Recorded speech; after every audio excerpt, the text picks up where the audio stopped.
A very good morning, ladies and gentlemen. You're joining us at the inaugural ceremony of the 26th National RESC Conference and the 11th National Conference on Language Assessment for the year 2024. This year's theme is Making English Language Teaching Ready for the Era of Generative AI, Challenges, Motivation, and Readiness.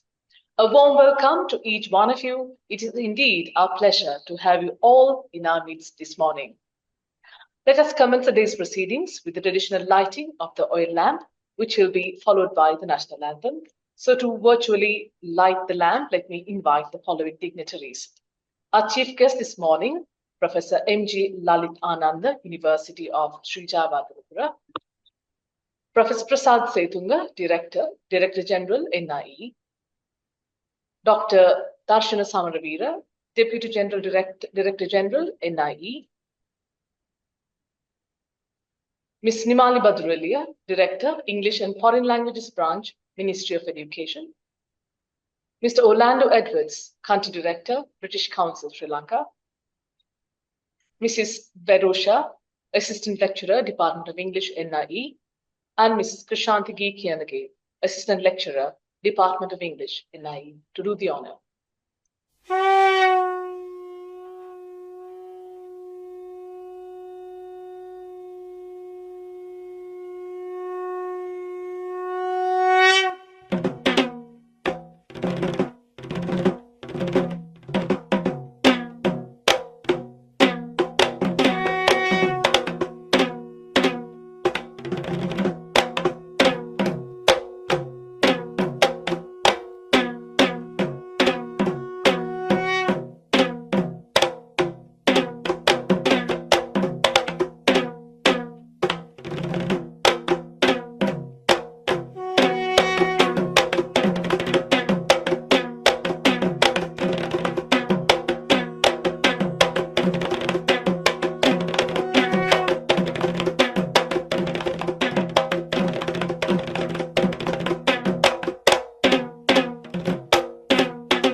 ජීවයනේ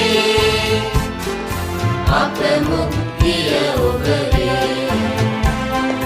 නව ජීවන දෙමිනේ ලිපින අප පුබුදු කරන් මාතා ඥාන වීර්ය වඩවමින රැගෙන යනු මැන ජය භූමි කරා එක මවකගේ දරු කැළඹෙමිනා යමු යමු වී නොපමා ප්‍රේම වඩා සැම වේද දුරරදා නමෝ නමෝ මාතා අප ශ්రీ ලංකා නමෝ නමෝ නමෝ නමෝ මාතා. Let me now call upon Mrs. G.K. Varosha, Assistant Lecturer, Department of English, NIE, to welcome the gathering.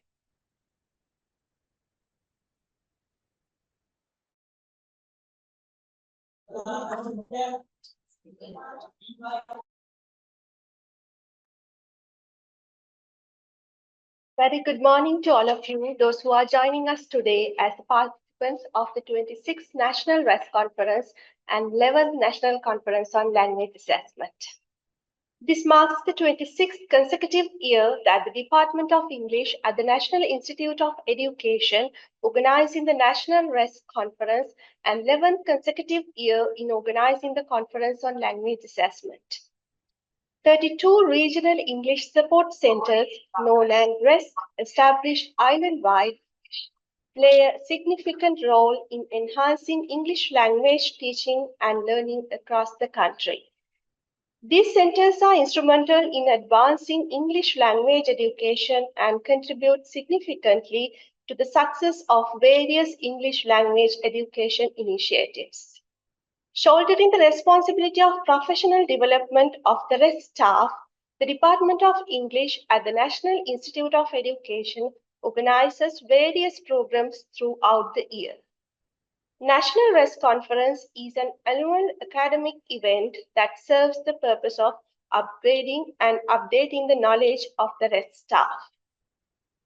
With this short introduction, let me welcome you all officially to the conference. Let me get the honor of welcoming Professor Prasad Setunga, Director General of the National Institute of Education. So I'm honored to welcome you today to this conference, sir. Next, I would like to welcome the chief guest to the conference, Professor Lalit Ananda, Senior Lecturer from the University of Sri Jayawardena. On behalf of the organizing committee and the entire Sri Lankan ELT community, I warmly welcome you to this event, sir. Next, I would like to welcome our keynote speaker, Dr. Darshana Samaraveera, Deputy Director General of the Faculty of Languages, Humanities and Social Sciences of the National Institute of Education. I am honored to welcome you today to the conference, sir. Next, let me warmly welcome Mr. Orlando Edwards, the Country Director of the British Council Sri Lanka, for humbly accepting our invitation and gracing the occasion, reflecting the partnership between the British Council, RESC, and the Department of English, NIE. Along with the keynote speaker, we get the opportunity to listen to 6 plenary sessions conducted by Professor Roshan Regal, Professor Brimali Indaratna, Associate Professor Hen Kwizer, Associate Professor Fatima Wali, Dr. Madhuranga Kalugampitiya, Dr. Noor Masni, and Ms. Anju Moses. And 3 workshops conducted by Mr. Kevin Anderson, Ms. Judith Cockrell, and Ms. Jennifer Goodman. On behalf of the Department of English, NIE, and the entire Sri Lankan ELT community, I warmly welcome you all to this conference. Next, I warmly welcome Ms. Nimali Baduraliya, the Director, English and Foreign Languages Branch of the Ministry of Education, for this special occasion, along with all the officials who are here today representing the Ministry of Education. Next, I would like to welcome Ms. Chapa Velagedara, former National RESC Coordinator and former Head of the Department of English, NIE. Next, I would like to welcome university academics, both local and international, and the officials representing the National Institute of Education, officials from the provincial authorities, officials from the US Embassy Colombo and the British Council Sri Lanka, retired NIE officials and retired RESC members who are joining us today upon our invitation. It is a great encouragement for us to have you all here with us today. Next, I would like to welcome Assistant Director of the IT Support Services Unit of the National Institute of Education, Mr. Mohan Wijeratne, and the team, Mr. Rasika Balasurya, the Director, Department of Electronic Dissemination, and the team, who are always behind us, extending immense support, ensuring the success of this conference. Dear teachers and the members of the RESC family who are here with us today, the primary aim of this conference is to provide you with the latest best practices in ELT. So it's with great pleasure that I welcome you all to the conference. Next, I welcome all the other participants who are here today to witness this grand event, spending your valuable time. Finally, let me welcome my own team here at the Department of English. I'm so fortunate to have a committed team to work with. With all that, let me conclude my welcome speech by wishing you all a productive academic experience during this 3-day symposium conducted by the Department of English along with the North Central and URESC. Thank you. Thank you, Ms. Varosha. Professor Prasad Setunga, Director General, National Institute of Education, will now address the gathering. Over to you, sir.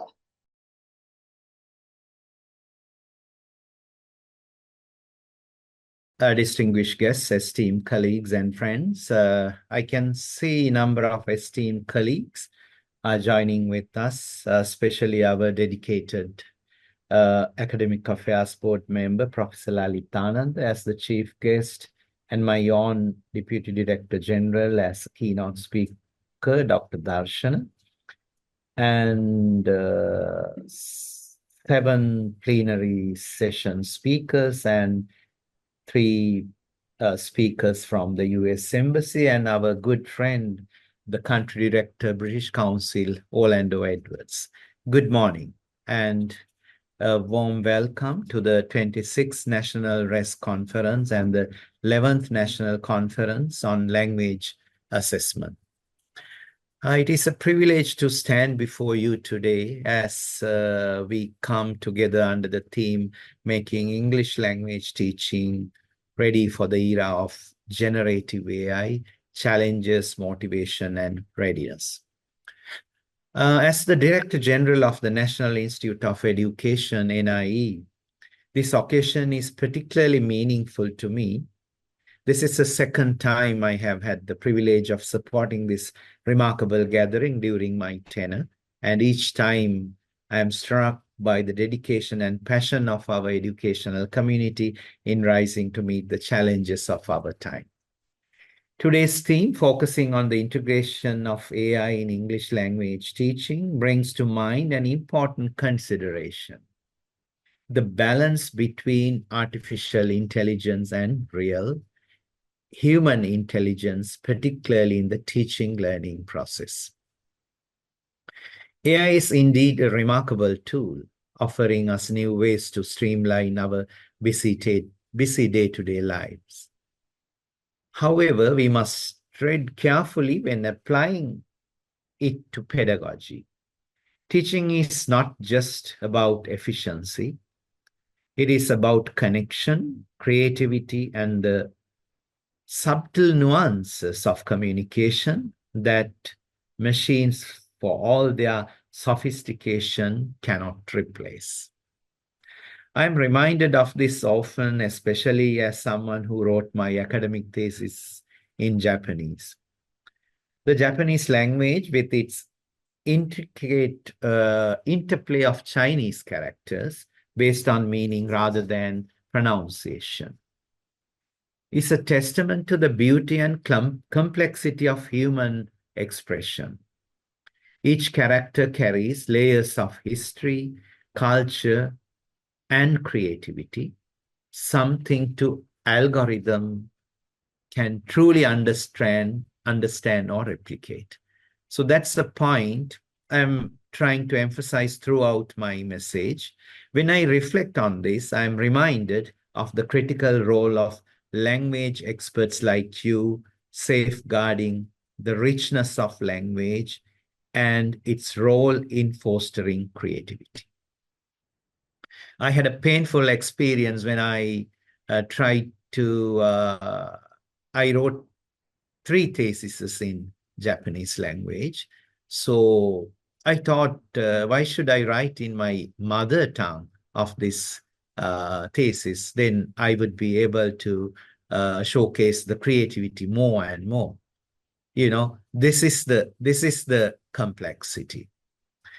So AI, for all its power, must remain a tool, one that serves us rather than dictates to us. I recently encountered an example for this when a colleague shared meeting minutes generated by an AI assistant.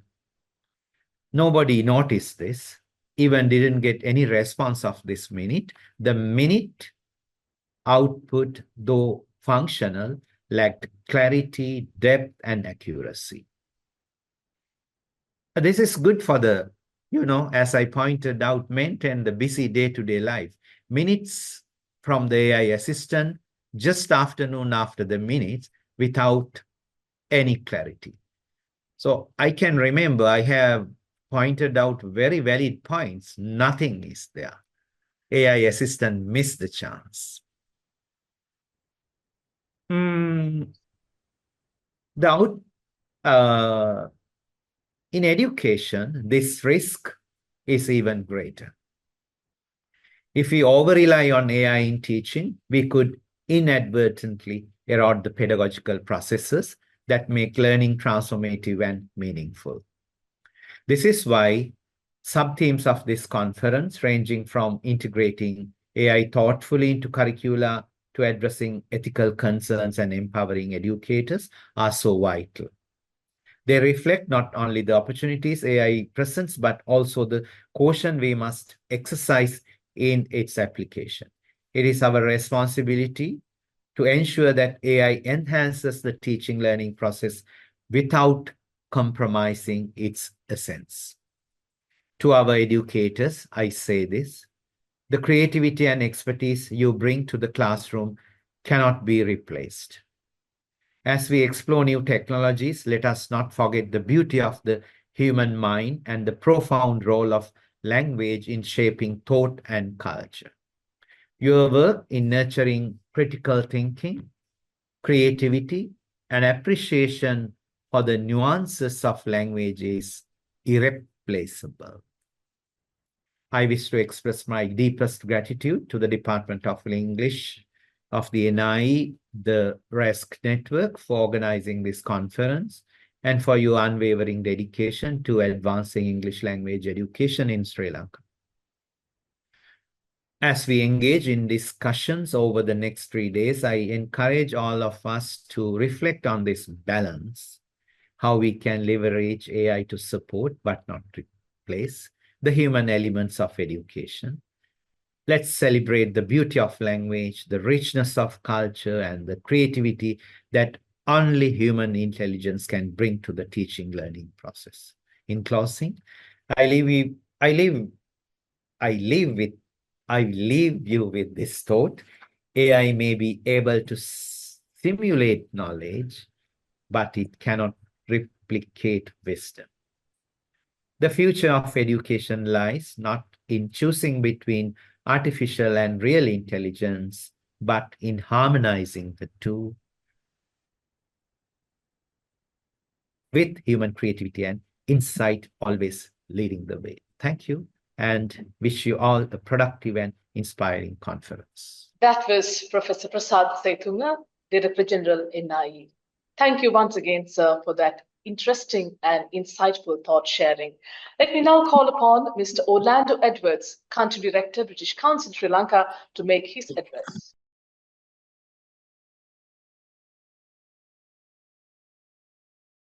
Good morning, Professor Prasad Setunga, Dr. Lalit Ananda, Dr. Darshana Samarawira, Ms. Nimali Baduralia, and other distinguished guests.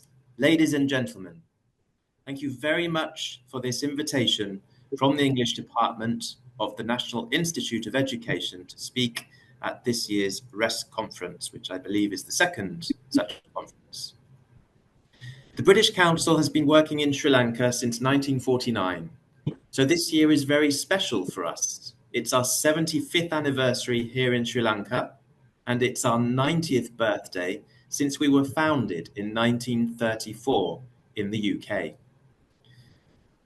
Since our foundation, we have always focused on teaching English, teaching to individuals, teaching teachers, supporting governments and departments on how they teach their teachers. Every year, we connect with thousands of students, educators, policymakers, academics, researchers, creatives, and entrepreneurs in Sri Lanka.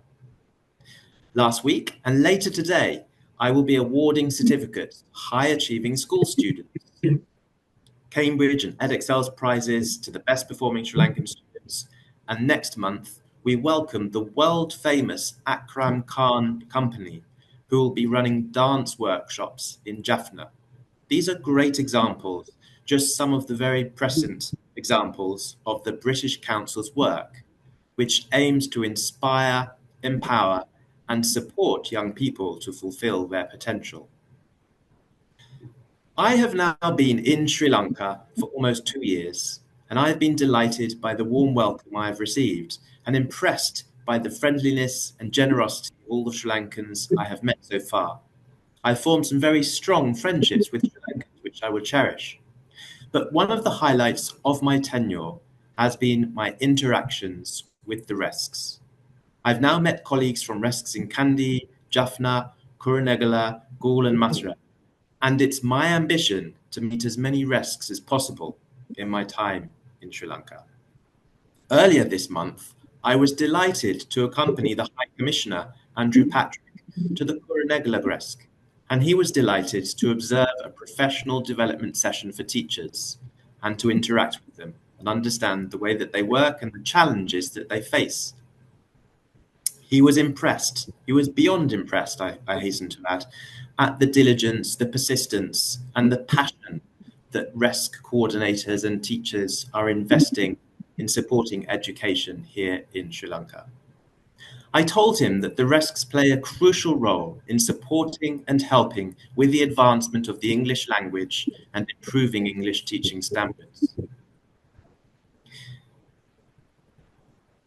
A month ago or so, we realized that there are aspects of the British Council's operation which could also appeal to RESCs beyond teacher training, and we have extended our invitation to join screenings of National Theatre Live recordings, which are recordings of live world-class theatre performances from London's theatres. These screenings provide teachers with access to world-class English language theatre, enhancing their listening and comprehension skills. Exposure to diverse accents, vocabulary, and idiomatic expressions through live performances can help to improve language fluency. Additionally, National Theatre Live theatre screenings can inspire creative learning methods, fostering a greater appreciation for the arts and literature. This initiative would enrich the curriculum, encouraging critical thinking, cultural appreciation, and broadening students' global perspectives on language and performance. We look forward to welcoming more RESC coordinators and teachers to future screenings. During 2024, one of the highlights of our collaboration with RESCs was our English Communication Skills for Remote Delivery project, sponsored generously by HSBC.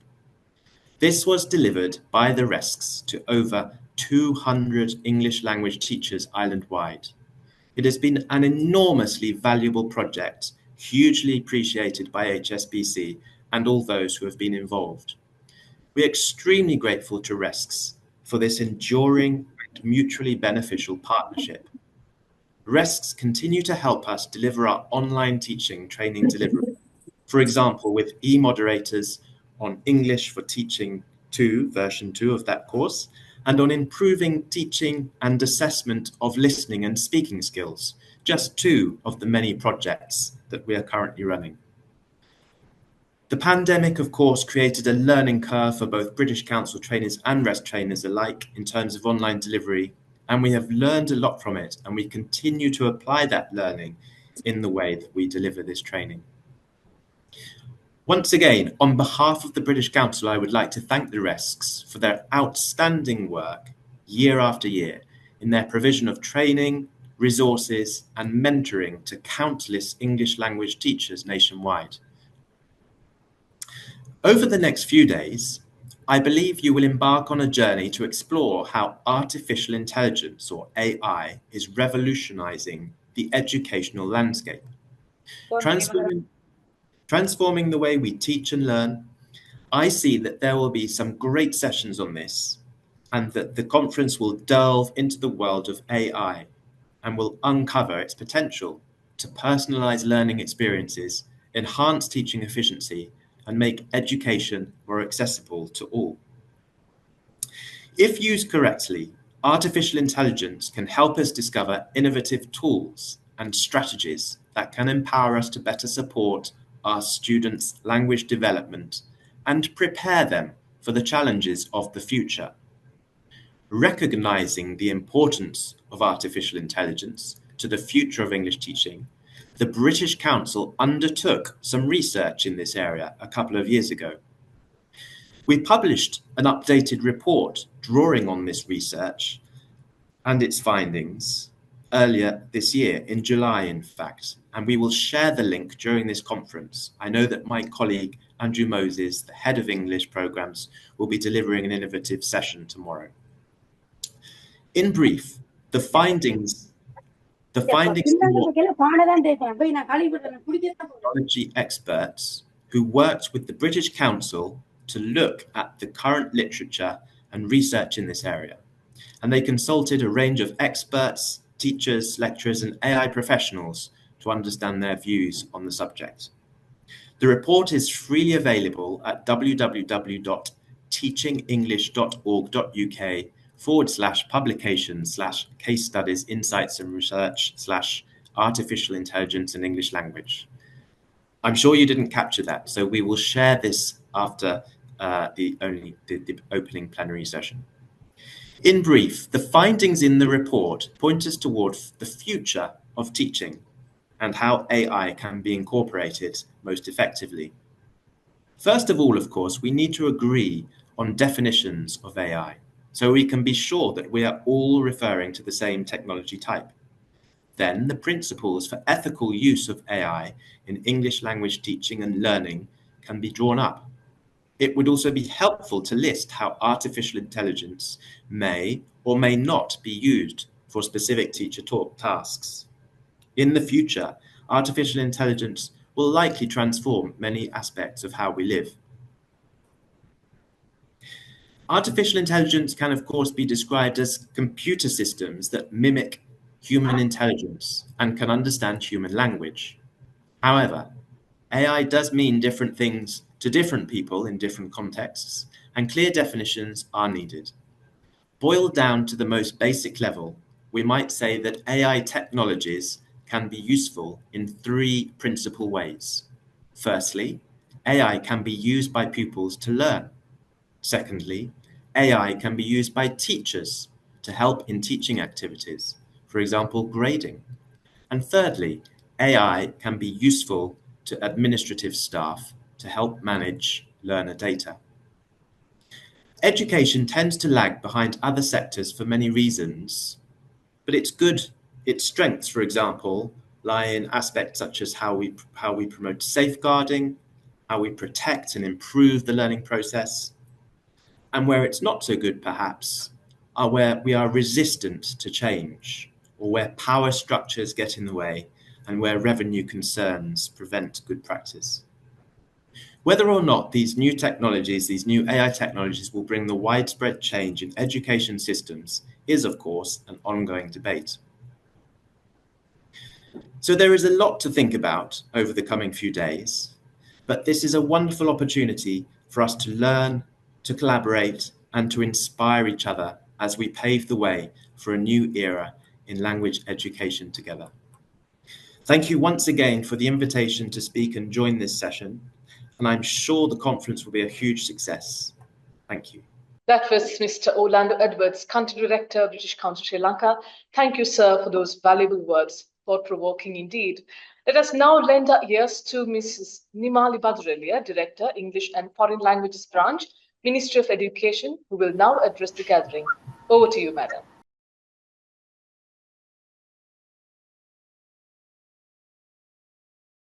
A very good morning to all of you. The chief guest of the event, Professor M.G. Lalitananda, University of Sri Jayawardenepura. The guest of honor, Professor Prasad Setunga, Director General of the National Institute of Education. Mr. Orlando Edwards, the Country Director of the British Council, Sri Lanka. Dr. Stephen Walker, Public Diplomacy Officer, U.S. Embassy, Colombo. Dr. Darshana Samaraveera, Deputy Director General of NIE, who is the keynote speaker of the day. And Mrs. G.K. Verosha, Assistant Lecturer, Department of English, NIE. All the officials from the Ministry of Education and National Institute of Education, all RESC trainers, in-service advisors, and teachers of English. It is an honor to be invited to the inaugural ceremony of the 26th National RESC Conference and 11th National Conference on Language Assessment 2024, organized by the Department of English, National Institute of Education, and North, Central and Rural Regional English Support Centers. As the Director of Education, English and Foreign Languages Branch of the Ministry of Education, I'm delighted to speak a few words on this occasion. So when it comes to regional English support centers, we all know that there are 33 regional English support centers which are established island-wide to cater to regional needs and overcome regional difficulties related to English language teaching. The first regional English support center was established in 1987 with the objective of improving the quality of English language teaching and learning.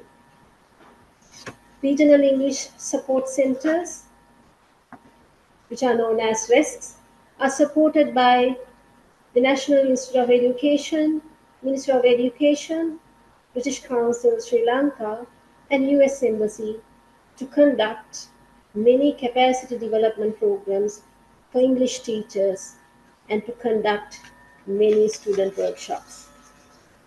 The academic work conducted at the regional English support centers are highly appreciated and recognized by the teachers of English island-wide due to the professionalism exhibited by the RESC trainers. Ministry of Education has launched many programs with RESCs in order to strengthen the ELT field in the island. RESC conference is one of the prominent events in the RESC annual calendar. The National RESC Conference is annually organized with the objective of providing many opportunities for English language teachers and trainers for continuous education. This conference plays a vital role in fostering professional development within the RESC trainers and English teaching community. This year, the theme of the conference is Making English Language Teaching Ready for the Era of Generative AI, Challenges, Motivation and Readiness. This theme addresses one of the widely spoken topics in the modern world, AI, and it opens the forum to discuss and understand the importance of artificial intelligence and its challenges in English language teaching. This theme reflects the issues and challenges in English language teaching. In the modern world, no one cannot be deviated from the technology. Not even the classroom can be isolated from the artificial intelligence. Therefore, teachers have to embrace AI and incorporate it in the classroom teaching, but not to forget the challenges it creates. So, this conference will empower our English teachers to be aware on the advantages and at the same time the challenges of artificial intelligence and to use it to strengthen the English language teaching. Furthermore, this conference is a valuable platform for teacher trainers and teachers alike since it brings together local and international experts from the ELT field through workshops and plenary sessions. The activities lined up for 3 days of the conference create a rich and a diverse environment for professional development of English teachers. In addition, the conference creates a platform for RESC trainers to collaborate and to be reflective on their practices. As the Director of Education in charge of English and foreign languages, I'm confident that the RESC conference will empower the educators and help to develop the teaching profession and to share innovation and best practices. And I would like to thank all the organizers for their hard work in making this 26th RESC conference a success. Thank you very much and have a nice day. Thank you, Madam, for that wonderful sharing. That was Ms. Nimali Baduraliya, Director, English and Foreign Languages Branch, Ministry of Education. Regional English Support Centers, or RESCs, are a part of system within the ELT structure of Sri Lanka, which aims to improve the quality of English teaching and learning. Let us now draw our attention to the screen for the video presentation on the Regional English Support Centers. Sri Lanka, our motherland, is a small island in the vast Indian Ocean. Yet, as a nation, it has a high literacy rate, which is around 92%. The contribution made by the teachers to fulfill this requirement is priceless. Among the teacher population in Sri Lanka, there are around 22,000 teachers of English teaching English as a second language in schools.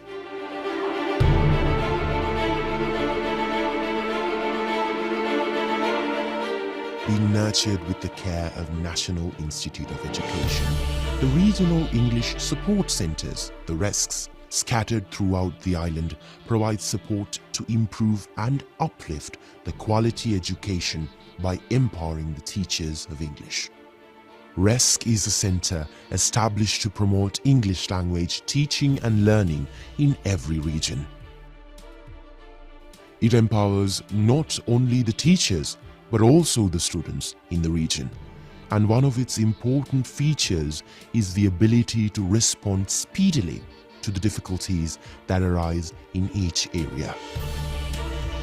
RESC provides a setting to study, learn, speak, and practice English. Each center has a well-stocked library with relevant and up-to-date ELT publications, fiction, audio, and video material. The RESC staff is experienced and highly competent, who have undergone additional training to offer advice and guidance to both teachers and students. The RESC provides many valuable services in different ways. It is a physical location for teachers to meet and share experiences. Each center is armed with modern equipment which can be used by visiting students and teachers. It prepares and delivers various programs and workshops with an overall national framework.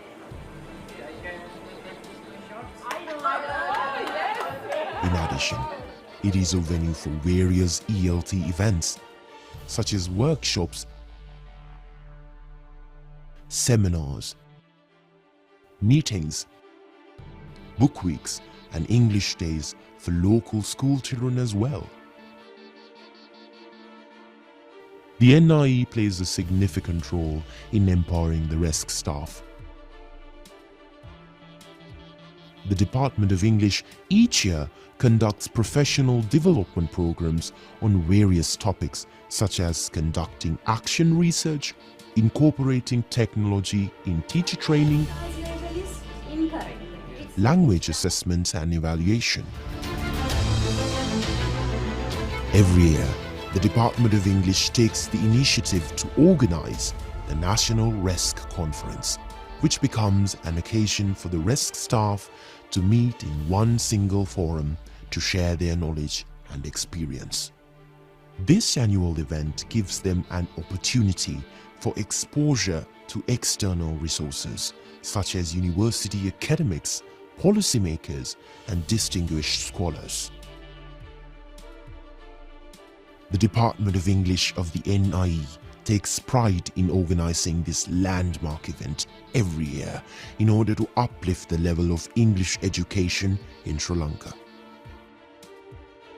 This time, National RESC Conference is organized for the 20th consecutive year under the theme English Language Teaching for Sustainable Development, Reimagining Teaching, Learning and Assessment. Yes, ladies and gentlemen, this is the 26th National RESC Conference and the 11th National Conference on Language Assessment. Our chief guest this morning is Professor N.G. Lalit Ananda, Senior Lecturer, University of Sri Javadanapura. It is indeed a great privilege to have you in our midst today, sir. It's time now for us to listen to his valuable words. Over to you, sir. Yeah, thank you very much. And very good morning to all of you. The Director General, NIE, Prof. Setunga, Deputy Director, Dr. Darshana, all the other Deputy Directors, distinguished representatives from the British Council and the US Embassy, the staff of Department of English, NIE, all the teachers,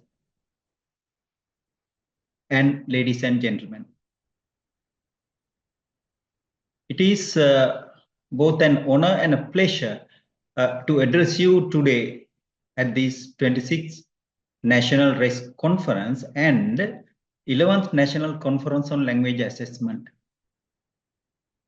So first of all, let me thank the organizing committee of this conference for inviting me as its chief guest. The fact that this is the 26th National RESC Conference itself showcases the importance attached by NIE, notably the Department of English, to English language, English literature, English language teaching, and generally the English education of this country.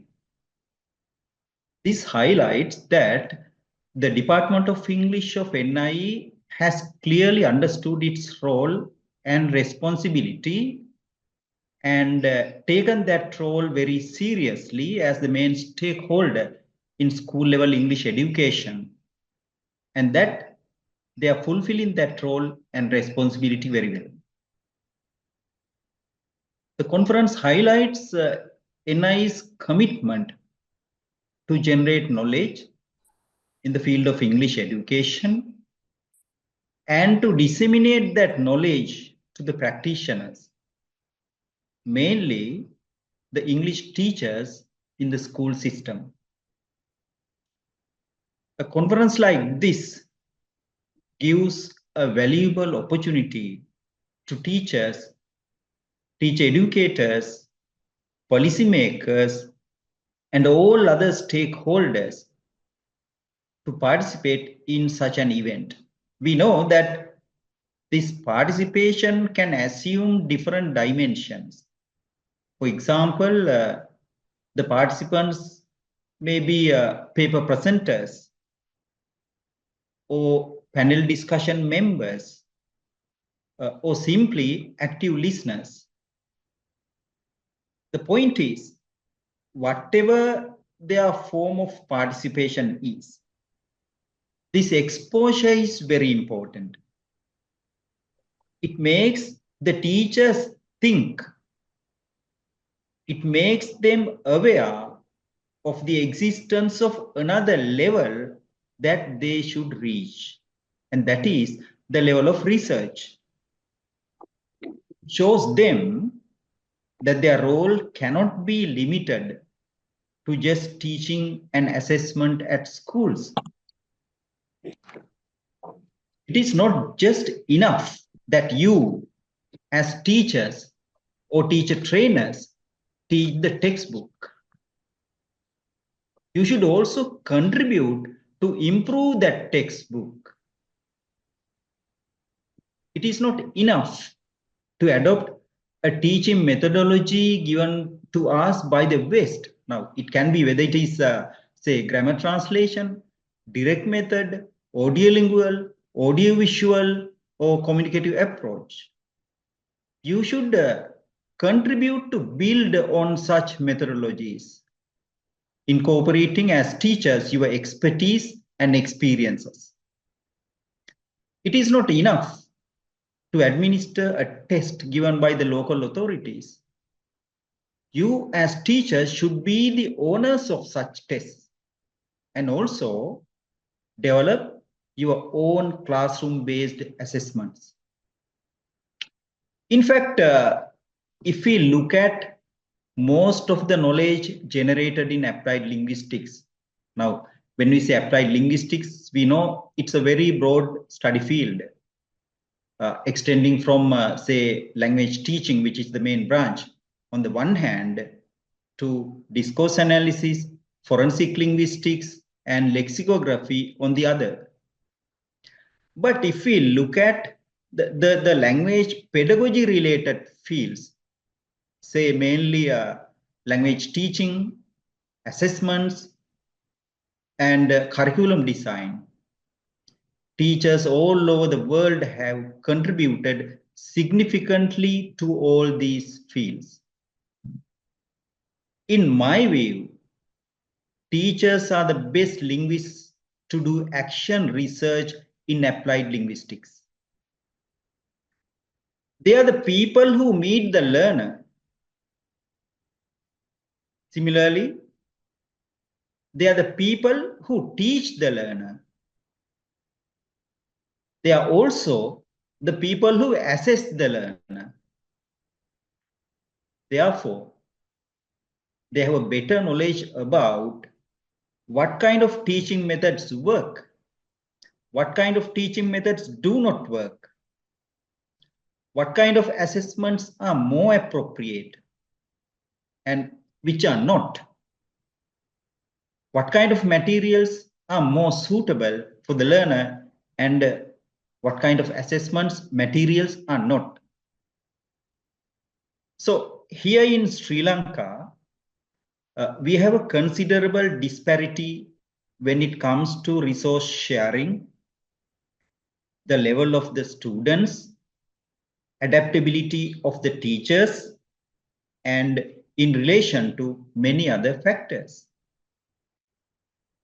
Teachers are the people who are more aware about these local contexts and local realities than the policymakers. Hence, teachers should not only generate knowledge, they should share that knowledge through conferences like this. And above all, they should apply that knowledge to enhance their pedagogical practices. That is why a conference dedicated to improving English language education in the country is quite significant. However, in the present times, in addition to their traditional role as teachers or teacher educators, they have an additional responsibility. The theme of this conference highlights that additional responsibility. What is it? Making English language teaching ready for the era of generative AI. This is not only a responsibility, this is a significant challenge as well. Because we know today's learners are no longer the kind of learners we had at least 5 years back. Today's learners are technically and technologically smarter than their former friends. In fact, smarter than many of us. Therefore, we need to be ready to deliver our things not the way we want, but the way they want. We have to be ready with the assessment modes they prefer, not what we prefer. This is personalized learning and assessment.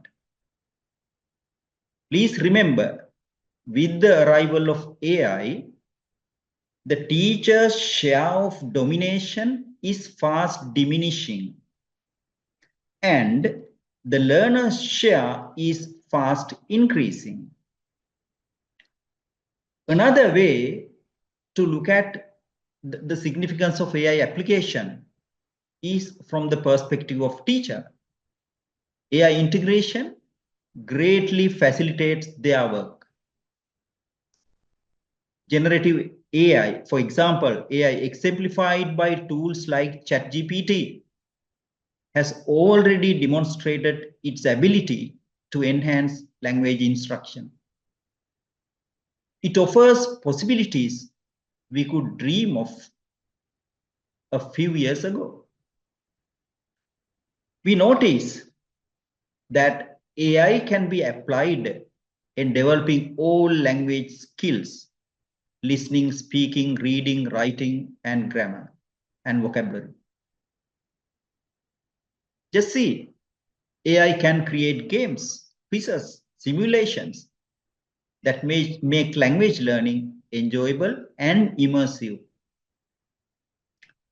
AI tools provide real-time feedback on writing, grammar, and pronunciation. This immediate response enables students to correct errors and build confidence. Also, AI allows for non-traditional forms of assessment, such as, say, conversational simulations or collaborative writing tasks, which better reflect students' practical language skills. Now, as I said, AI can assist personalized learning. AI can adapt lessons to individual students' needs. For example, a student struggling with grammar can receive tailored exercises, while a more advanced learner might be challenged with creative writing tasks. And I'm sure our friend Dr. Darshan will talk about all these aspects in the keynote address. So, in the Sri Lankan context, we know that many students do not have an authentic language learning environment beyond their classroom. This is quite true for the majority of learners from non-urban areas. This is where AI can be quite useful. So, for example, tools like AI-powered chatbots, they can simulate conversations in real-world contexts. Students can practice their dialogues, for example, say in any situation, ordering food in a restaurant, negotiating in a marketplace, or even conducting a formal interview, all in English, assisted by AI. Now, if we view the situation holistically, AI can enhance all pedagogical tasks. For example, generative AI can generate lesson plans, interactive activities, and even visual aids in minutes, saving valuable preparation time for teachers. Therefore, as school-level English teachers in Sri Lanka, you are at the forefront of equipping our students with the language skills they need to thrive in a globalized world. Generative AI is not just a technological tool, it is a catalyst for change in education. As English teachers in Sri Lanka, you have the unique opportunity to lead this change, ensuring that AI enhances rather than diminishes the richness of human connection and cultural understanding in language learning. Therefore, let us commit to making English language teaching ready for the AI era, motivated by a shared vision of empowering our students to thrive in an ever-changing world. Together, we can ensure that technology serves as a bridge, not a barrier, in the pursuit of knowledge and communication. Also, we know that no technological tool can replace a teacher. However, our readiness to embrace these tools will determine their success in the classroom. So once again, I thank and congratulate the Department of English, NIE, for organizing this conference and giving such a valuable opportunity to all the teachers, policymakers, and other educational practitioners in the country. Thank you very much. We thank our chief guest, Professor M.G. Lalit Ananda, Senior Lecturer, University of Sri Javanapura, once again for joining us and sharing his views. Let me call upon Ms. Nimali Baduralia, Director, English and Foreign Languages Branches, Ministry of Education, to introduce our keynote speaker today. Over to you, ma'am. Thank you very much. It is an honor to introduce Dr. Darshan Samaravira, an outstanding academic whose career is marked by a great contribution to the field of education, research, and academic excellence. He currently serves as the Deputy Director General at the National Institute of Education, where his vital contributions have greatly influenced the advancement of education in Sri Lanka. His professional experience spans various roles, including positions as a teacher of English, in-service advisor, senior lecturer at the National Institute of Education, director of the Department of English, NIE, and his current position as Deputy Director General at the National Institute of Education. Dr. Samaravira's academic journey began with a Bachelor of Arts degree majoring in English from the University of California, where he also completed a Master of Arts in Linguistics. He pursued a postgraduate diploma in education at the University of Colombo and went on to earn a Master of Philosophy in English Language Education from the English and Foreign Languages University in Hyderabad, India. He later achieved a Doctor of Philosophy in Teacher Education and Professional Development from the Management and Science University in Malaysia. His PhD research focuses on addressing burnout among pre-service ESL teachers in Sri Lanka, investigating how mentoring can help manage burnout through the development of self-efficacy. Dr. Darshan Samaravira has a rich and diverse educational background, and his expertise covers a wide range of domains within education, including teacher development, technology integration in language teaching, curriculum and course design, language testing and evaluation, and teaching English language and literature. His dedication to education is shown not only in his academic accomplishments, but also in his extensive involvement in various capacities. As the chairperson of the Sri Lanka English Language Teachers Association and an executive committee member of the Sri Lanka Institute of Quality and Productivity Management, his contribution is significant in advancing English language teaching methodologies. His position as Vice President of the Sri Lanka School Psychology Association highlights his commitment to integrating psychology with education to support student well-being. Additionally, his memberships in esteemed organizations such as TESOL International, the English Language Teachers Association of India, and others reflect his advocacy for professional development and innovation in language education.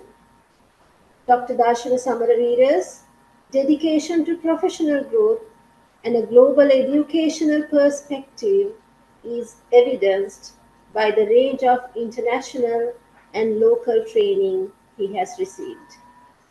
Furthermore, Dr. Samaraveera's research contributions are significant, with numerous publications focusing on critical areas such as second language learning, mentoring, and assessing the status of English as a second language practitioners in Sri Lanka. His research spans the domains of education, language teaching, and teacher well-being. Today, we are fortunate to have the opportunity to listen to the keynote speech delivered by a distinguished scholar like Dr. Samaraveera. On behalf of the Department of English and the RESC family, I cordially invite Dr. Darshana Samaraveera to share his insights and expertise with us in this session. Over to you, Dr. Samaraveera. Thank you. Thank you very much, Ms. Nimali Baduraliya, for the wonderful introduction. And I'm privileged and particularly happy to have been introduced by a friend whom I have known for a long time, and we have shared in our professional and academic lives. We have shared many milestones together. Thank you very much. Good morning, all. Professor Lalitananda, our chief guest today, Professor Prasad Setunga, Director General of the National Institute of Education, and all the other dignitaries. I'm very much honored and privileged to have been given this opportunity to conduct a keynote address at the 26th National RESC Conference and the 11th National Conference on Language Assessment. With both these events are emotionally attached to my professional life. In the year 2004, just after joining the NIE, Department of English, I can remember playing a key role in organizing the RESC conference at Tulhiriya. Those days we had, now we have the MAS Training Center. Those days we had the Kabul Lanka Training Center. I can remember organizing that event with the then director of the Department of English at Tulhiriya Kabul Lanka Training Center. I think our senior colleagues from the RESCs maybe you remember that landmark event, and ever since I've been a part of this conference for a long time, organizing it and delivering plenary speeches. In many ways, I have contributed to this, and today you have honored me as a colleague, right, of yours again with this invitation. So thank you very much. Today, what I'm going to share with you is something related to the theme of this conference. My topic is going to be digital transformation and language education, opportunities and challenges. Almost all the speakers to whom we have listened to in the morning, they have discussed so many ideas related to this digital transformation, particularly generative AI. So I'm going to talk about the opportunities and challenges because we know today we stand at an intersection. This is an intersection between the traditional education philosophies and the modern technological advancements. So this is the right time for us to speak, for us to discuss, debate, and come to conclusions regarding what to do in the future. Because we are very rapidly moving towards the next paradigm shift in technology. So my speech today is going to be, I'm going to discuss a few important topics that would help you in broadening your horizons as teacher educators, teachers, and students in language. So we'll be discussing the digital transformation and education, particularly language education, power of digital transformation, and particularly the need to accept this transformation and the challenges that have brought by this transformation. As educators, particularly teacher educators, our role in the digital age, and then balancing tradition and innovation. So finally, I'll be discussing a little bit about the future and what we need to discuss, or what we need to do in the future. First of all, let me bring the term transformation to you. Transformation has been a word. This has been the buzzword for many years. And we need to understand what the transformation is. According to the UNESCO, transformation has 3 aspects. So in whatever field, maybe it is education, maybe it is politics, maybe it is economics, whatever, we have to think of these 3 things when we talk about transformation. The first is, and we need to understand that anything we are engaged in today and anything we are going to engage in tomorrow is not going to be a watertight compartment. It's always very fluid and it is a continuum.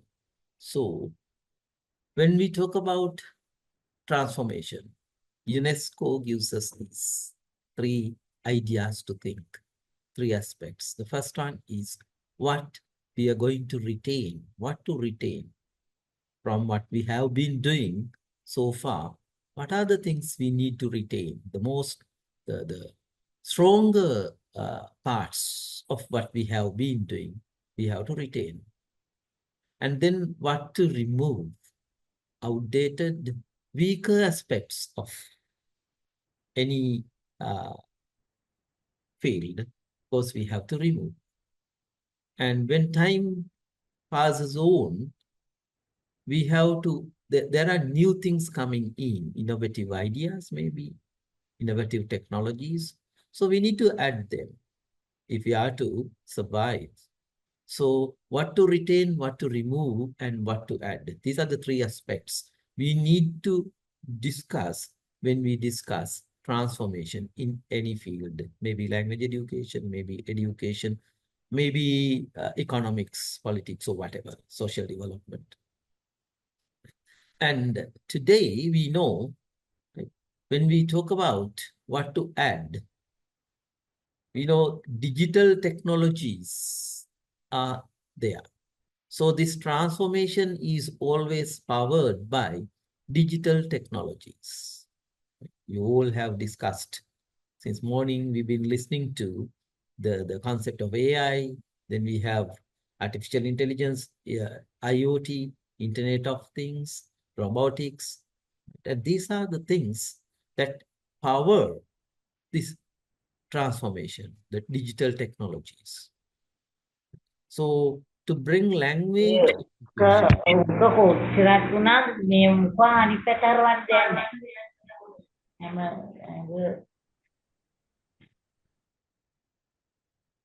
okay, the host, I think, will be vigilant on those accidents.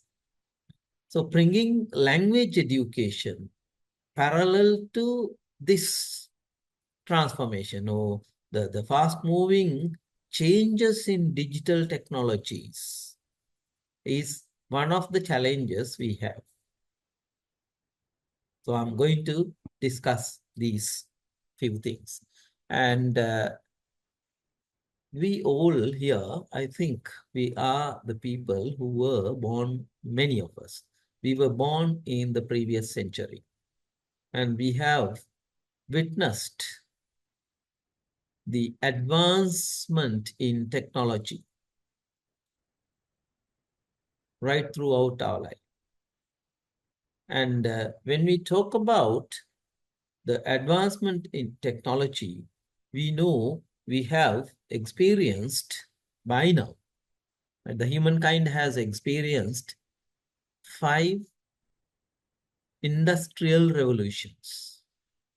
The first one happened somewhere around 1718. And then after like 120 years, in 1900, we started experiencing the second wave of industrial revolution.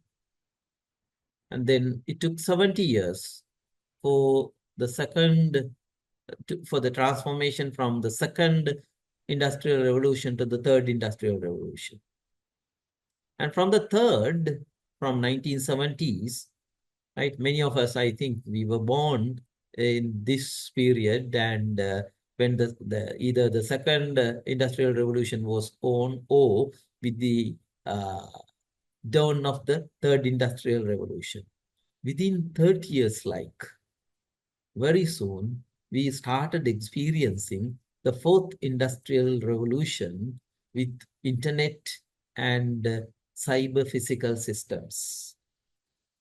By the year 2000, we started experiencing the fourth industrial revolution. The speed is so high that in 20 years, we transformed from the fourth industrial revolution to the fifth industrial revolution, right? Where we experience human cyber-physical systems. I think you can remember, yes, 2 weeks ago, 2 to 3 weeks ago, Elon Musk presented his army of robots. And one of the major pieces of instructions given to those who visited that exhibition where robots were interacting with human beings was be nice to robots, be polite to robots. So see, people who were born in 1960s and 70s, who considered human relationships as very important, and we have been forced to understand that there is a new type of relationship is coming, that is the relationships between how to deal with the robots, how to deal with the humanoids. So this is the transformation we have experienced. And with this speed, you see, from the first to second, it took like 120 years, but second to third, 70 years, and third to fourth, 30 years, fourth to fifth, 20 years, and we don't know when the sixth comes, because it might be tomorrow, it might be next year, it might be in 2 years' time. That is the speed the world is moving forward. The human race is really challenged with the issue of getting used to this change. So in a world 20 years ago, where people believed in human relationships, now we have to talk about relationship between the robots or the humanoids and humans. That is the reality. So in this context, right, so we have to understand that this transformation is an integral part of our lives. There is no escape from this. But rather than being negative, understanding the power of technology, or especially the transformative power of technology, is, I think, one of the main things we have to understand if we are to improve language education and if we are to remain and if we are to survive in this industry. This is an industry. So first of all, we need to acknowledge this power, the power of technology. When we talk about the transformative power of technology, we have to acknowledge this. Whether it is good or bad, whether we like it or not, we have to acknowledge the power. We have to accept that it is very powerful. It is like giving you a bag with a cobra inside. Once you have accepted it, and you have to understand that the cobra is inside. So you can't complain. That is the reality. And at the same time, we have to understand that this technology enhanced world has brought us endless possibilities. It has provided the human race with endless possibilities. What are these possibilities? The digital revolution has provided us with unprecedented access to information. That's the most important thing, information. And it's our responsibility to screen information and to understand which piece of information is good and which piece of information is bad. That's our responsibility. But you know, the power of this technology, the transformation is that we are inundated with information and resources to learn things. Now you don't have to strain yourselves. And there is a question whether the school is going to be a valid entity in the future. But personally, I believe, yes, it should be there, and it is always, and it has always been a valid entity, because for socialization, for human beings to develop their cultural skills, of course, the organization called school has to be there, but maybe in a new form. And when it comes to resources, the teacher is no longer the authority of knowledge. There are the resources.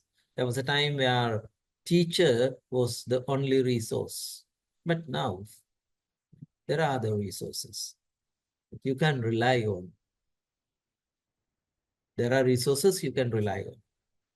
Right? And the next is the opportunities to connect with individuals, powerful individuals, resourceful individuals across the globe. So with this, especially with the development of artificial intelligence and machine learning and concepts like big data, these possibilities seem endless.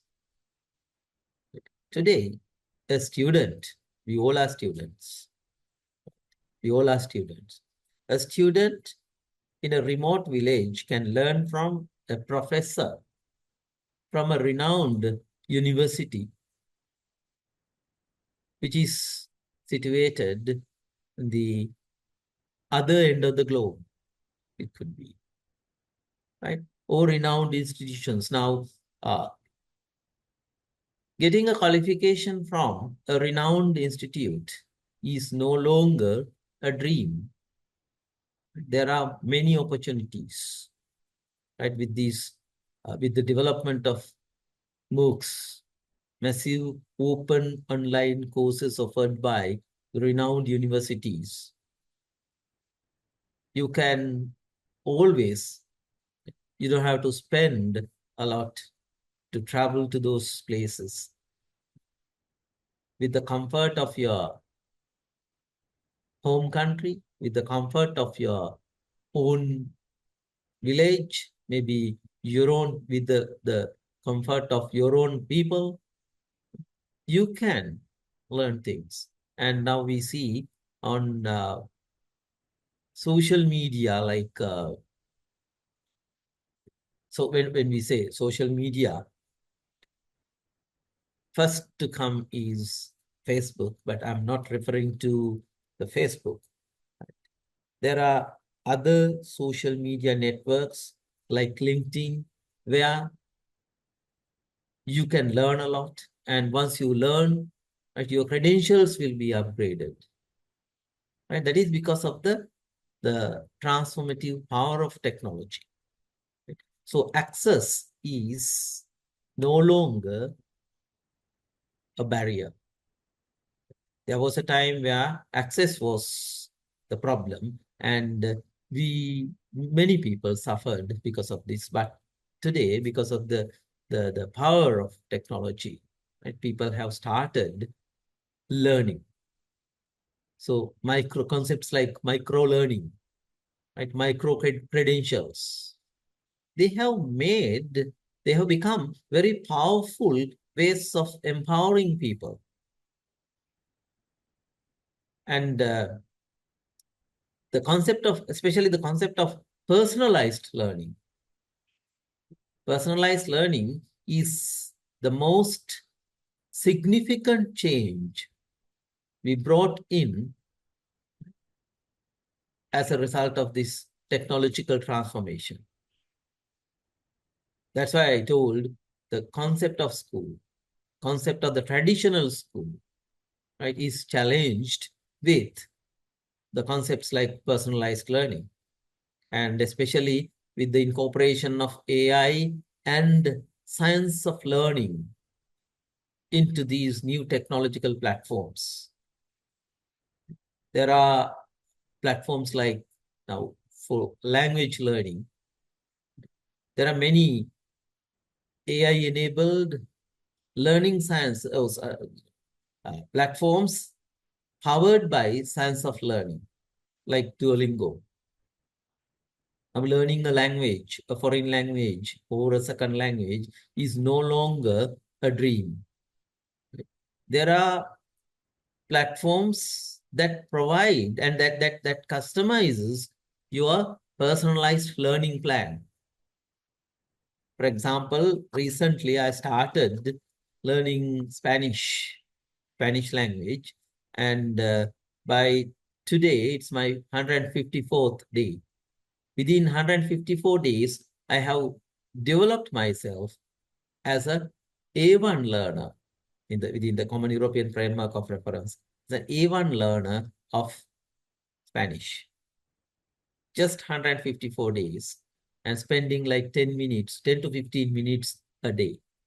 It's only your commitment. And the way these learning platforms, AI-enabled learning platforms, right, provide feedback, the way they motivate individuals for personalized learning, the emotional attachment you develop with these digital platforms is remarkable.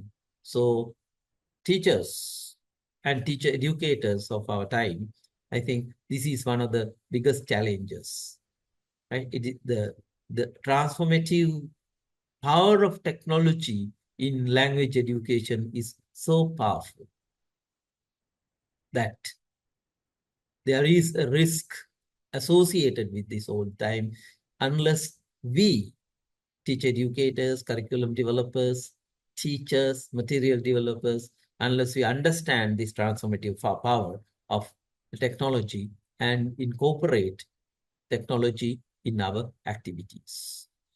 So what are the challenges in this digital era? Even though I mentioned that this is very powerful and this is across the globe, there is one thing, that is digital divide. We know the world is not very fair. Still, the world is not that fair.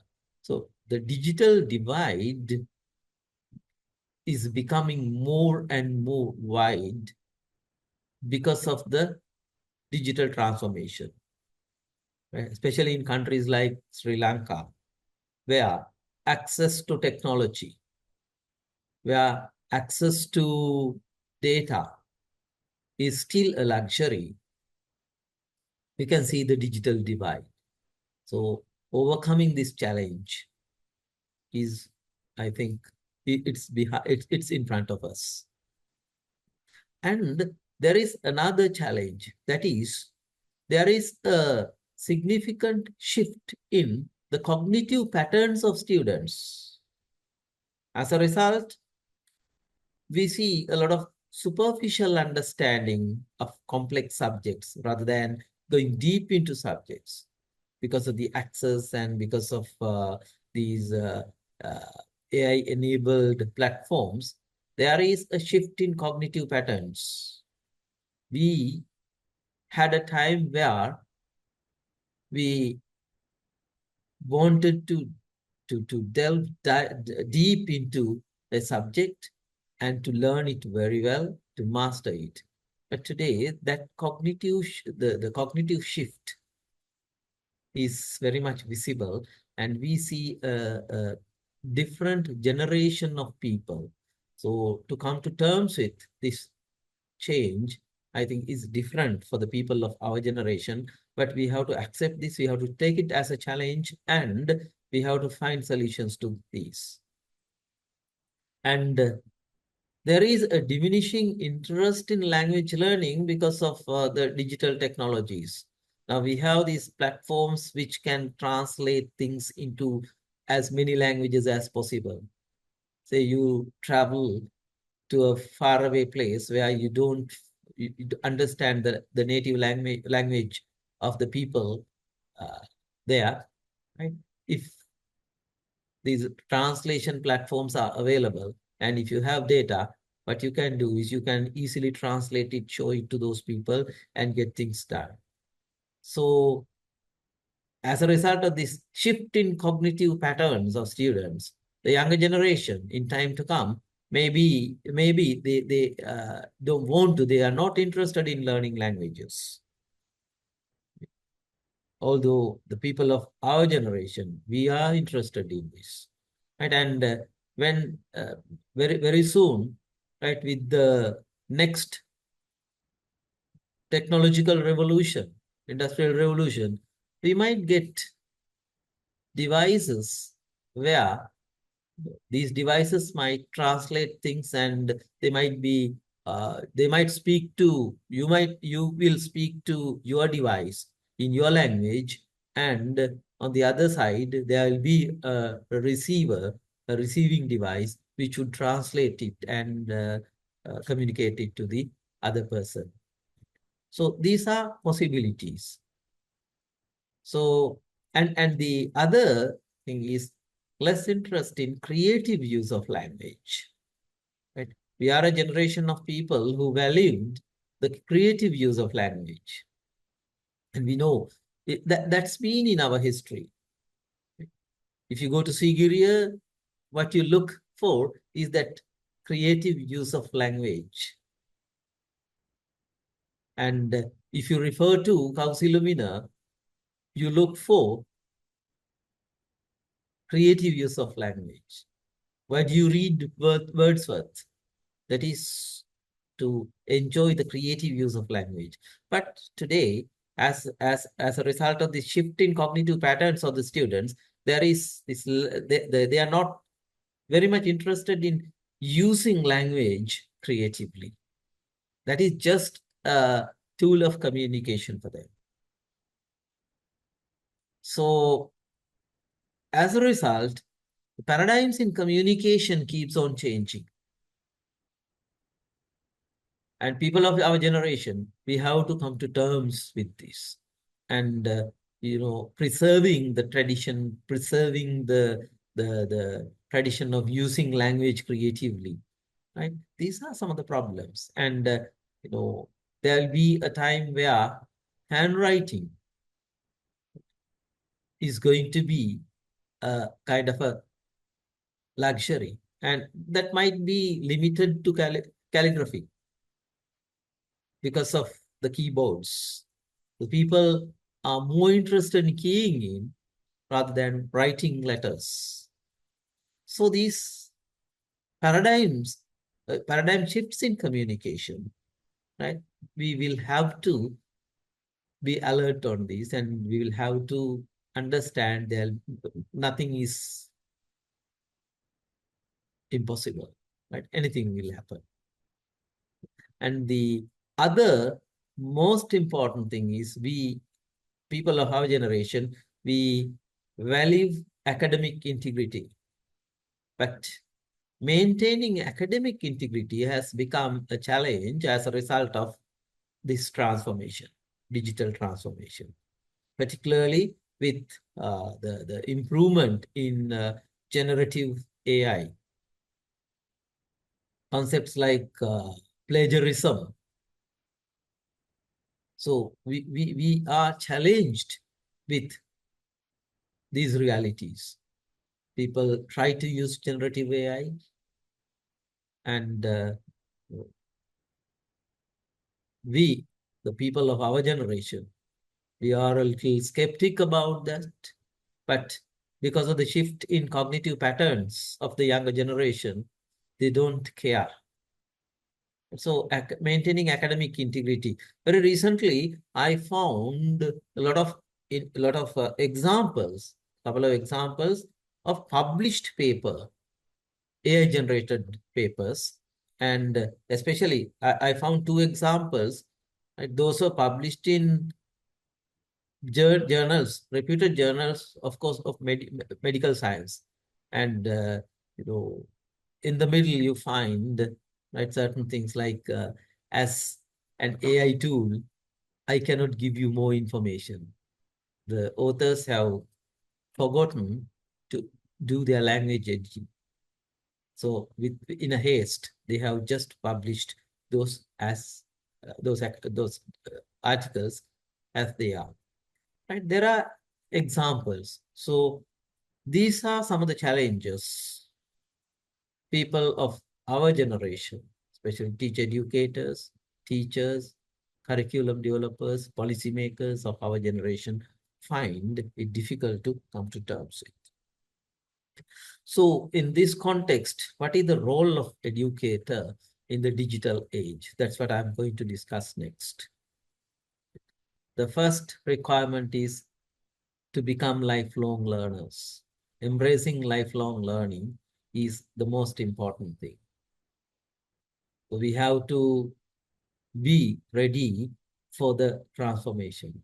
We have to understand the transformation. We have to learn the transformation.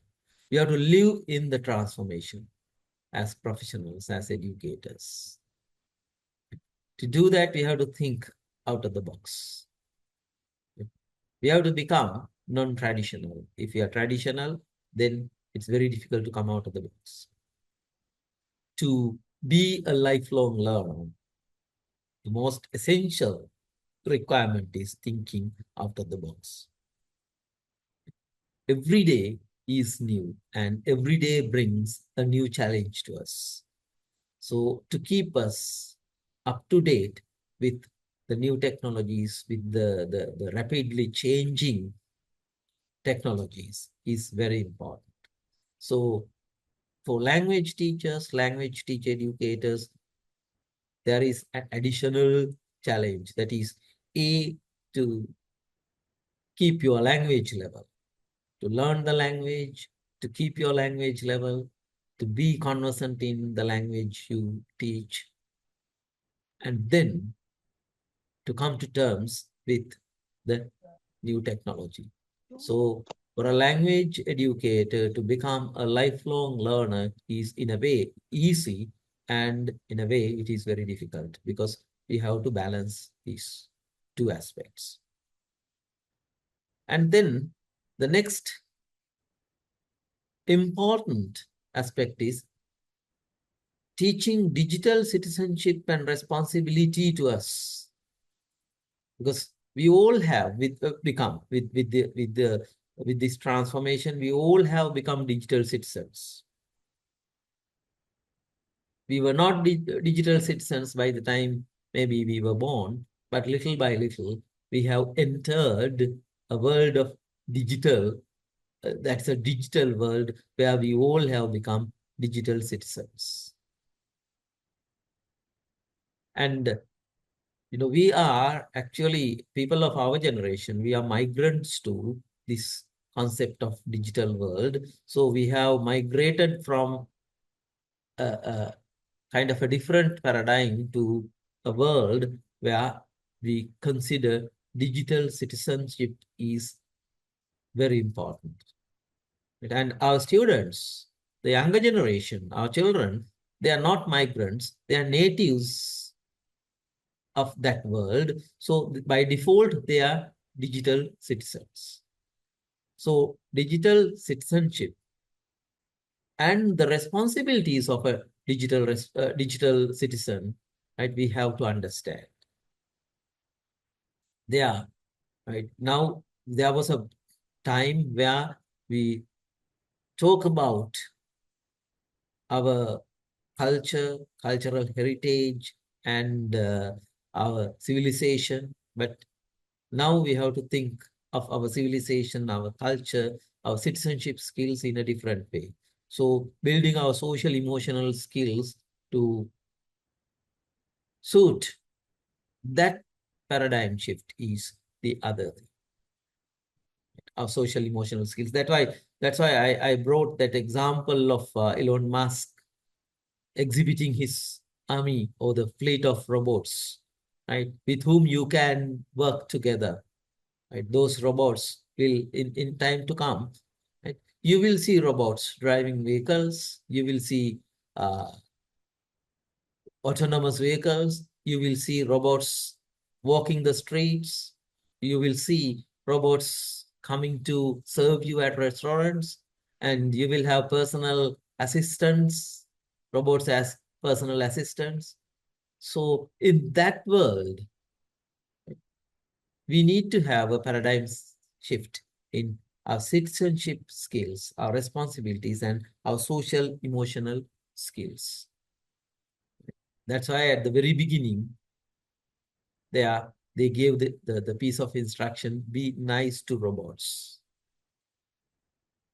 So that coexistence, that inclusiveness, right, understanding that robots and humanoids are a part of our existence is very important.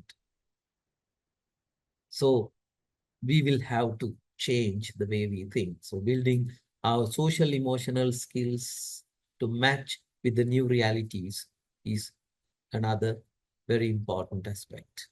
So as teachers, as educators, right, in our language courses, we have to discuss these things, because we bring content to teach language. So new content, encouraging content that motivates the next generation of people to understand their responsibilities as digital citizens, and the content that helps build their social emotional skills. These are the challenges, and these are they are among the responsibilities of the next generation teacher educators and language educators. to do that, we have to encourage every one of us to develop our critical and analytical thinking skills, to come to terms with these new technologies, to new realities. Right? We have to encourage ourselves to think critically, think analytically, and even to bring new innovative practices into the system, language education system. We have to be critical and analytical all the time, because innovation and invention is going to be the most important, and for survival in the industry, right? We have to be innovative, and we have to invent new things right throughout. And now it is not just learning psychology or education psychology or child psychology as a standalone subject, but we have to shift our teacher education programs, the focus of our teacher education programs, especially in language learning, to create learning scientists, not just an educator, because science of learning is the core behind all these digital platforms which help us learn things individually for personalized learning. Right? So to understand the way each and every child learns and the strengths and weaknesses of each and every child and the time and resources they have to plan our learning experiences accordingly, to motivate learning, we have to become learning scientists, not just educators. That is one of the major aspects we have to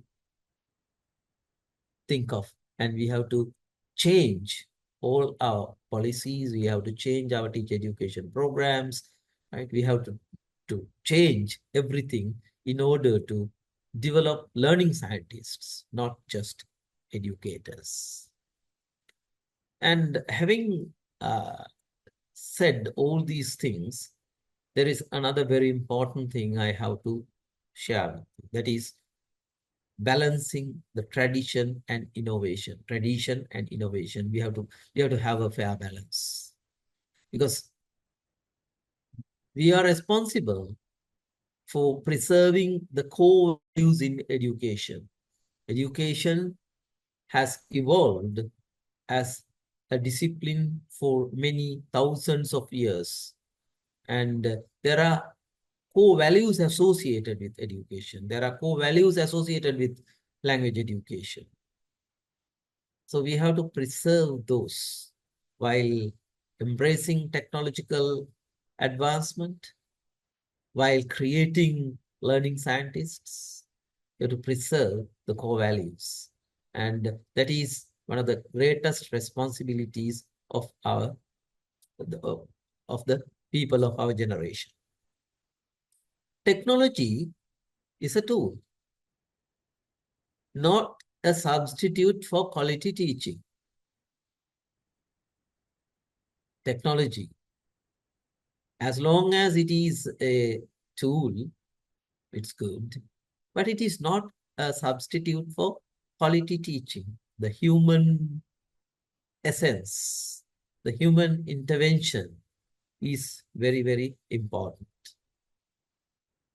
So we will never be able to substitute the excellent teacher we have known right throughout the history with any of these technological tools, but the quality teachers will use technological tools to improve their quality. That is, I think, the most important thing. So combining strength of digital tools with principles of education, there is a knowledge base we have created with research and with extensive practices of many hundreds and thousands of people over a period of time, for many decades. many centuries, we have been creating these principles of education. So combining the strength of digital tools with the principles of education is also a very important aspect to balance the tradition and innovation. And understanding the need to face-to-face education. When it comes to language education, right, the need to have face-to-face education, especially giving opportunities for people to communicate, for people to interact, for people to know how to use language in a natural setting. This is very important. All these artificial situations created, they will give you practice, but in real life, you need to have practice. You need to have that human touch. You need to feel the smile. You need to feel the warmth of the person in front of you, not the machine in front of you. The machine in front of you is not warm as a human being. The machine in front of you cannot smile, cannot look at your eyes, cannot keep the eye contact. But it is only the human beings who can keep that contact. So that is another important thing. So what are we going to do in the future? For students, my suggestion is, let's use technology as a means of expanding horizons. Don't let technology define your limits. It's okay. You can use technology as a means of expanding your horizons, but technology should not be something to define your limits, right? Now see, AI will not steal your job, but someone who knows how to use AI tools will steal your job. This is what I listened to very recently at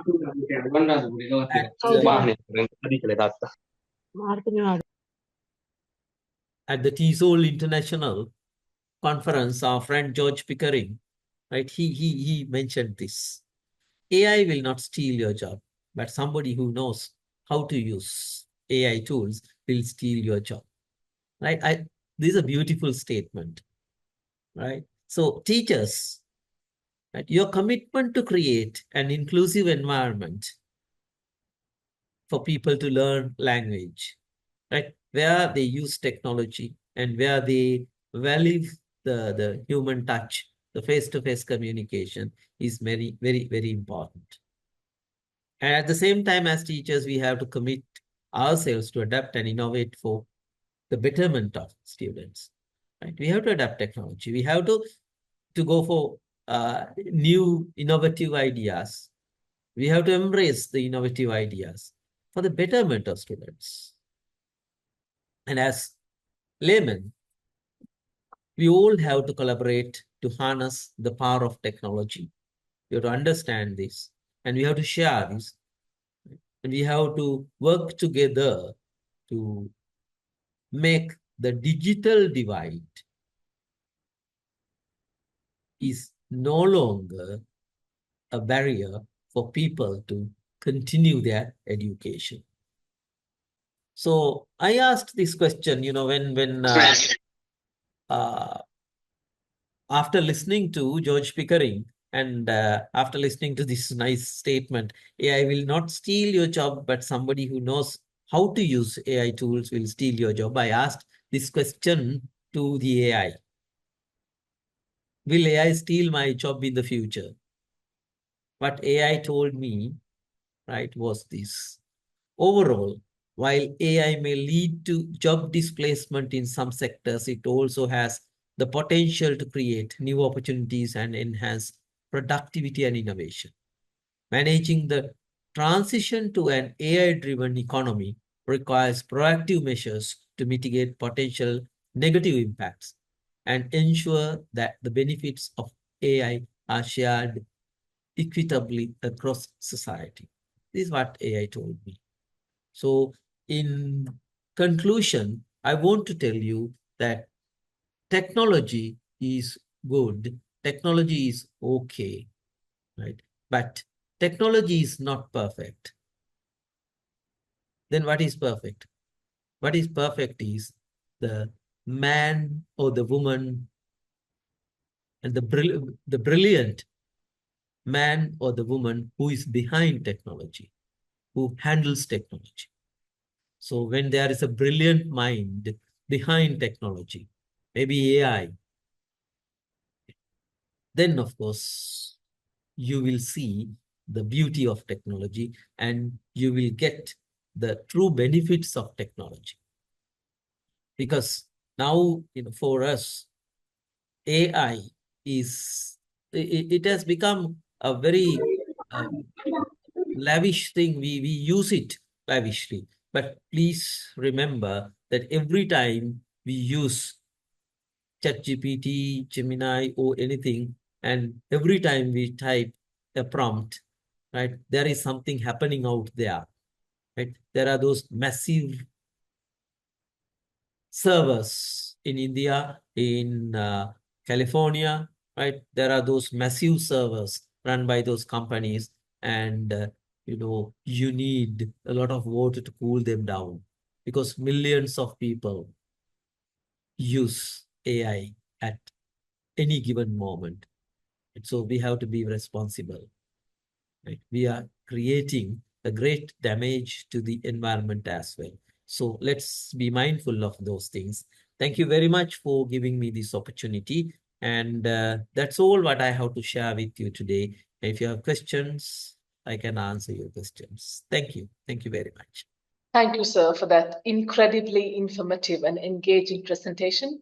Your insights and expertise have provided us with a fresh perspective on how we can integrate cutting-edge technology into language teaching, as we are stepping into the era of generative artificial intelligence, which is indeed a challenging phase. It's time now for us to remember a set of amazing individuals who had been a pillar of strength to the RESCs where they served. Please draw your attention to the screen now. Mrs. Sujata Jayasinghe.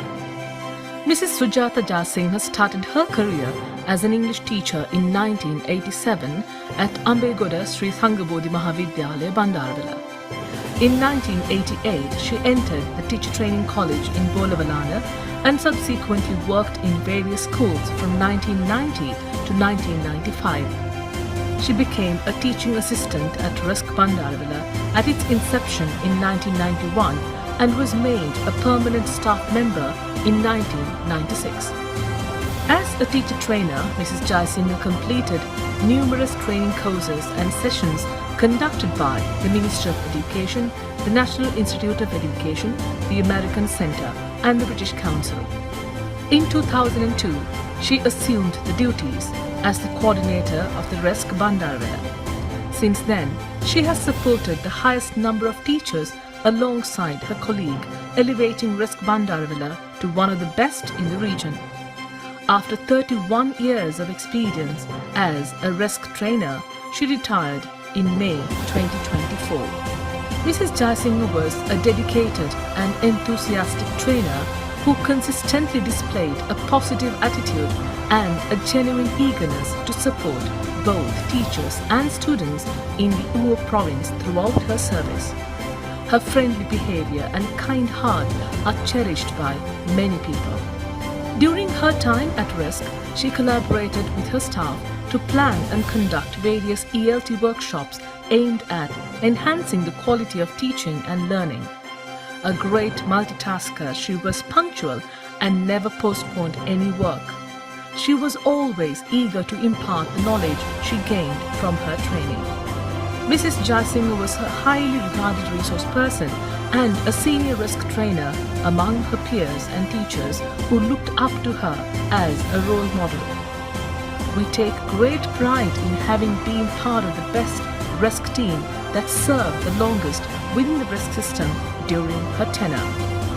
Upon her retirement, she was the most senior member of the RESC family. Mrs. Sujata Jayasinghe, today we celebrate you for your unwavering commitment and the tremendous service you have rendered to the field of English language teaching and training.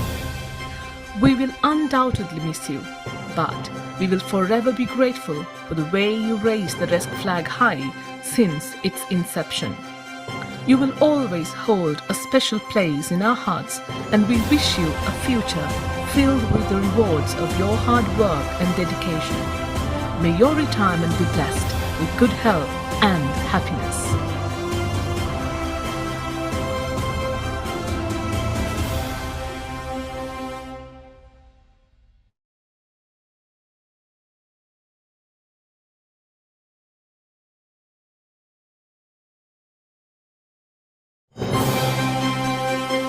Mrs. Manjula Joseph. Born on the 27th of August in 1967 in Kandy, Mrs. Joseph received her primary and secondary education at Pushpadan Girls College Kandy, St. Cecilia's Convent in Batticaloa and St. Gabriel's Convent in Hatton. She was selected as a Delic trainee in Nuvarelia and received her first teaching appointment in 1988 at St. Mary's Tamil Mahavidyalaya. In 1991 and 1992, Mrs. Joseph completed her training at Princet Kandy. She joined the RESC family in 1996 and worked at RESC Hatton until 2005, where she served as both a teacher trainer and a teacher in charge. Her humbleness and friendly nature made her very popular among the teacher community. After her marriage, she moved to the southern part of the country and worked at Prajapati Balika Mahavidyalaya, Ambalangoda from 2005 to 2006. She then joined Balapitiya RESC, succeeding Mrs. Hasanti Uralagamage, where she continued her role as a teacher trainer. During her time in service, Mrs. Joseph received training from the Ministry of Education, the National Institute of Education, the British Council, and the Provincial and Zonal Departments of Education. She completed various courses with the British Council, including PELP, English Teachers in Action, English for Teachers, English Communication Skills for Remote Delivery, and professional development courses for ELT teachers. From 2005 to 2024, she also took on the responsibility of mentoring the TKT program. During her tenure, she trained secondary English teachers, primary English teachers, and non-English teachers alike. Mrs. Joseph was fully dedicated to organizing events and workshops at the RESC. She conducted programs for grade 5 students preparing for the scholarship exam, actively led English camps, storytelling sessions, the Reading Through Sounds program, and workshops for GCE ordinary level and advanced level students. She was also involved in debating and spelling bee competitions. As a material writer, she contributed to the English for Communication program and the syllabi for grade 1 and 2. Throughout her career, she supported the Department of Education by serving as a judge and marker for divisional, zonal, provincial, and national level English Day competitions. After fulfilling numerous responsibilities as a dedicated RESC member, Mrs. Joseph retired from the government service as a contented public servant. Her friendly, humble nature and willingness to share her knowledge made her an invaluable colleague. She was always ready to work in any challenging situations we faced at Balapitiya RESC. Mrs. Joseph was a trusted companion to many and a long-loving sister to her colleagues. Her departure is an irreplaceable loss, especially to RESC Balapitiya. Although she has retired, we hope she will continue to support us in our future endeavors. We wish her all the best in life, along with her husband and their beloved daughter. Dear Miss Manjula, you will be deeply missed and you will be remembered with great respect. We wish you a healthy retirement filled with happiness and peace.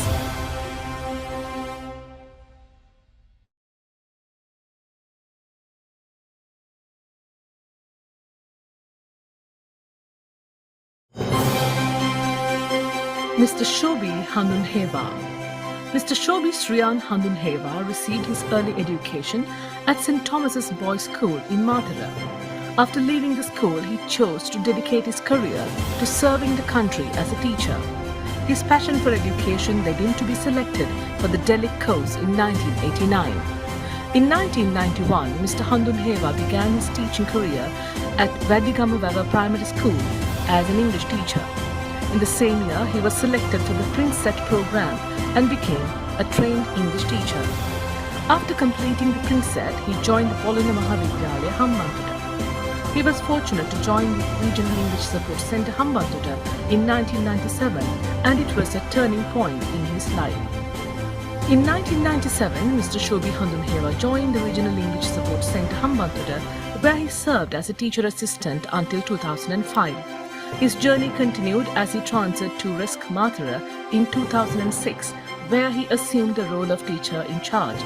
In 2016, he became the coordinator of Mathura RESC, a position in which he served with dedication until his retirement. As the coordinator of RESC Mathura, he made an enormous effort to uplift the knowledge of both English teachers and students in Mathura district by conducting teacher and student workshops. He organized numerous workshops and training programs to enhance their skills. Additionally, he served as the chief evaluator for GCE ordinary level panels for 25 years, as he was an active member of the controlling panel. Mr. Handunhewa was also the president of the Regional English Support Centre Association, RESCA, at the time of his retirement. In this capacity, he was instrumental in addressing the concerns of his colleagues and played a key role in advancing the goals of RESCA. His dedication, leadership, and commitment to education have left an indelible mark on the entire system. His absence will be deeply felt by the RESC family, and his contributions will not be easily replaced. We extend our heartfelt wishes to Mr. Handunhewa for a future filled with happiness, good health, and prosperity.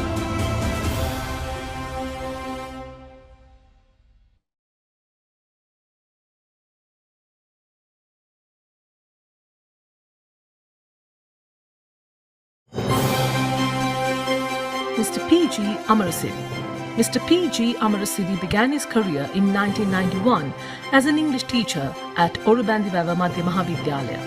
In 1996, he received a transfer to Kahagolla Madhya Mahavidyalaya. He joined St. Joseph's College Bandaravilla in 2007, and in 2009 he joined the Regional English Support Centre in Bandaravilla, where he served as a permanent staff member until his early retirement in 2024. Mr. Amarasiri earned his bachelor's degree with English as a subject from the University of Peradeniya in 2001, followed by a postgraduate diploma in TESOL from the University of Colombo in 2005. In 2013, he completed his master's degree in education at the National Institute of Education, Maharagama. Throughout his career as a teacher trainer, Mr. Amarasiri attended several professional development courses conducted by the Ministry of Education, the National Institute of Education, and the British Council. He also received specialized training at the English and Foreign Languages University in Hyderabad, India.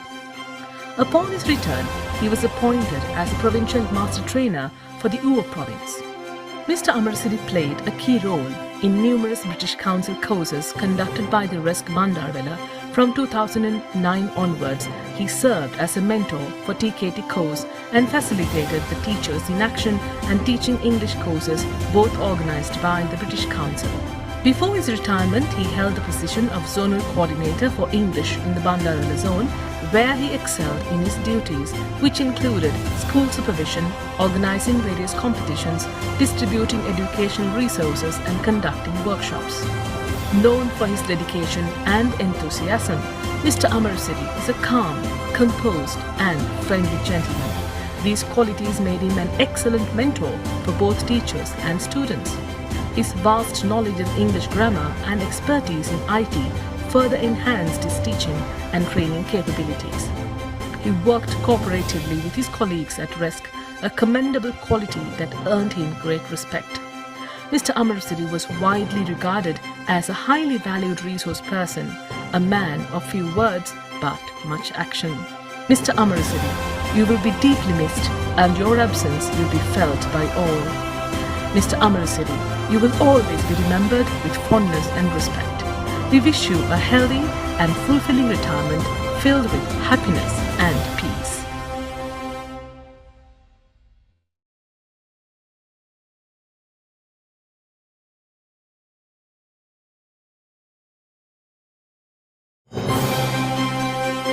Mrs. Thusita Dhammika Hapuarachi. Mrs. Thusita Hapuarachi started her career as a teacher of English in 1992. Her first appointment was at Telichavila Royal College, where she worked as a teacher until 2013. In August 2013, she joined the Regional English Support Centre in Hangwalla as a teacher assistant. She was later promoted as the teacher in charge on April 23, 2021 and became the coordinator in 2021, continuing in this role until her retirement in February 2024. Mrs. Hapuarachi is an alumni of the Pathanamthitta National College of Education. She earned her Bachelor of Arts degree from the University of Colombo, followed by a postgraduate diploma in teaching English as a second language from the same university. She also completed her master's degree at the University of Kelaniya. While based at RESC Hangwalla, Mrs. Hapuarachi extended her expertise to the Colombo district and contributed significantly to national level English development projects. She conducted teacher training courses such as PEL, TKT, ECSRD, and designed numerous training sessions for English teachers. In addition, she organized seminars targeting Grade 5 scholarship, ordinary level and advanced level students. Her involvement as a resource person for developing modules and other materials is significant. She also served as a marking examiner for GCE ordinary level and advanced level examinations. Mrs. Hapuarachi's role as a mentor and observer in teachers' professional development programs further extended her contribution to the field. She led a range of initiatives at RESC, including professional development programs for teachers, student camps, awareness programs for various ELT competitions, and material development sessions targeting various ELT projects. Mrs. Tusita Hapuarachi, your journey of elevating Hangwalla RESC was not an easy endeavour, as it was filled with thorns and pitfalls. You made an extraordinary effort with strong determination to go the extra mile and exceed expectations throughout your 11 years of service. Your passion led RESC Hangwalla to earn a name. Every morning was surprising and every evening was exciting for your team members. Dear Miss Tusita Hapuarachi, you will be deeply missed and your service is fondly remembered with great respect. We wish you a healthy retirement filled with happiness and peace.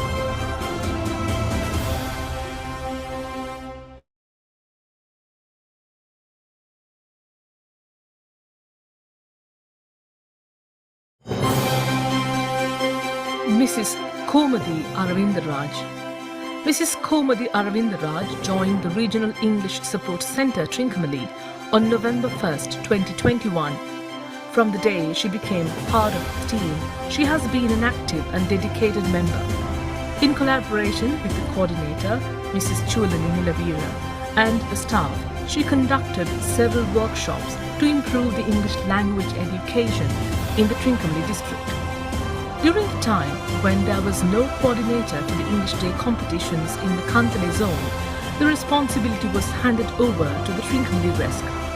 Mrs. Aravindaraj worked alongside the RESC members and senior English teachers in the Trincomalee zone to successfully organize and complete the competitions.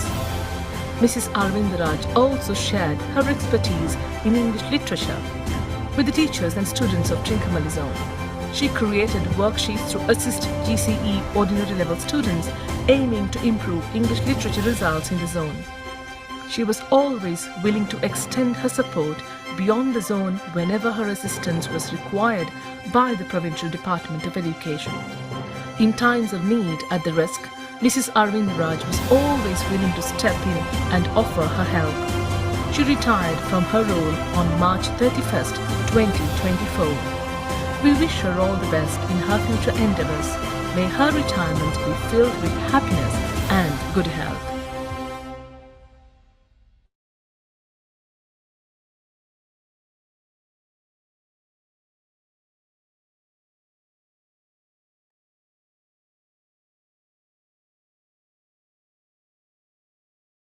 Remembering all of them with much gratitude and wishing them a peaceful and a happy retirement, let's move on to another significant event in today's agenda.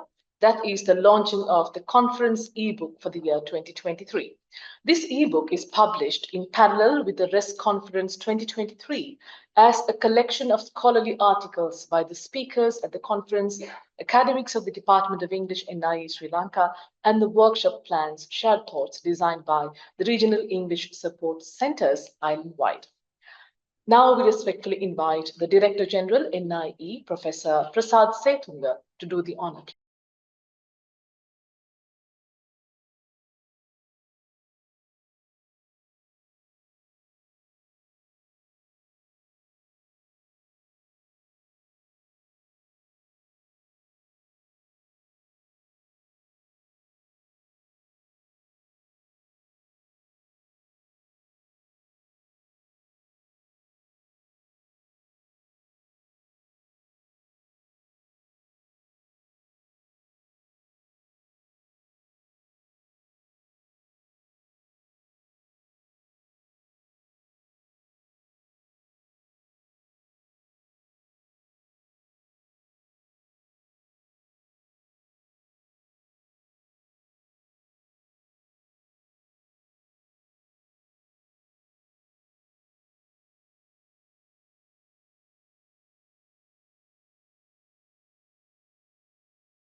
Thank you, sir.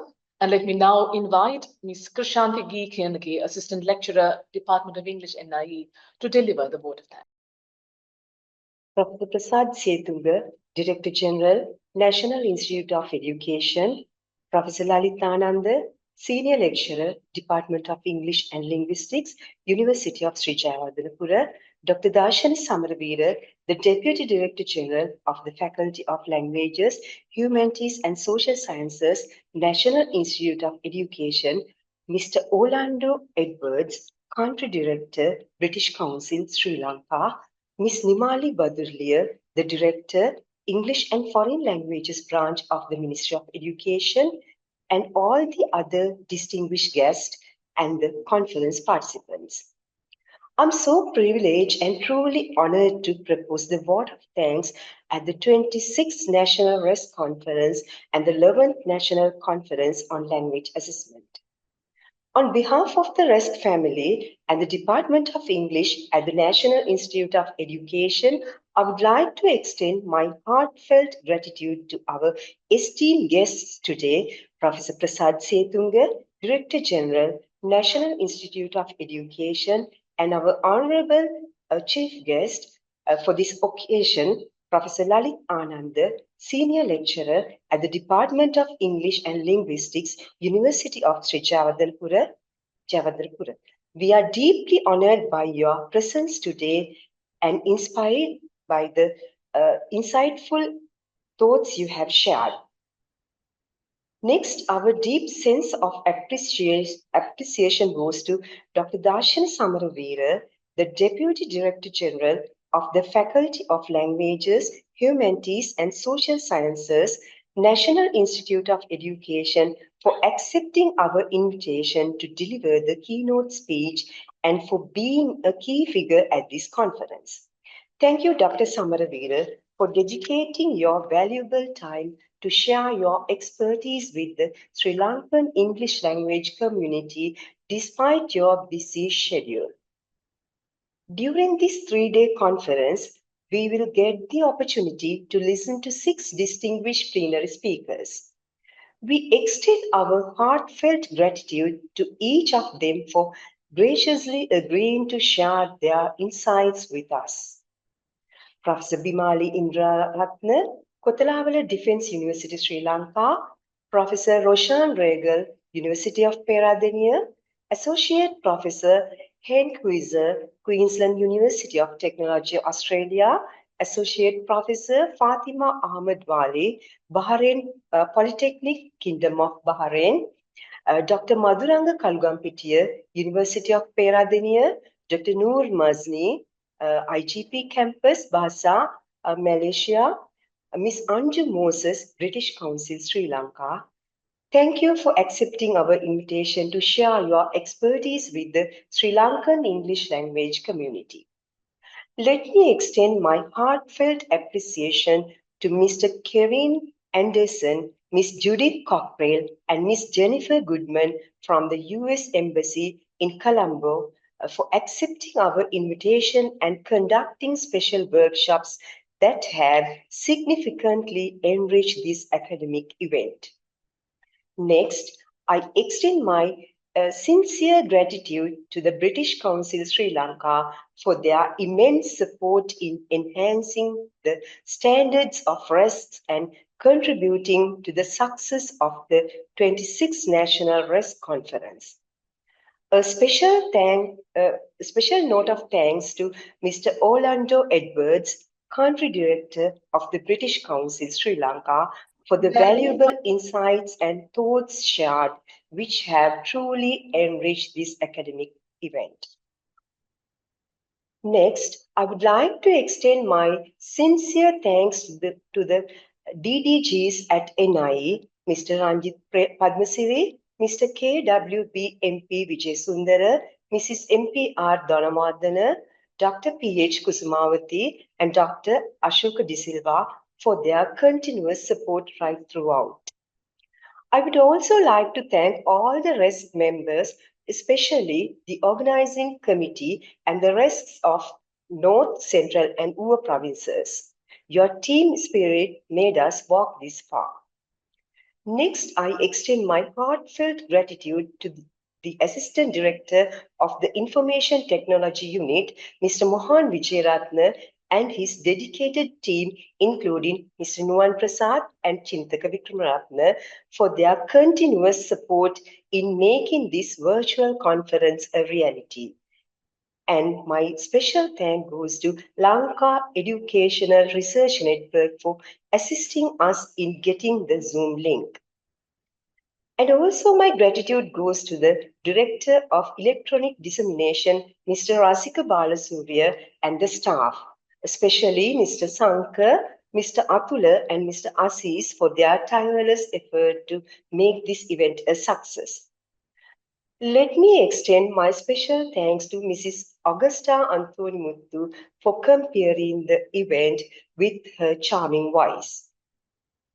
We are also grateful to the distinguished guests and the participants who are joining us today from all over the world to witness the inaugural ceremony of the 26th National RESC Conference and 11th National Conference on Language Assessment. Let me express my heartfelt gratitude to Dr. Darshana Samaraveera, the Deputy Director General of the Faculty of Languages, Humanities and Social Sciences at the National Institute of Education, for the immense support and guidance given throughout this journey. The support and guidance given by him is immeasurable. His invaluable contribution has elevated our endeavors and made our collective effort immensely gratifying. Once again, I extend my heartfelt thanks to Dr. Darshana Samaraveera for being the pillar of strength behind this achievement, offering invaluable guidance and encouragement every step of the way. An event like this cannot happen overnight. it should be backed by a skillful and committed team. We are truly fortunate to have a leader who is committed and devoted to our team. I would like to express my deepest gratitude to Ms. Kalani Virosha Giganage, an assistant lecturer at the Department of English, NIE, and the National RESC Coordinator, whose dedication and efforts have been the driving force behind overcoming every challenge and ensuring the success of this event.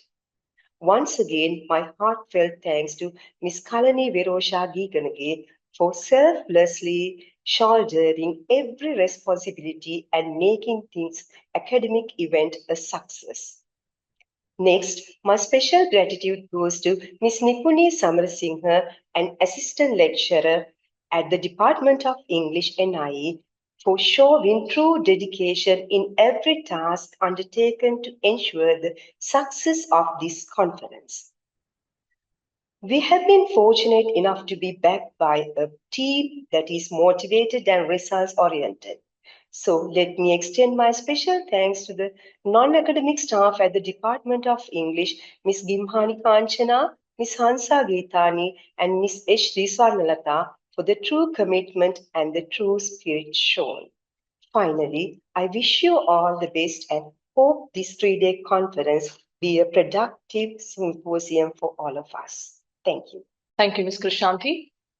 Ladies and gentlemen, in this rapidly evolving digital era, generative AI is transforming various aspects of lives.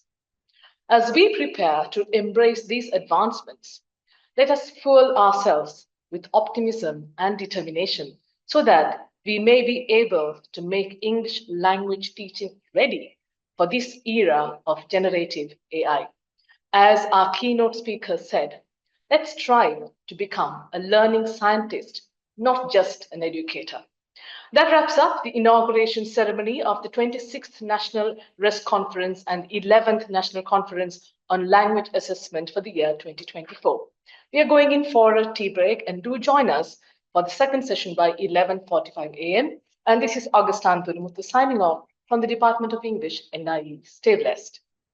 Welcome back to the 26th National RESC Conference and 11th National Conference on Language Assessment.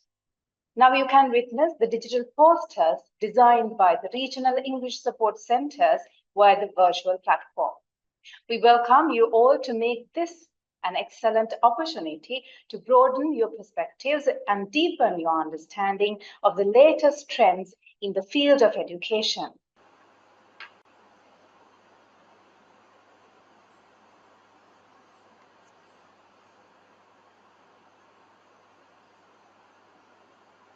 Hello, I am Nilani from RESC. Our topic is ethical and cross-cultural considerations in AI usage. The integration of AI in ESL education opportunities for personalized learning and adaptive tools, but it also raises ethical and cross-cultural challenges. Addressing these considerations is critical to ensure responsible and inclusive AI use in language teaching. There are 3 considerations: managing biases in AI models, ensuring data privacy, and adapting AI tools to diverse cultural contexts. So I'm going to talk about managing biases in AI models. AI systems, including those used in language learning, are often trained on large data sets that may contain inherent biases. These biases can emerge in several forms: stereotypical bias, racial bias, and cultural bias. So there are several key strategies can be implemented to reduce bias in AI models. Some of them are: ensure data quality, ingesting complete, accurate, and clean data into AI model; diverse data sets, introducing diverse data sets into an AI system; feedback loops, giving constant feedback and learning loop; increased regulations, increased adoption of responsible AI. By incorporating diverse data sets, ethical responsibility, and open communication mediums, we can ensure that AI is a source of positive change worldwide. Now, Isru will talk about ensuring data privacy. Ensuring data privacy. The use of AI in ESL education often involves the collection and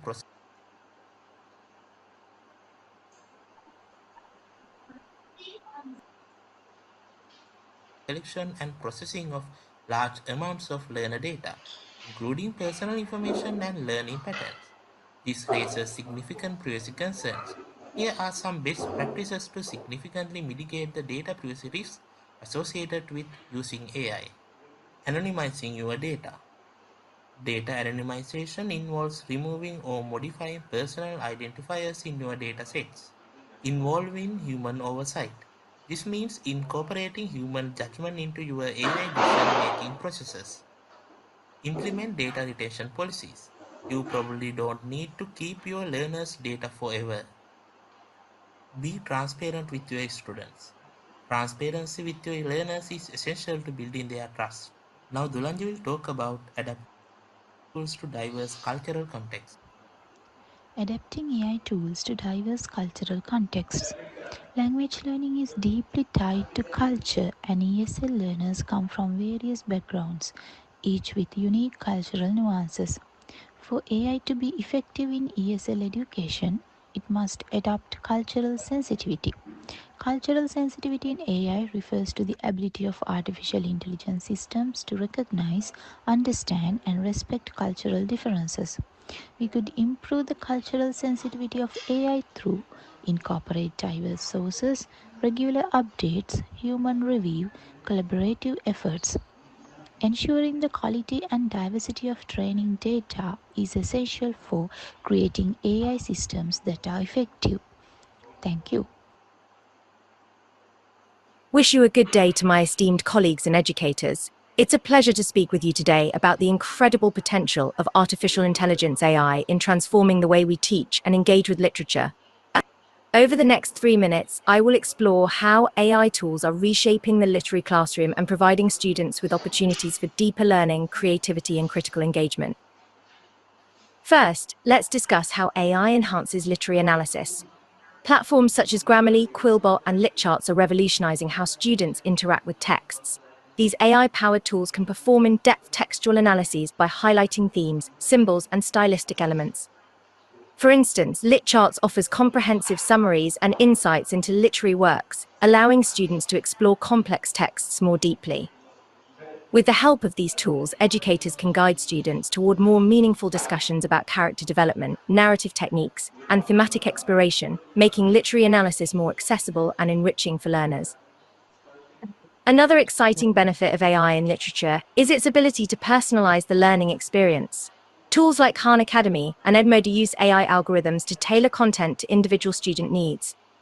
This allows students to explore different genres and forms of literature that align with their interests, whether it's contemporary poetry, classic novels, or speculative fiction. These personalized pathways not only increase student engagement, but also encourage a deeper appreciation of literature as students take ownership of their learning journey and engage with works that resonate with their personal perspectives. AI is also an incredible tool for fostering creativity in the literature classroom. For example, platforms like ChatGPT and Cedarwrite can generate writing prompts based on themes from classic literature. Imagine a student studying Shakespeare receiving a prompt that invites them to reimagine a scene from Romeo and Juliet in a modern-day setting. This kind of creative exercise encourages students to critically engage with the original text while sparking their own creative expression. The result is a more profound understanding of literary themes and styles as students experiment with their own interpretations. Critical thinking is another area where AI can play a pivotal role. By facilitating discussions about AI-generated analyses versus human interpretations, educators can encourage students to reflect on issues such as authorship, originality, and the nature of literary interpretation. This critical dialogue not only enhances students' analytical skills, but also deepens their understanding of both the literature they are studying and the role of technology in shaping our perceptions of texts. Lastly, AI enables interactive and immersive learning experiences through gamified platforms like Twine and Inklewriter. These tools allow students to create interactive narratives, where their choices influence the outcome of the story. This not only helps students better understand narrative structure, but also fosters a deeper connection to the material by making them active participants in the storytelling process. Through these interactive experiences, students can see literature as a dynamic, participatory art form. As we look to the future, the integration of AI into literature education offers both challenges and exciting opportunities. From advanced literary analysis and personalized learning paths to creativity-driven prompts and interactive storytelling, AI has the potential to significantly enrich the literary classroom. By leveraging these tools, we can foster a more engaging, thoughtful, and imaginative learning environment, preparing our students for a world where technology and creativity will continue to intersect in remarkable ways. Thank you. Good day to you all. I want to talk about the crucial theme of professional development and readiness for AI integration in ESL education. As AI continues to revolutionize various industries, its integration into education, particularly in teaching English as a second language, is becoming increasingly important. But for this to happen successfully, our educators and institutions need to be well prepared. First, we must recognize the growing importance of AI in enhancing learning outcomes. AI tools can personalize learning experiences, making them more effective and engaging for students. This global trend in AI adoption underscores the need for future-ready educators who can harness these technologies to improve language acquisition. However, adopting AI isn't just about having the tools. It's about equipping our teachers with the right skills. That's why professional development is key. We need to provide ongoing workshops, hands-on training, and even certification programs to ensure that educators are comfortable and proficient with AI tools. By developing their digital literacy, teachers can better understand and utilize AI in the classroom, ultimately enhancing their teaching strategies. Assessing readiness for AI integration is another critical step. It's essential to evaluate whether institutions have the necessary infrastructure and support systems in place. At the same time, teachers should assess their own readiness through self-evaluation tools. Ensuring students are prepared to engage with AI tools is equally important, as their involvement is crucial for successful implementation. Finally, we must consider the challenges that come with AI integration. Overcoming resistance to change, ensuring equitable access to resources, and creating sustainable implementation strategies are all part of the process. By addressing these challenges head-on, we can pave the way for successful AI integration in ESL education. In conclusion, preparing for AI integration involves more than just adopting new technologies. It requires a concerted effort to train and support educators, assess readiness, and tackle challenges. By doing so, we can unlock the full potential of AI to transform ESL education and better serve our students. Thank you. This is Jayati from RESC. The topic Professional Development and Readiness for AI Integration focuses on 4 things. They are: number 1, preparing educators or teacher trainers and educational institutions for AI adoption. Number 2, addressing the needs of training. Number 3, developing digital literacy. And the last one is assessing readiness for AI integration. What you all see in this slide aims to explore the strategies for equipping trainers with the skills and resources required to implement AI technology successfully in the educational field. To be ready with AI integration, one should understand the 3 levels of it. They are the foundational, operational, and transformational. Rather than the first and the second, the transformational level is very important for a person to be efficient in ELT. Through this, one can enhance learning outcomes, develop new skills, and increase efficiency. Roles of AI in professional development are numerous. Some of them are automated tasks, universal access to all students, personalized education, generation of smart content, and educating the educator. One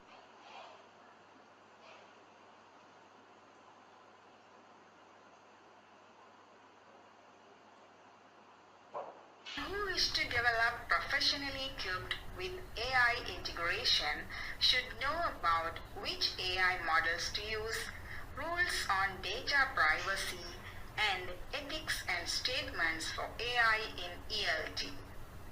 Thus, AI integration takes a major part in the ELT curriculum and professional development. Thank you. Artificial intelligence is transforming ESL education through innovative applications that enhance learning efficiency, engagement, and personalization. Here are some of the most cutting-edge AI applications in ESL education. MindsPark uses AI to give adaptive feedback in reading and writing tasks. Chatbot applications like Replika create dynamic language practice. Duolingo, Babbel, and Rosetta Stone are also AI-powered applications. Elsa Speak and SpeechAce use AI to evaluate pronunciation. Grammarly, ProWritingAid, and Quillbot provide real-time corrections, explanations, and suggestions for writing improvement. Mundler VR provides interactive environments for learning, whereas tools like Monkeylearn and Lexalytics can analyze language. Now let's look at the impact of AI applications and the future trends in ESL learning. AI-powered platforms analyze students' language proficiency and learning styles to provide personalized content and feedback. These platforms adapt to individual progress, offering targeted exercises, lessons, and assessments, thus creating a tailored learning experience. And also AI-driven tutoring systems provide one-on-one instruction, simulating human tutors. These systems can offer real-time feedback, identify areas for improvement, and guide students through complex language challenges. Moreover, AI applications in speech recognition help learners improve pronunciation by analyzing spoken language and providing corrective feedback. These tools can break down phonetic errors and suggest improvements in real time. AI-powered chatbots offer conversational practice for learners in a stress-free environment. They simulate real-life conversations, helping students improve their speaking and vocabulary usage through natural dialogue. Furthermore, AI tools for writing help ESL learners improve their grammar, spelling, and sentence structure. These tools offer instant feedback and suggestions for improving clarity, tone, and coherence in writing. AI-enhanced VR and AR applications create immersive language learning environments. These tools simulate real-world scenarios where students can practice language skills in context, helping them gain confidence and improve fluency. Gamified AI tools make language learning more engaging and fun through interactive games. Therefore, it is obvious that AI-driven tools will have a significant impact on the future of ESL education. Good day to you all. I want to talk about the crucial theme of professional development and readiness for AI integration in ESL education. As AI continues to revolutionize various industries, its integration into education, particularly in teaching English as a second language, is becoming increasingly important. But for this to happen successfully, our educators and institutions need to be well prepared. First, we must recognize the growing importance of AI in enhancing learning outcomes. AI tools can personalize learning experiences, making them more effective and engaging for students. This global trend in AI adoption underscores the need for future-ready educators who can harness these technologies to improve language acquisition. However, adopting AI isn't just about having the tools. It's about equipping our teachers with the right skills. That's why professional development is key. We need to provide ongoing workshops, hands-on training, and even certification programs to ensure that educators are comfortable and proficient with AI tools. By developing their digital literacy, teachers can better understand and utilize AI in the classroom, ultimately enhancing their teaching strategies. Assessing readiness for AI integration is another critical step. It's essential to evaluate whether institutions have the necessary infrastructure and support systems in place. At the same time, teachers should assess their own readiness through self-evaluation tools. Ensuring students are prepared to engage with AI tools is equally important, as their involvement is crucial for successful implementation. Finally, we must consider the challenges that come with AI integration. Overcoming resistance to change, ensuring equitable access to resources, and creating sustainable implementation strategies are all part of the process. By addressing these challenges head-on, we can pave the way for successful AI integration in ESL education. In conclusion, preparing for AI integration involves more than just adopting new technologies. It requires a concerted effort to train and support educators, assess readiness, and tackle challenges. By doing so, we can unlock the full potential of AI to transform ESL education and better serve our students. Thank you. Distinguished colleagues, we at the Regional English Support Center, Balapedia, are honored to present our digital poster on the theme, Teaching Literature in the Era of AI. This conference serves as a platform to explore the transformative impact of artificial intelligence on education, particularly in the realm of literary studies. As we stand on the cusp of a technological revolution, AI is reshaping the educational landscape. Its potential to enhance teaching and learning is immense. In the context of literature, AI offers new avenues for analysis, engagement, and personalization. However, it is imperative that we approach this integration with caution, addressing ethical concerns and ensuring that technology serves as a tool rather than a replacement for human creativity and connection. Our poster outlines the objectives of this presentation: to explore the integration of AI in literary analysis, to enhance student engagement through AI, to address the ethical implications of AI in literature, to promote AI as a tool for inclusive education, to foster collaborative learning with AI, to prepare educators for the future of AI in literature. To achieve these objectives, we have identified 3 key areas of focus. 1. AI tools and platforms. Tools like GPT-3, Google BERT, and Voyant can be leveraged for natural language processing, text analysis, and interactive learning. 2. Digital resources. E-books, online libraries, AI, enhanced annotation tools, and multimedia resources can enrich the learning experience. 3. Methods of integration. AI can be incorporated into literary analysis, interactive learning, collaborative projects, and activities that foster ethical and critical thinking. The potential outcomes of integrating AI into literature education are significant. We can expect enhanced literary analysis skills, increased student engagement, greater collaboration, improved ethical and critical awareness, more efficient assessment, and increased accessibility and inclusivity.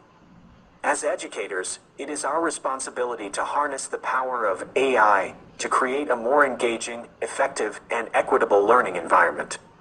By embracing AI thoughtfully and ethically, we can prepare our students for the challenges and opportunities of the future. Thank you. Ethical and cross-cultural considerations in AI usage in ESL education. Artificial intelligence is increasingly being used in ESL education, offering both opportunities and challenges. However, the ethical and cross-cultural aspects of AI usage in this context are crucial to consider. Ethical considerations. 1. Data privacy. AI tools often require large amounts of personal data to function effectively. It is important to ensure that students' data, such as their learning progress or personal information, is kept secure and not misused. 2. Bias in AI systems. Many AI systems are trained on data that may reflect cultural or linguistic biases, which can disadvantage students from non-English speaking backgrounds or different cultural contexts. Educators must be cautious and ensure that AI systems are evaluated for fairness. 3. Equity and access. Not all students have equal access to technology. In some parts of the world, including Sri Lanka, many students may lack the devices or internet connectivity required to benefit from AI-enhanced learning. It's essential to bridge the digital divide and ensure equal learning opportunities for all students. Cross-cultural considerations. 1. Cultural sensitivity in content. AI tools must be designed to account for different cultural backgrounds. Lessons should not only reflect Western culture, but also incorporate examples, stories, and references that resonate with students from diverse cultures, including Sri Lanka. 2. Language variation. English is a global language, but it varies in usage across different cultures and regions. AI tools should be adaptable to these variations, supporting students in learning English that is relevant to their context and not limited to one specific dialect. 3. Teacher and AI collaboration. AI can enhance ESL learning, but it should not replace human teachers. Teachers play an essential role in understanding the unique cultural backgrounds of their students and adapting lessons accordingly. AI should support teachers in this process, not dominate it. In conclusion, while AI offers valuable tools for ESL education, we must be mindful of ethical issues such as data privacy, fairness, and accessibility, as well as cross-cultural considerations like cultural sensitivity and language variation. By addressing these aspects, AI can be used responsibly and effectively in helping students learn English. Ethical and cross-cultural considerations in AI usage in ESL education. Artificial intelligence is increasingly being used in ESL education, offering both opportunities and challenges. However, the ethical and cross-cultural aspects of AI usage in this context are crucial to consider. Ethical considerations. 1. Data privacy. AI tools often require large amounts of personal data to function effectively. It is important to ensure that students' data, such as their learning progress or personal information, is kept secure and not misused. 2. Bias in AI systems. Many AI systems are trained on data that may reflect cultural or linguistic biases, which can disadvantage students from non-English speaking backgrounds or different cultural contexts. Educators must be cautious and ensure that AI systems are evaluated for fairness. 3. Equity and access. Not all students have equal access to technology. In some parts of the world, including Sri Lanka, many students may lack the devices or internet connectivity required to benefit from AI-enhanced learning. It's essential to bridge the digital divide and ensure equal learning opportunities for all students. Cross-cultural considerations. 1. Cultural sensitivity in content. AI tools must be designed to account for different cultural backgrounds. Lessons should not only reflect Western culture, but also incorporate examples, stories, and references that resonate with students from diverse cultures, including Sri Lanka. 2. Language variation. English is a global language, but it varies in usage across different cultures and regions. AI tools should be adaptable to these variations, supporting students in learning English that is relevant to their context and not limited to one specific dialect. 3. Teacher and AI collaboration. AI can enhance ESL learning, but it should not replace human teachers. Teachers play an essential role in understanding the unique cultural backgrounds of their students and adapting lessons accordingly. AI should support teachers in this process, not dominate it. In conclusion, while AI offers valuable tools for ESL education, we must be mindful of ethical issues such as data privacy, fairness, and accessibility, as well as cross-cultural considerations like cultural sensitivity and language variation. By addressing these aspects, AI can be used responsibly and effectively in helping students learn English. Ethical and cross-cultural considerations in AI usage in ESL education. Artificial intelligence is increasingly being used in ESL education, offering both opportunities and challenges.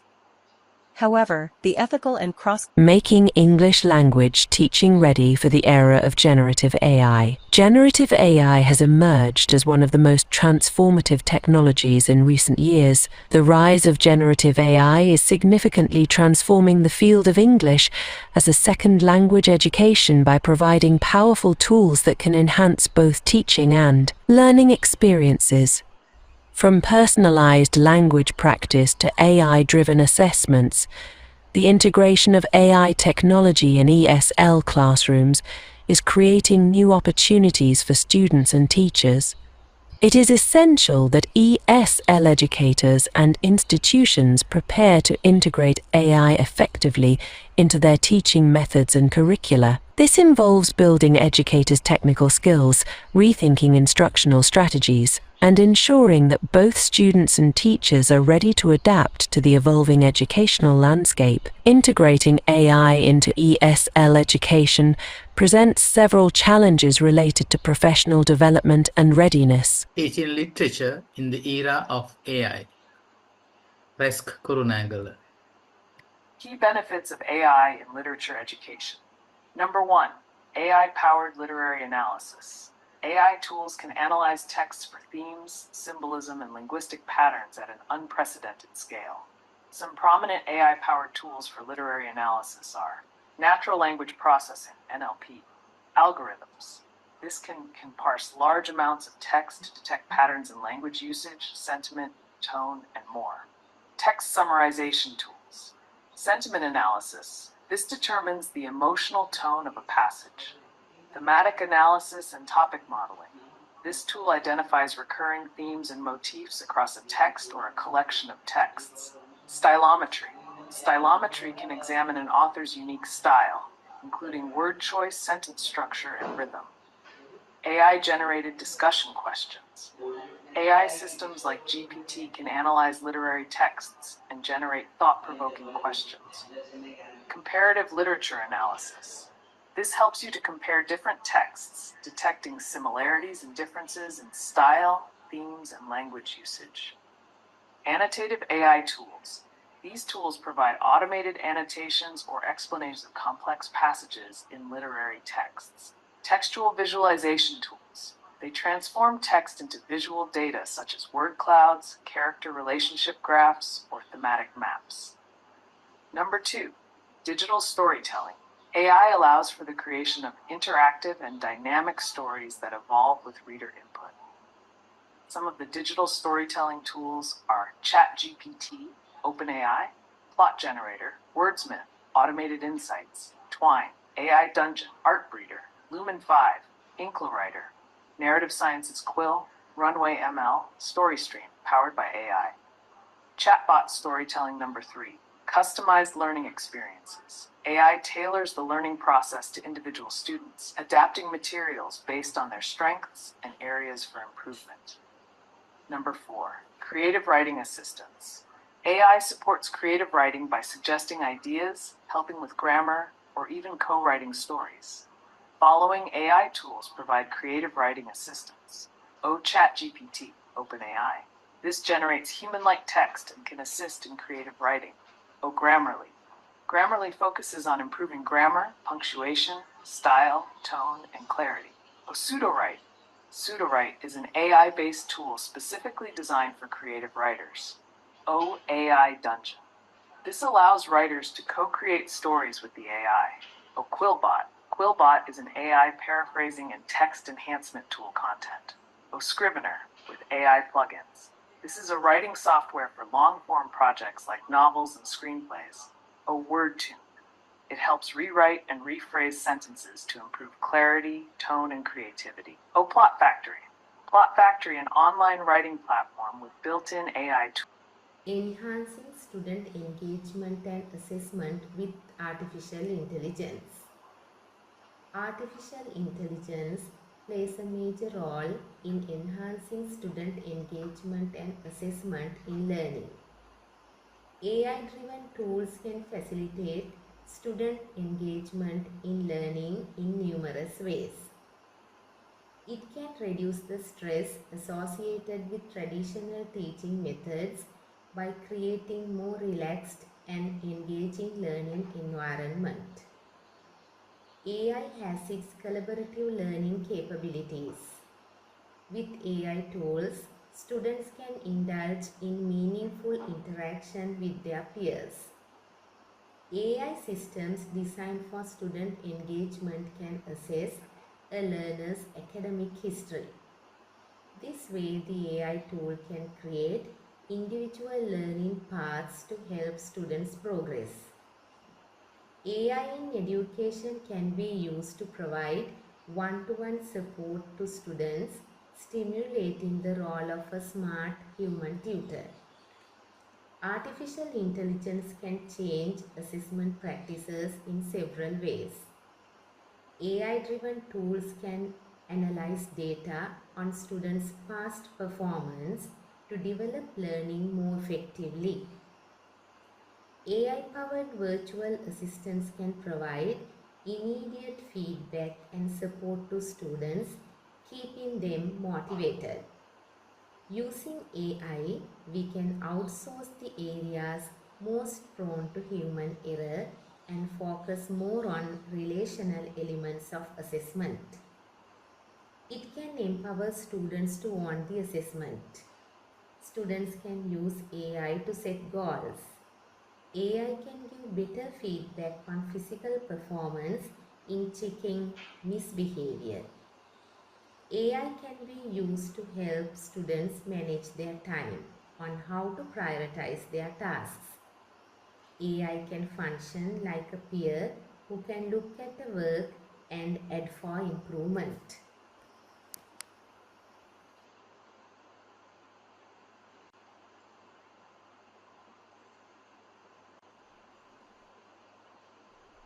Our topic is integrating AI in ESL curriculum and teaching practices. Under this topic, we focus on 5 major areas. The first one is adapting teaching material. To blend AI with traditional methods, AI should supplement, not replace, teacher-led instruction. Use it to provide extra practice or individualized feedback. To start small, introduce AI tools gradually to help students adjust to new methods of learning.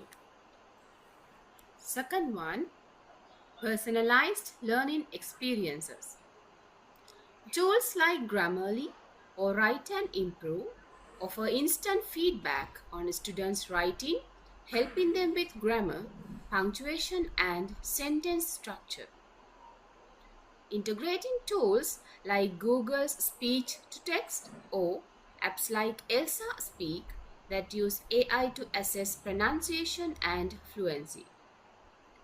Google Classroom combined with AI tools could track individual student progress and suggest personalized English grammar or vocabulary exercises.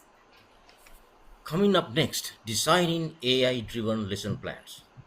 Using AI to create grammar exercises tailored to your students' current proficiency. For example, platforms like Quizlet allow you to create AI-generated flashcards and quizzes that adapt to students' progress. Fourth one is utilizing AI tools to create engaging. Using language learning games powered by AI such as Kahoot, Quiz, H5P, Nearpod to make learning vocabulary or grammar fun and interactive. For students struggling with English, tools like Google Translate or DeepL can provide immediate translation for unknown words or phrases.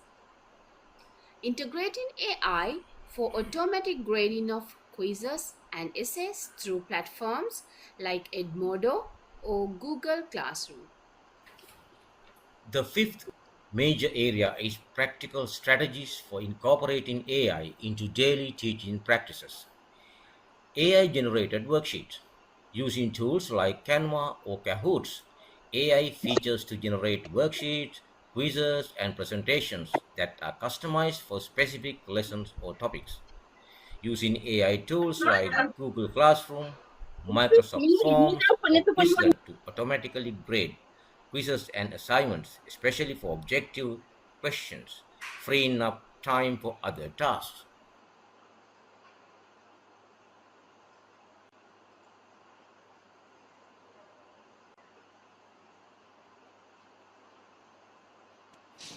Artificial intelligence refers to computer systems capable of performing complex tasks that historically only a human could do, such as reasoning, making decisions, or solving problems.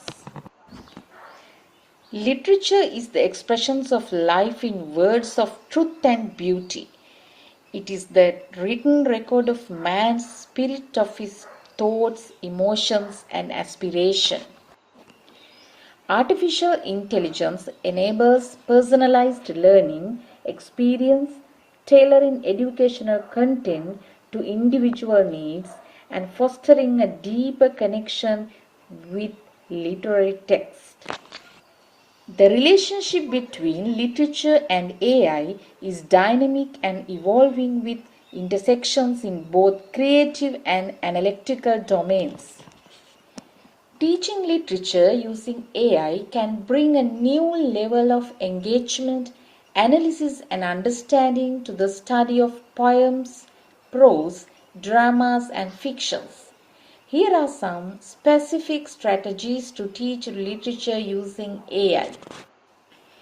AI tools can analyze students' reading levels, interest, and progress to recommended appropriate text. AI can generate discussion prompts based on the text being studied. AI can serve as a virtual tutor, guiding students through complex to simple. AI can also be used to interpret literature, helping readers better understand complex literary text. AI can be used to support creative writing. Tutor AI, ChatGPT, QReport, AI examinations are the best sources across the web, can be used in the language classroom. AI is an innovative method that can be used in a language classroom to teach literature.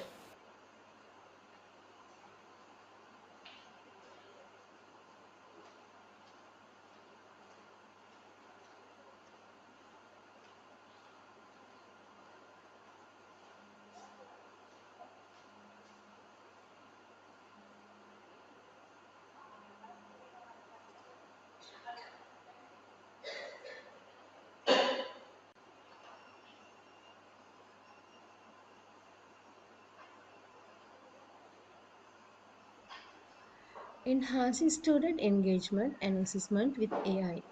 In today's rapidly evolving educational landscape, artificial intelligence is playing a transformative role. By integrating AI into ESL education, we can significantly enhance student engagement and streamline assessment processes.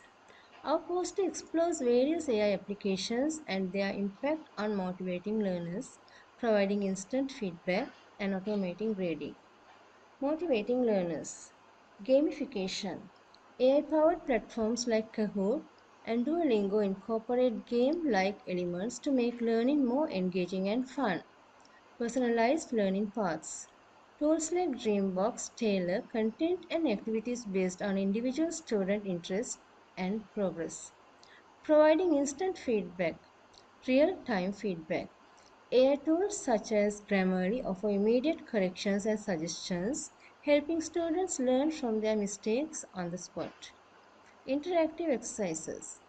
Engaging activities on platforms like Quizlet adapt to the learner's responses, providing continuous feedback.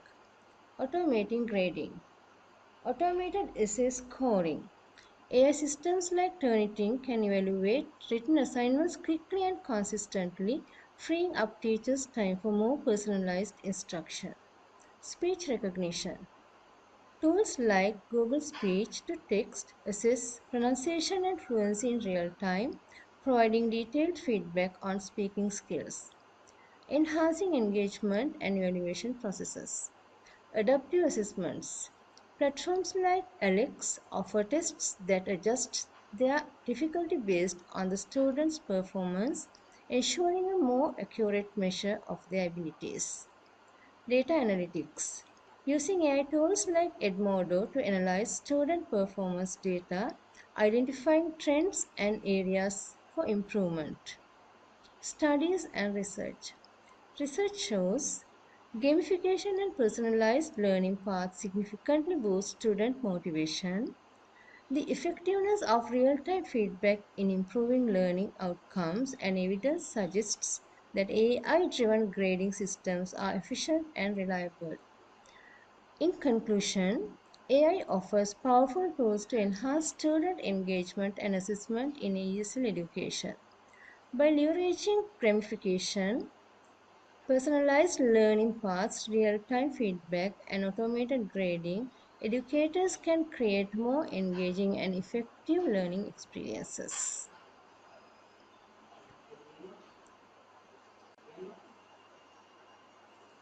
Welcome everyone.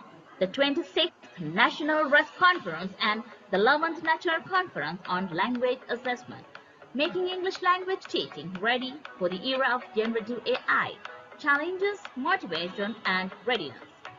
Today, we are diving into a fascinating and timely topic, enhancing student engagement and assessment with AI in ESL classrooms, presented by RESC Hanguranketa. Artificial intelligence is revolutionizing the way we teach and learn. In ESL classrooms, AI can play a transformative role by enhancing student engagement through innovative assessment methods.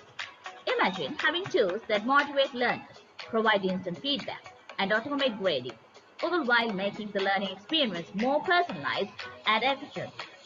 Through this presentation, we will explore the different ways AI can leveraging AI to motivate learning. AI offers a personalized learning experience, tailoring lessons to each student's strengths and weaknesses. AI-powered language apps such as chatbots and interactive games provide real-time interactions and engaging challenges that make learning fun and rewarding. By adapting to each student's learning pace, AI helps students stay motivated, reducing frustration, and keeping them engaged in the learning process. Providing instant feedback. One of the key advantages of AI in the ESL classroom is the ability to provide immediate feedback. This could be in the form of grammar correction tools like Grammarly or pronunciation checkers that allow students to correct themselves on the spot. When students receive instant feedback, they can identify areas for improvement right away and feel more confident in their progress. Automating grading. Grading can be time-consuming for teachers, but AI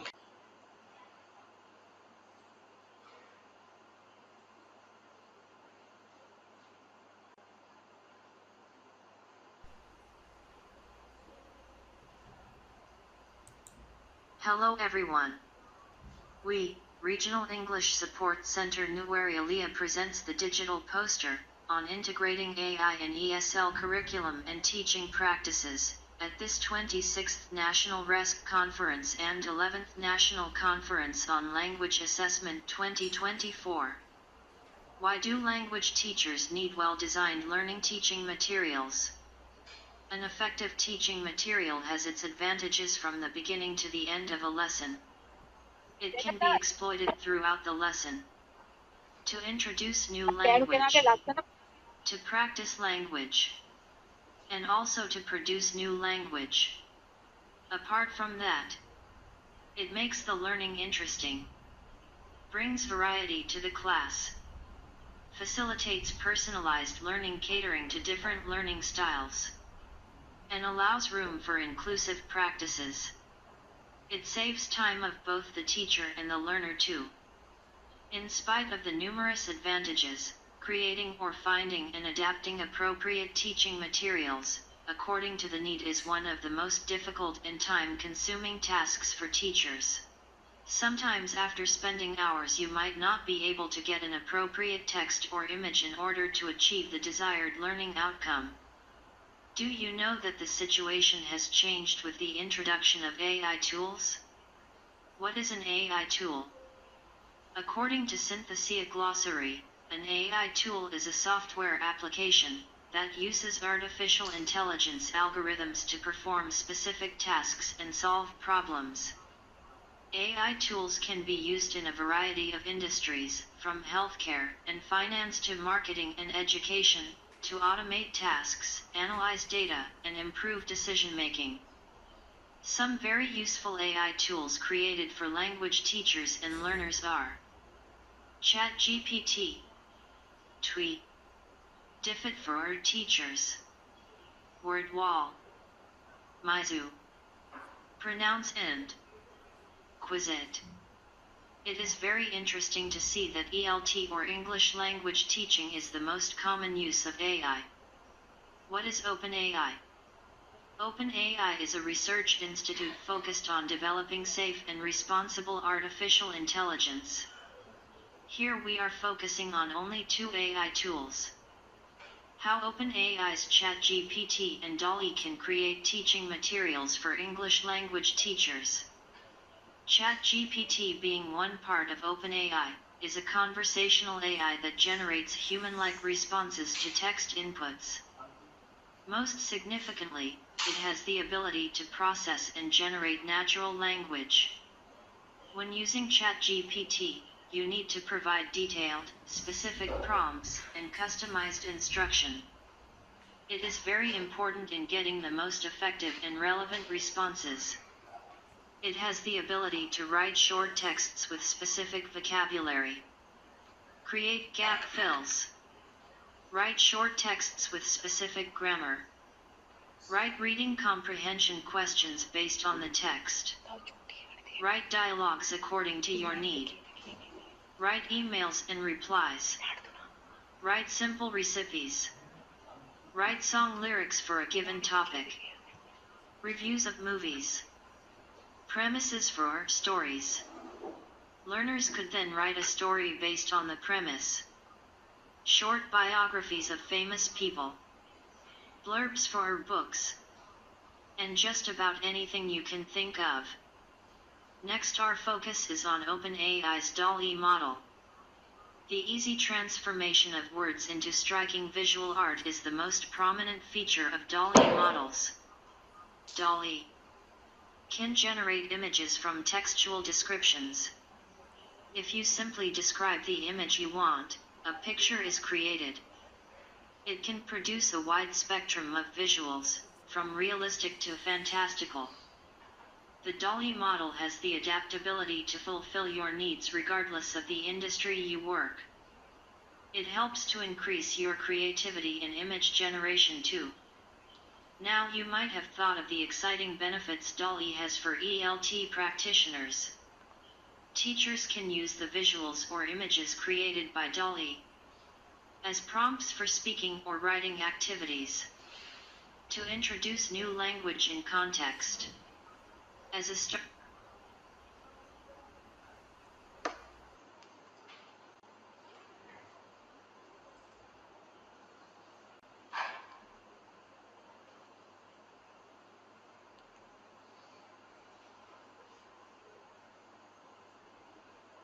Revolutionizing ESL education with AI. Welcome to the future of ESL education, where AI is transforming how we learn and teach languages.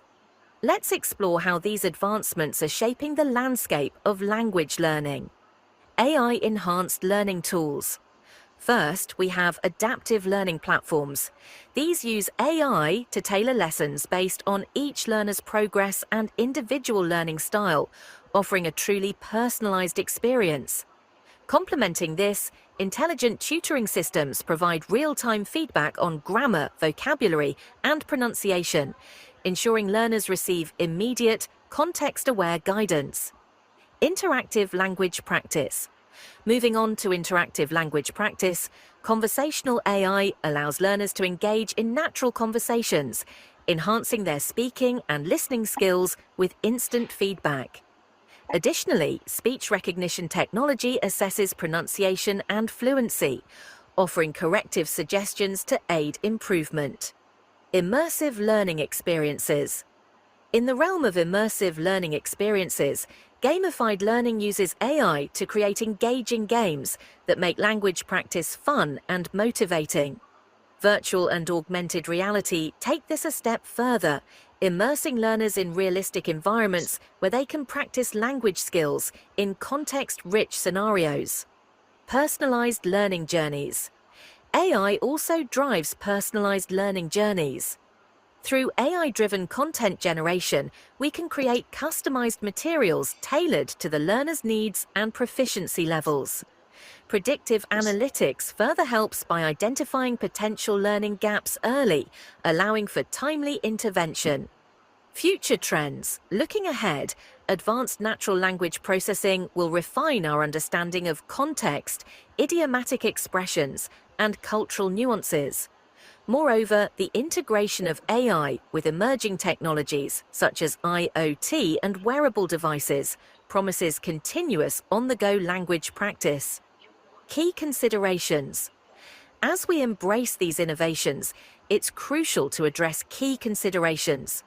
Ensuring robust data privacy to protect learner information and striving for accessibility and inclusivity to cater to diverse backgrounds and needs. In summary, AI is revolutionizing ESL education by making it more adaptive, interactive, and immersive. By staying ahead of trends and addressing these critical considerations, we can ensure effective and inclusive language learning solutions for the future. Thank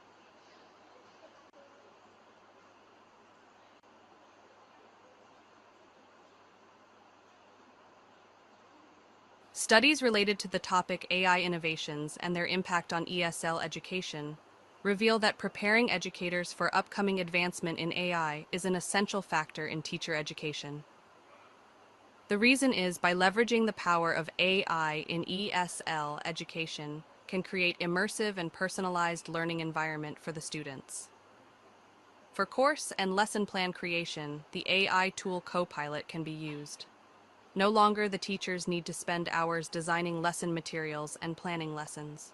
Instead, Education Copilot can be used to create lesson plans personal to the teachers and fits the student need. Dreambox is an AI tool useful in differentiated learning, as it has the ability of designing learning paths according to the levels of the students. In ESL learning, Dreambox can be used to improve silent reading, fluency, comprehension, vocabulary, and motivation. GradeScope is an AI tool that has potential to grade the writing scripts. It helps to set the criteria per question for the assignment and assessment and auto-grades all the answer scripts and reduces grading bias. The Test Prep ExamSoft will help the teachers prepare the lessons before the upcoming tests or exams, and at the same time it can be utilized to create practice exercises where the students need the most help, with as ExamSoft has the ability to analyze data and determine which questions to ask. Turnitin is an AI tool which has the ability to provide students feedback. Providing feedback is the most critical part of the teaching job, as it is time-consuming and subjective. But Turnitin uses more effective and objective approach in analyzing the student data and provides feedback with more explanation on how they can improve. Innovative AI applications are constantly evolving, and with the help these innovative tools, educators will not only be able to make English as a second language teaching learning process interesting and effective, but free up a lot of free time of teachers.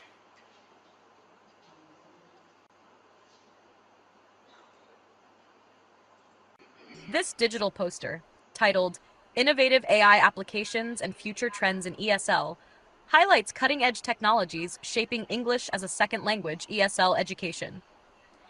At the center is a human profile with a neural network-like design, symbolizing how artificial intelligence is transforming learning processes.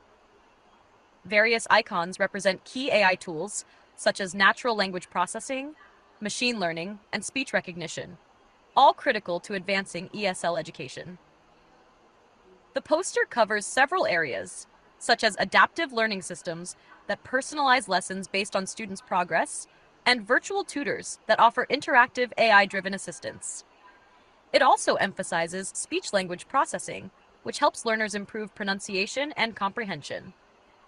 Text processing AI supports reading and writing, allowing students to better understand context and grammar. Visual aids show how natural learning algorithms enable seamless language acquisition through immersive experiences.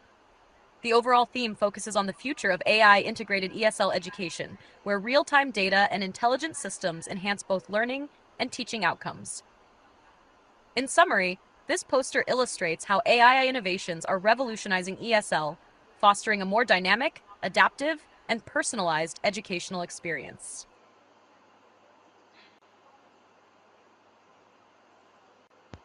Regional English Support Center Kampala. Ethical and cross-cultural considerations in AI usage. Artificial intelligence has emerged as a powerful tool with significant implications in the field of ELT, and it allows more tailored and responsive language learning experiences catering to the individual needs and pace of each student by providing unique opportunities to enhance various aspects of learning and teaching. However, it also raises a host of ethical concerns that must be thoughtfully addressed to protect students and uphold the integrity of our education systems, as AI uses algorithms and data instead of the brain and the heart. This inevitably brings multiple risks and challenges such as data ownership, consent, whether the students are capable either developmentally or legally of giving genuinely informed consent, and privacy of the students as well. On the other hand, algorithmic biases might undermine the basic human right. Managing surveillance technologies such as facial recognition systems and behavior tracking tools introduces significant ethical quandaries around privacy, autonomy, and physical safety. They can also have a chilling effect on the students' freedom of expression and sense of self. Ethical issues raised by the interaction of AI and education have yet to be identified. They question about ethical boundaries in collecting data, ethical implications of making decisions by AI, ethical obligations in conducting research using AI and warranted pedagogical approaches, and so on. The deployment of use of AI in education must be guided by the core principles of inclusion and equity. For this to happen, policies must promote equitable and inclusive access to AI and use of AI as a public good with focus on empowering each and everyone. AI will only benefit all humanity if, by design, it enhances human-centered approaches to pedagogy and respect ethical norms and standards. Helping students learn how to live effectively in a world increasingly impacted by AI requires a pedagogy that, rather than focusing on what computers are good at, puts more emphasis on skills and ability to collaborate with pervasive AI tools in life, learning, and work. We express our heartfelt gratitude to all RESC members for their commendable efforts in designing exceptionally creative and innovative, informative digital posters. Now we know you all are excited to know the winners of this year's digital poster presentations. For this purpose, we'd like to invite Ms. Kalani Verosha, the National RESC Coordinator, to announce the winner. Good afternoon, everyone. I'm going to announce the winners of the digital poster presentation. Before that, let me introduce the panel of judges. There were 3 judges in the panel. Mr. Ranjit Ramanayaka, former Director, National Authority of Teacher Education. Ms. Champa Kumara Peruma, retired ISA, Javadana Purasoon, and Mr. Duminda Lakmal, Assistant Lecturer from the Department of Planning, National Institute of Education. So the posters were evaluated based on the criteria, based on the guidelines we have provided you to design posters. So now I'm going to announce the winners of the poster presentation. So the 3rd place goes to RESC Tangol. 2nd place goes to RESC Hanguram Keta. And the 1st place goes to RESC Bolavalan. Thank you. We'll now break for lunch. Please ensure you return promptly by 1:40 p.m. as we'll begin the first workshop in the series conducted by Mr. Kevin Anderson from the U.S. Embassy in Colombo. Thank you and enjoy your lunch. Good afternoon, everyone, and welcome back to the 26th National RESC Conference and 11th National Conference on Language Assessment 2024. Now it's time for the first workshop in the series on generative AI and lesson planning by Mr. Kevin Anderson from the U.S. Embassy, Colombo. He will be introduced by Ms. Krishanti Gikiyanage, Assistant Lecturer, Department of English. Ms. Krishanti, over to you.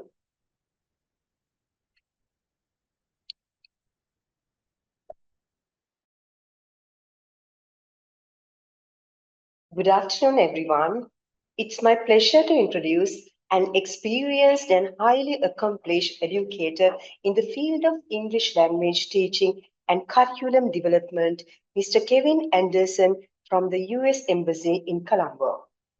Currently serving at Peradeniya National College of Education, Mr. Anderson imparts his expertise by teaching general English classes for English teachers in training. In this pivotal role, he is dedicated to shaping the next generation of educators, ensuring they possess not only strong language proficiency but also a deep understanding of pedagogical methodologies. From 2015 to 2024, Mr. Kevin Anderson taught at the Community College of Qatar in Doha, where he contributed to the Foundation's English program and the Department of Languages and Literature as an academic coordinator for the Foundation program and academic writing courses. He also has extensive experience in curriculum design, assessment strategies, and accreditation process, making a significant impact on the academic development of students. In addition to these teaching roles, Mr. Kevin Anderson is currently finishing a 6-week beginner English course at the Americans Corner in Kandy. He is also designing a public speaking courses to be introduced in the upcoming year, continuing their commitment to providing high quality English education to diverse learners. With a passion for enhancing educational outcomes through a strategic curriculum planning and a deep understanding of language learning needs, Mr. Kevin Anderson remains a dedicated advocate for effective and inclusive teaching practices.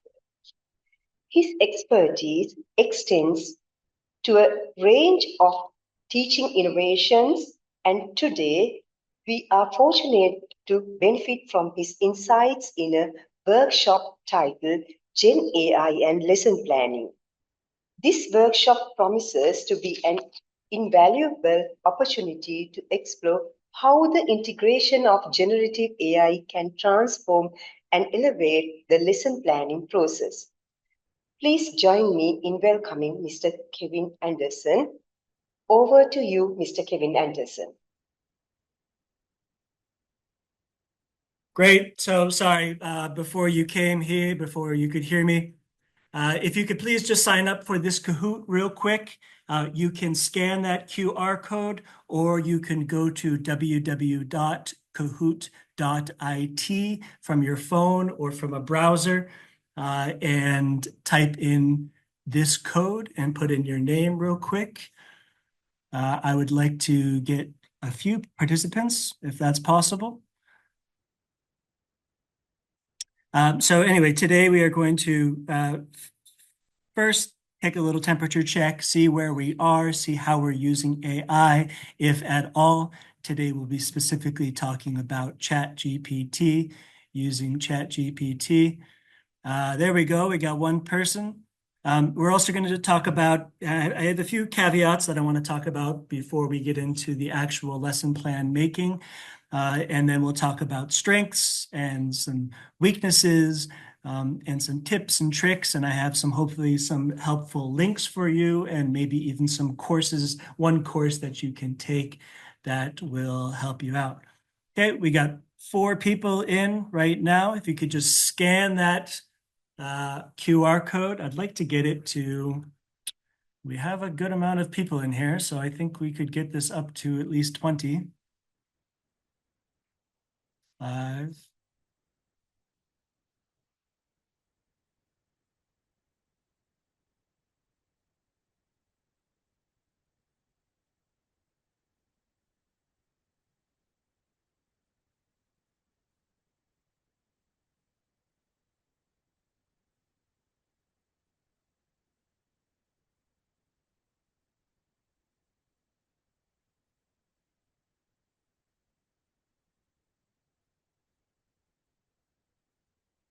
We got 11 people, just a few more people, get in there. If we get to 20, I'll be satisfied. So while we wait for a few more people, as I was so graciously introduced, my name is Kevin Anderson. I'm an English language fellow. I am currently placed at Readiness National College of Education, where I'm doing general English classes for future English teachers. Before that, I worked in Doha, Qatar for 9 years at a community college, also doing tertiary education.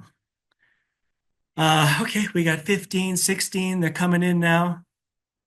I do have quite a bit of experience with ed tech, so AI fascinates me and scares me, and I'm looking forward to digging into it a little bit.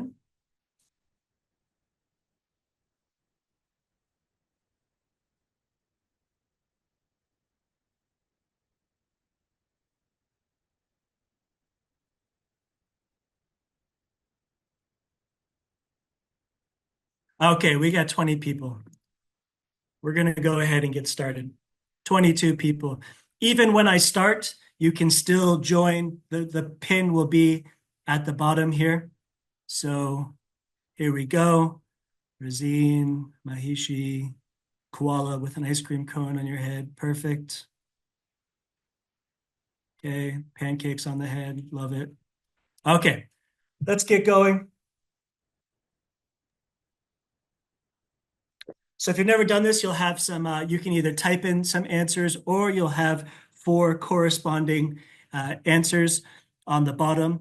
The red will be so how often do you use AI in general? Do you use it often, all the time, sometimes, rarely, never? For me, I would put myself probably in the sometimes to often. I would say my usage is increasing. So we've got often as winning. Sometimes only 6% of people, a small amount of people are saying never. Interesting. Okay, that's AI in general, but how often do you use it while you're lesson planning? How often do you use it for your job? If you're working, I assume you're all working in education. Red for often, blue for sometimes, yellow for rarely, green for never. Okay, so we have a pretty good spread here. Sometimes, rarely, never, often. I will say that I, just like my AI use in general, it's increasing every day, every week. I can say that when this first came out about a year or 2 years ago, I tried using it for classes and I found it almost unusable. And now I am just constantly impressed by what it can do and what it can grasp. Okay, now a different question. Now for me, I'm at Readiness National College of Education, and I have a rough syllabus, and I'm supplementing almost all of my material. So I'm creating almost all of my lesson plans from scratch. I don't have a textbook. I have a pretty broad syllabus with student learning outcomes, but beside that, it is almost completely supplemented. So we've got some people in the same boat as me. Okay, we've got some people who are 100%, 80%, 70%, half, and one person who is 1% or toward 10% towards the lower. Okay, now for me, this is where AI has kind of been invaluable because I am completely starting from scratch every single day, it feels like. So you can only get so many resources. Good. So in a few words, just type, what are your main concerns about AI in education? Some of these things I might be able to address, and some of them I do not have an answer to. Got 15 seconds, so just a few words. 13 seconds, 12 seconds, 10 seconds. We got 1 answer, 2 answer. Sorry, not nearly enough time, but looks like we'll get a few answers in. Okay. Excellent. AI is very much useful, helpful a lot, effective planning. Okay, good. None of those are concerns, but I think it's great. Okay. Are there any specific areas of your job that you find particularly challenging or frustrating? I hate to open up the complaint can of worms, but are there anything about your job that you find particularly challenging or frustrating? Some of these things we won't be able to address, but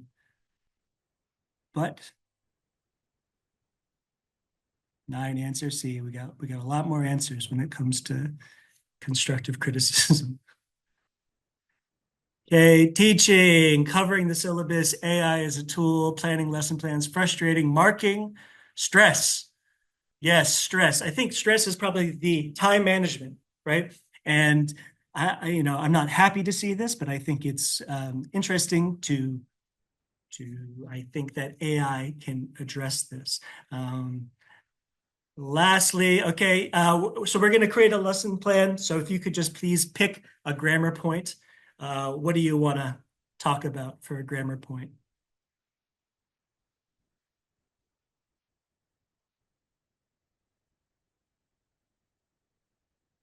We have relative clauses, we have adjective order, opinion, size, age, shape, color.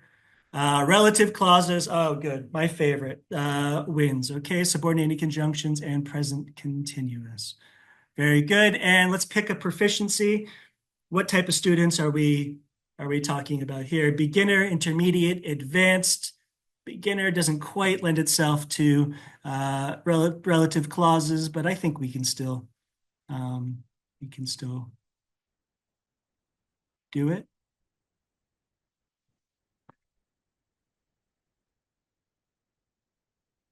Okay, intermediate, good. Let me just write this down so I don't forget. Okay, perfect.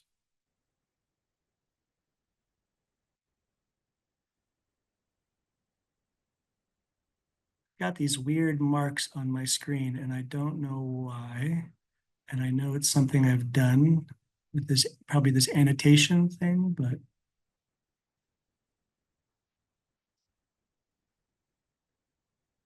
here we go. Don't know how those got there.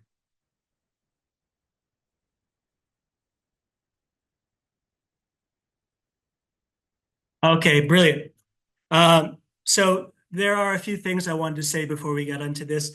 This is meant to be an introduction to AI, specifically ChatGPT and lesson planning. So if you are already pretty experienced with this, I don't know if there'll be that much new information for you. I'm not an expert. I'm pretty well versed on the consumer end of ChatGPT, but I'm not a prompt engineer or anything like that. I will try to remain objective about AI in general, its capabilities, its opportunities, and some of the some of the negative potential that I think we tend to dwell on. I don't know how to get your students to stop using AI inappropriately. I think when AI first came out, I was teaching like a college composition course, and I was so excited to teach it, and it just completely steamrolled the class, and it became difficult to manage. So unfortunately, I don't know the answer to this besides returning to pencil and paper and things like this. Personally, I don't use AI to grade. It's certainly capable of it, but I try not to do it.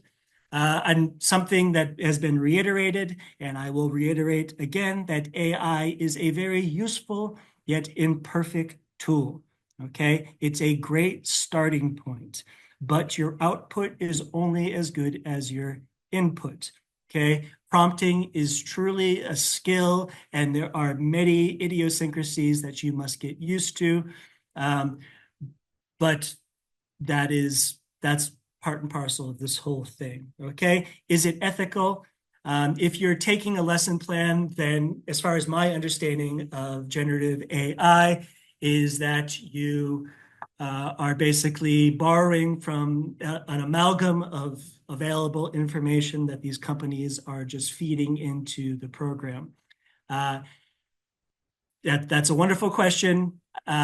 It's a big question, which I don't know the answer to, but is it different from using a lesson plan from a book or an exercise from a website or something like this? Good. And none of these lesson plans are anything without a good teacher, and everything is context dependent. What I mean by this is that, so at the institution where I'm at, every student has a phone. No student has a laptop, or at least they don't bring it. We have projectors. Some of them work, some of them don't. And we actually have more access to these tools than we do to paper and things like this. So the days, if they ever really existed, of running off 50 to 100 copies of something are definitely not over. It's not a cost effective. So this can be a more cost effective. I think I see what's going on. Somebody seems to be annotating on I'm not sure how that's happening.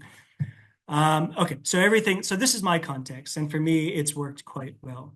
As far as advantages go, this is a serious time saver.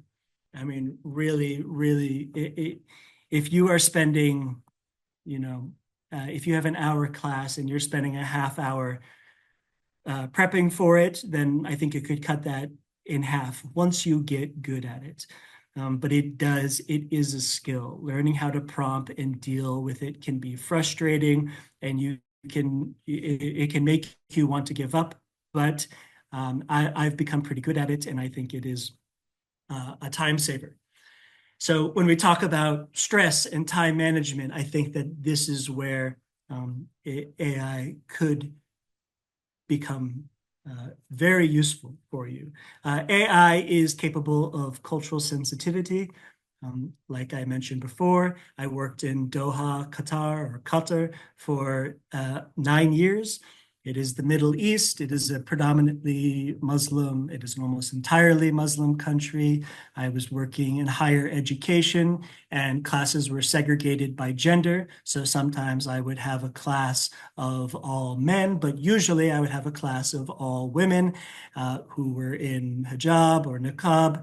And cultural sensitivity is a real issue. I cannot tell you how many times working on assessment committees or things like this where we're trying to find text or listening, and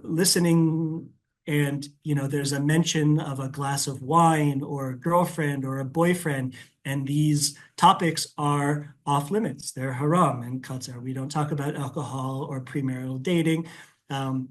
There's a whole list of things that we don't talk about. So you would sometimes you would have to spend time editing this, or you would have to scrap the whole reading or listening altogether because it wouldn't pass the sniff test. I think that AI's grasp of meta-language and descriptive grammar is impressive. I'm a bit of a grammar nerd myself. So its handle of, we're talking about relative clauses, we're talking about relative pronouns, we're talking about restrictive, non-restrictive.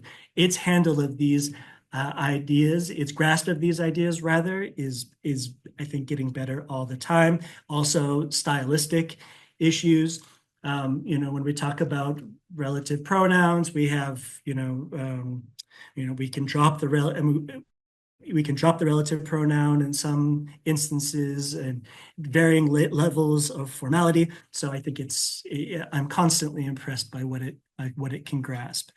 Its grasp of idiomatic language is impressive, and this is certainly you could tell it to write a poem and it will give out a poem with figurative language in it. And this also helps us because when we're talking about things like phrasal verbs, there's so much idiomatic meaning there.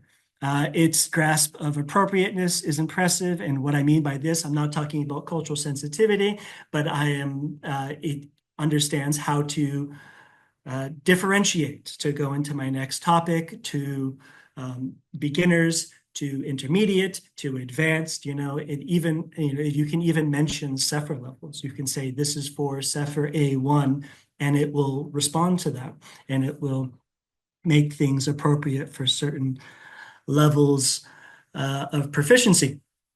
It is perfect for institutions with limited resources, as I said, and it is getting better every day, truly. I mean, this is a snowball that is getting bigger as it rolls down the hill.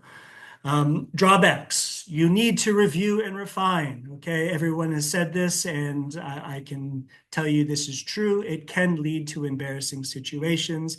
If you trust it completely and you do not review, you could get just inaccurate information, you could get culturally insensitive information, you could get just absolute nonsense, and it could derail your entire class. And it could, I will say, I've noticed this when I first started playing around with this, a year and a half, 2 years ago, this would happen all the time. I would print out a reading and I would look at it and I would say, this is unusable. And I rarely feel that way now. Content can be bland, kind of this distant editorial, prosaic style. You hear a lot of people accusing AI of producing text that, producing an essay that looks like an essay, but isn't an essay. It resembles, what we teach as a 5-paragraph essay, but it doesn't have a specific tone or voice to it. Excuse me. When you do multiple choice questions, the answer tends to be B and C. This is a real thing. People used to joke when you take the SATs or whatever standardized test that if you just guess C for every answer, you'll do fairly well. But I find that, at least for now, ChatGPT gives B and C as the answer most often. Okay, I think there is a learning curve. At first, it can seem like more trouble than it's worth. It can be frustrating, but I find that it's the juice is worth the squeeze. There are myriad philosophical and moral implications. There's security and privacy information. That's one reason why I don't use AI to grade. I don't want to input student material beyond, it's questionable how professional it is to, we've all been staring at a stack of essays, and it would be nice to just pump them into AI and get feedback.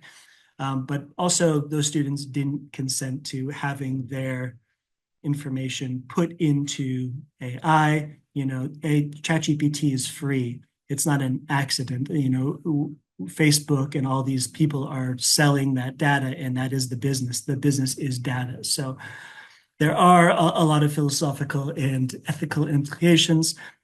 Please beware that many platforms offer useless AI features. I've gone through a lot of them.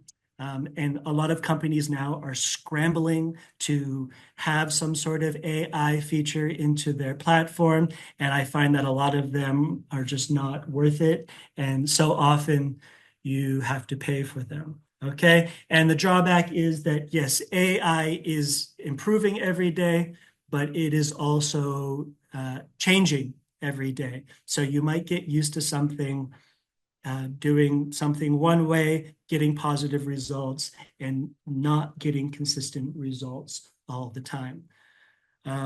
Good. So let's try it out. Okay, brilliant. Okay, so you said relative clauses. I kind of predicted you would say relative.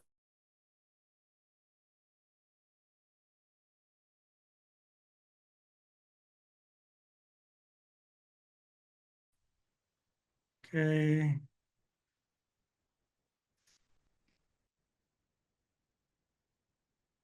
My internet connection is unstable. Amazing. Okay, good. Description of people, places, famous people. Okay, so we'll do that. We'll take that. Okay, so we've got a theme. Okay, so I wanted to tell you to write a text of about 300 words about famous people from Sri Lanka. It should contain at least 5 examples of relative clauses. It is for intermediate English learners. They're all adults, but please do not mention taboo. Okay, good. And we don't need that part. Okay, great. Boom. So quick story time. One time I was tasked with creating a bunch of tests, and for each test I had to include a certain amount. I had to write a bunch of reading passages, and for each reading passage I had to include a certain amount of vocabulary words and a certain amount of grammar points, and there need to represent a certain amount of grammar points. And I did this, it took forever, and then they ended up not even using this, okay? Had I had AI at the time, it would have taken an afternoon, and we would have had much less anxiety about filling our assessment bank. Okay, great. I've got a reading here. Wonderful. Yes, you should review this. We obviously don't have time right now, but let's go into it. Let's get some comprehension questions, okay? So we're going to tell it to write 10 multiple choice comprehension questions about this passage, okay?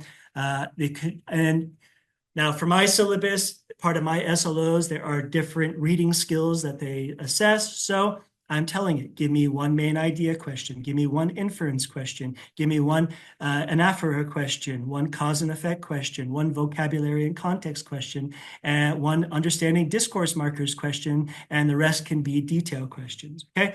I like to say that the questions do not need to appear in this order. If you tell it something like this, it will give you all the questions in that order, but I like to tell it to make sure that the questions appear as they appear in the reading, okay?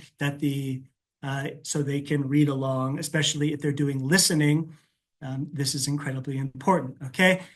Do not include question types. When you tell it to do this, it'll often just include the question type in each answer, but we don't want to do that.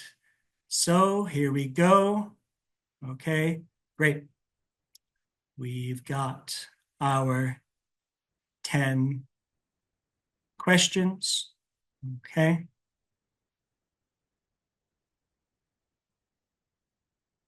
While I do that, I'm going to open up a new Word document.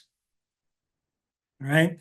Obviously, you need to review these. You need to make sure that the answers are correct. Okay, you need to make sure that it's appropriate. We don't have time to do that today.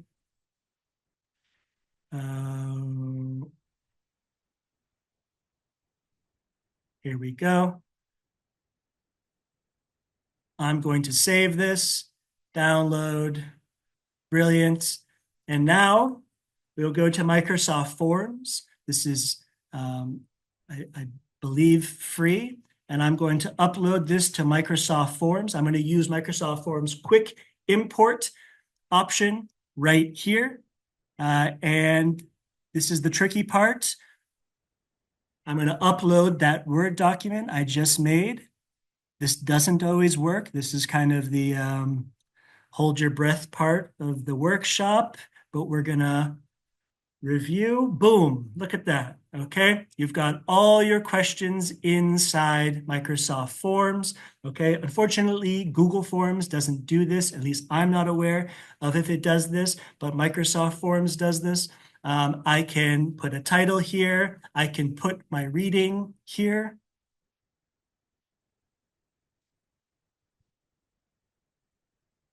Okay.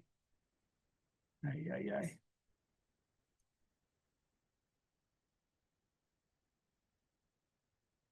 Okay. It won't do the paragraphs. You got to go in and space out the paragraphs, okay? But all the information's in here, okay? I'll ask ChatGPT to give you the answers. Please give me the answers in one line.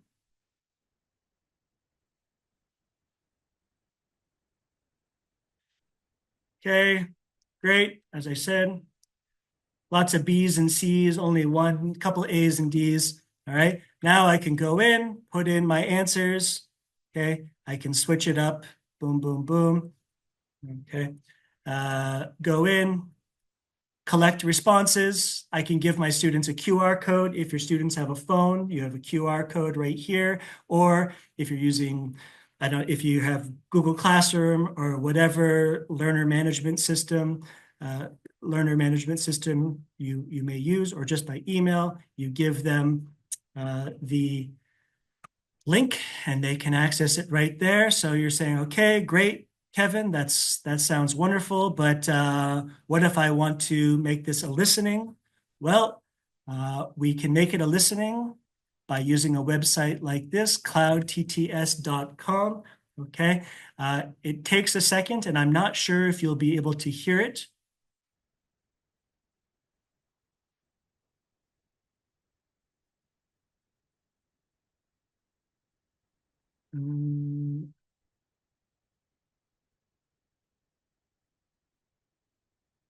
Anyway, it's going to take a little bit to use it, but I'll share this link with you. It's very, very good.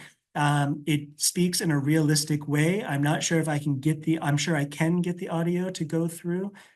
There we go. I don't know if you can hear that.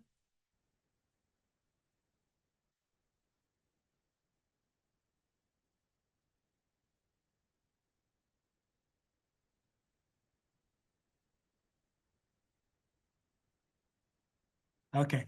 I don't know if you can hear that, but you can play around with it.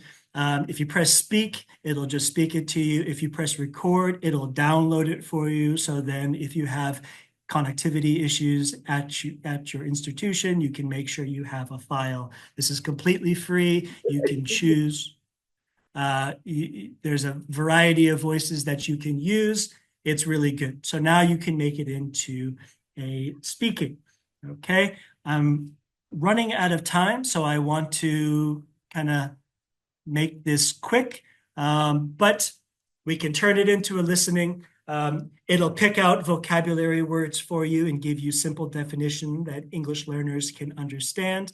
It can write fill in the blank questions for you, right? When we talk about PPP, when we talk about presenting, practicing, and producing, it can really help you in every aspect of your lesson plan. It will give you a wonderful explanation of a grammar point, everything that you want to present. It'll give you that practice stage. You can give it those controlled comprehension questions like this, fill in the blank, change the two, for relative clauses, we like to do two sentences and turn one of the sentences into a relative clause. As long as you can prompt it, it can save you a lot of time. You can do it, and it's even pretty good at creating communicative activities, which is, anyone who's done a CELTA or a TEFL certificate, coming up with those communicative activities can be the trickiest part. And so many times I've used it and it's opened my eyes up to something new. I don't always use it. I don't always use it exactly. I would say I rarely use it as it's presented to me. I am refining it. I am creating something new, but it's a great starting point. Okay. So I'll finish up quick. I'm running up towards the end of my time, but this is a skill. Okay. This is a skill. These language models, they have a lot of idiosyncrasies, especially when you're crossing platforms. When I first started taking those reading passages and moving them to Microsoft Forms, it took me a while to get the hang of it, but you will figure it out, okay? Just be specific. Tell it what resources you have. Tell it, the level of the learners. Tell it the student learning outcomes. You'll be shocked by what it knows about pedagogy, what it knows about TESOL, what it knows about language learning and things like this. Not every, okay, I already said this, but don't waste your money on a lot of this stuff. Everything I showed you should be completely free. Okay. A lot of these websites they're trying to, it's a race for the dollar or the rupee or whatever. There's a lot of vaporware out there. They promise big things, but it doesn't always work. I love Kahoot, but I don't find its AI capabilities at this point worth paying for. Be polite to ChatGPT. I know this sounds crazy, and no, I'm not worried about robot overlords taking over and enslaving us all. But Sam Altman himself, who is the CEO of OpenAI, said that these are based off of conversational models. This is based off of human conversation. This is all generated from. So he recommended being polite. I once saw a poll that 50% of people say please and thank you, and I laughed at it. And now I say please and thank you to ChatGPT. It feels silly, but I do it. Okay. When I listened to the keynote speaker, they quoted somebody who said that someone who can use this technology might steal your job, and I think that's true. And I also think that somebody who could just be far less stressed out than you is using this technology correctly and effectively. So I know we're teachers, we're stressed, we're undercompensated, we're overworked. If this can be of any use to you, I hope it can help you out, right?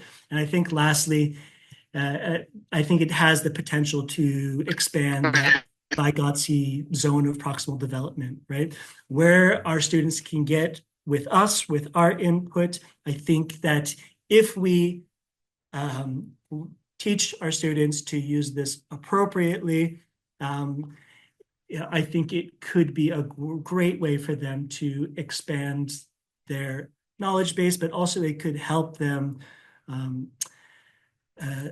reach concepts that they might be too shy to ask about in class.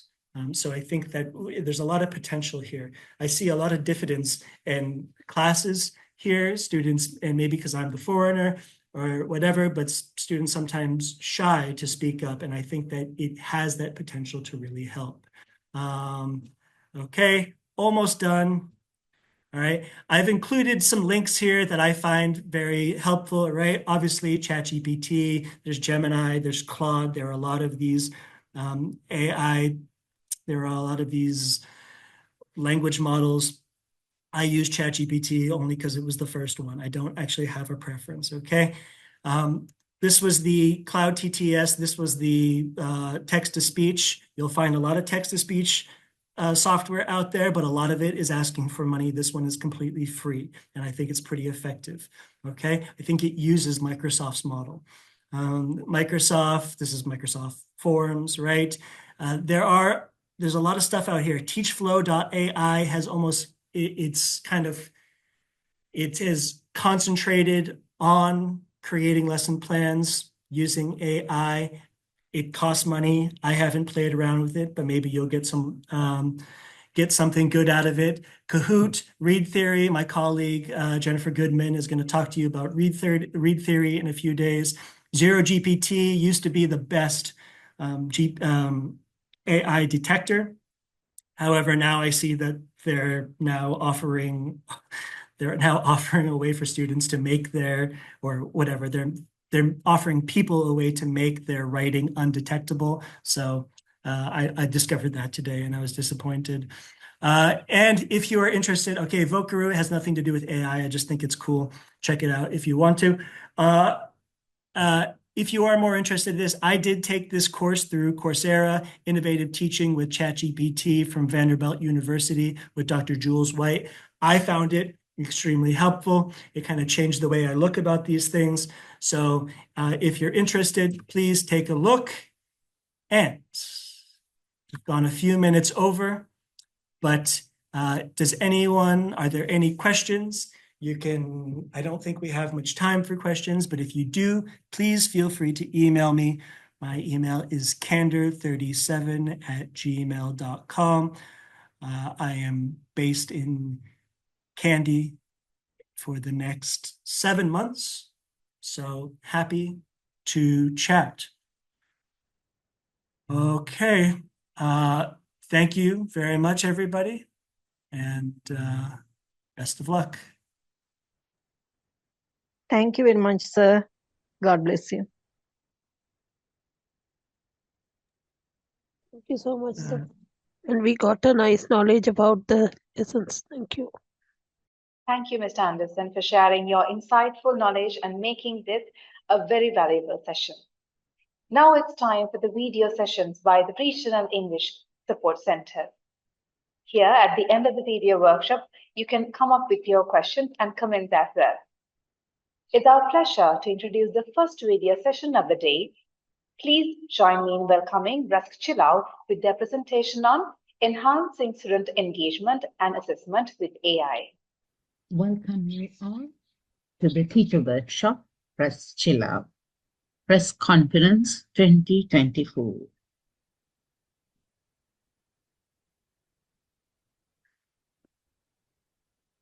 Let me introduce our team at RESC Chill Out. I'm coordinator, Rasika Fernando, teacher in charge, Nisansala Rankot, Anna Sada and Mahishi Ratnayaka work as teacher assistants. Our topic for the day is enhancing student engagement and assessment with AI. This workshop is planned to empower teachers with practical skills to enhance student engagement and streamline assessment using AI tailored to the learning needs. Let's look at the objectives. At the end of the session, the teachers will be able to recognize the role of AI language assessment, familiarize with AI tools that enhance student engagement, demonstrate AI-based assessment tools suitable for English language classroom, evaluate the benefits and limitations of AI tools, and promote personalized learning with AI.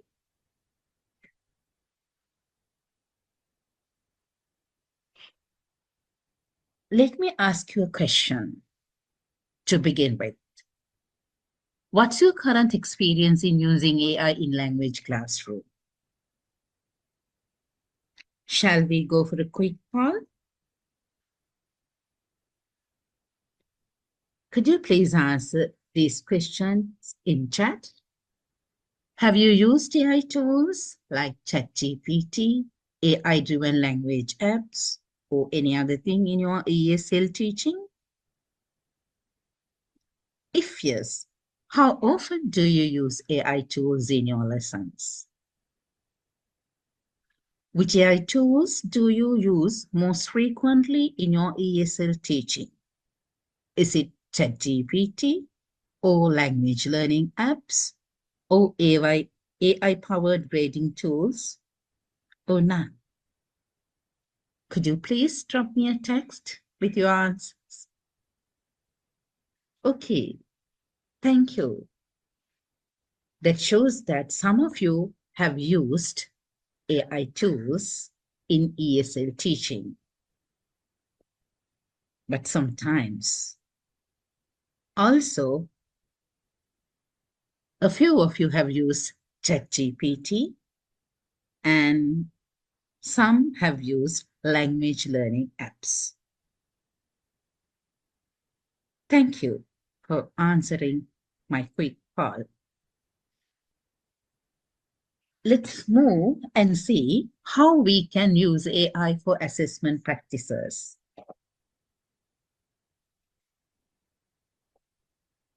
I'm going to play a video. Let's explore this idea now.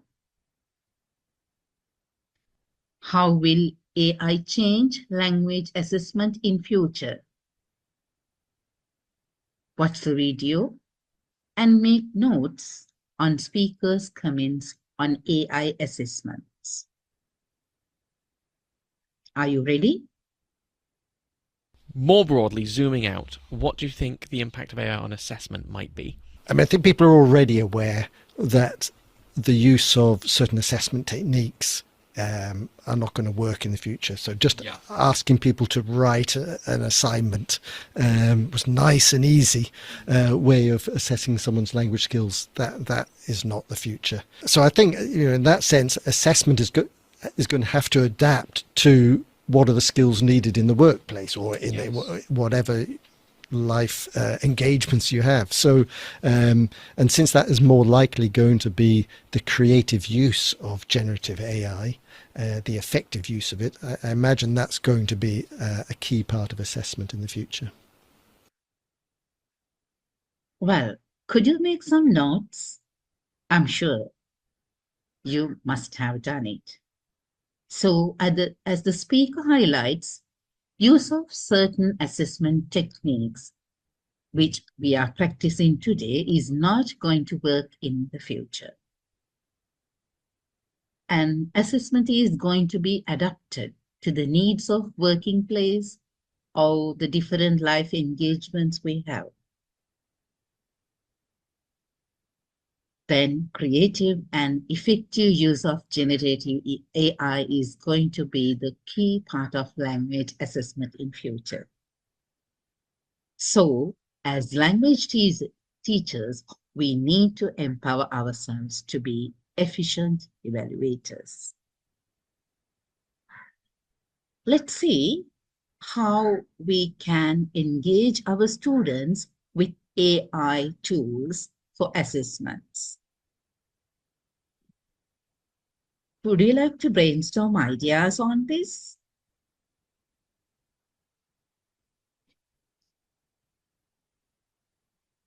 Can you note down what AI apps and tools can be used to motivate learners and engage them with assessment?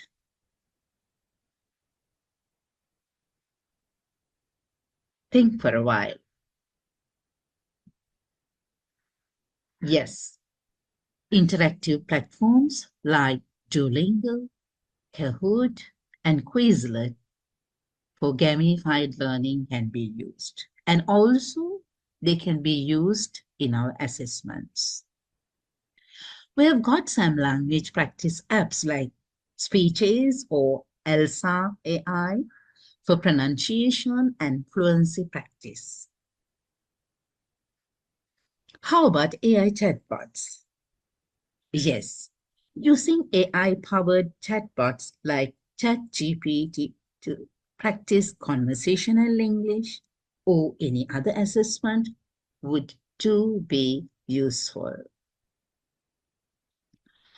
Now, let us look at some of the apps and tools to get hands-on demonstration and how to use them in classroom assessments to make it efficient. First and foremost, we are going to look at an online quiz game, Kahoot. As you all know, Kahoot is an interactive platform that can be highly effective for language assessment in ESL classroom. Here are some ways you can use Kahoot for this purpose. For vocabulary assessment, grammar practice, listening comprehension, and reading comprehension. Let's watch the video and note down the steps we can follow in planning an online quiz. Are you ready? Yes, let's watch and listen carefully. Hi everybody, today we're going to talk about the online quiz game platform Kahoot and how to create your own quiz game. These video clips are from the Kahoot website, but they really are representative of how much students love Kahoot, and it's great for students of all ages. Students use their own devices to interact with the Kahoot, and what they're looking at is a screen with the questions and options to answer. This is an example of a Kahoot that I made here. Then the students answer on their own device. The teacher or another student can run the game and can narrate what's happening. And Kahoot in general is just a great blended learning tool because it provides an opportunity for interaction, discussion, and just a lot of fun in the classroom. So let's go ahead and talk about how you find or create a Kahoot to use in your classroom. We want to go to create.kahoot.it, and up here by clicking Discover, you can find Kahoots that other teachers have made.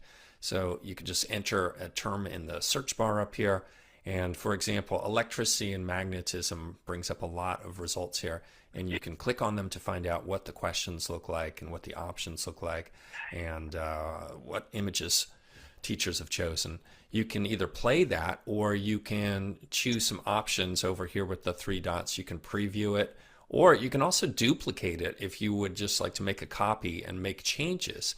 So let's go ahead and create a brand new Kahoot, and we'll click on Quiz. And for this particular Kahoot, let's call this Polygons, and you're required to enter the description. I'll just enter a quiz about polygons to keep it short, and I'll just keep this private, and the audience is for school. Now up here you can choose from free images here. I'll click on math and see what I can find. And this looks like a good one for polygons here. And I'll just say, okay, go. And then it's time to add our first question. So the first question I'm going to add is, how many sides does a hexagon have? And then I need to enter some options here, at least 2. So I'll say 3, 4, 5, and 6. And then we do need to indicate the correct answer. So the correct answer is 6 there. And then I'm just going to add the same image there just to keep it interesting. You can look for other ones, and you can also add your own image. Down here, when you enter that question, you can either edit the question or duplicate the question or delete it. I'm going to duplicate this because I'd like a similar question here. And for this one, I'm going to change hexagon here to quadrilateral. And then of course I need to change the correct answer there, and look out because you can choose 2 correct answers there, but I want this one to be 4. And then I'll duplicate one more time, and I'm going to call this one, how many sides does a pentagon have? If I can get my spelling right there. And then of course I need to go down and change the correct answer one more time. We'll hit next, and let's go ahead and save this and take a look at what it looks like. You can do preview right over here, and that way you can see both what the main screen will look like and then also what a student screen will look like. And students go to kahoot.it and they enter a game pan. That's the first thing they'll see on the screen. They enter the game pan, and then they need to enter a nickname for themselves. They can use either their nickname or their real name or a nickname, and then you can start the game using the main screen. And it takes a couple of seconds to fire up, but then they see the first question, and then they see the options there, and they need to enter the correct shape or color on their device, and they will get feedback on how they did on that question. And then it just moves through the questions there, and I'm going to try putting in an incorrect answer so you can see what they see. They get incorrect feedback.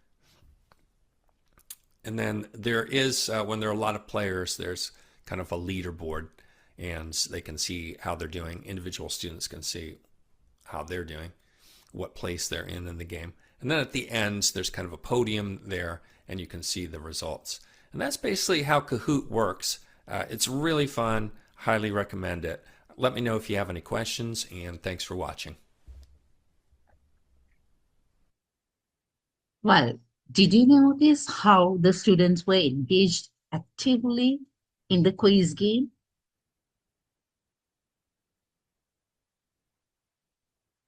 Could you write down steps you have to follow in preparing the quiz? Let's look at it carefully. So you can log into the site, select the quiz, add questions, enhance options, add images,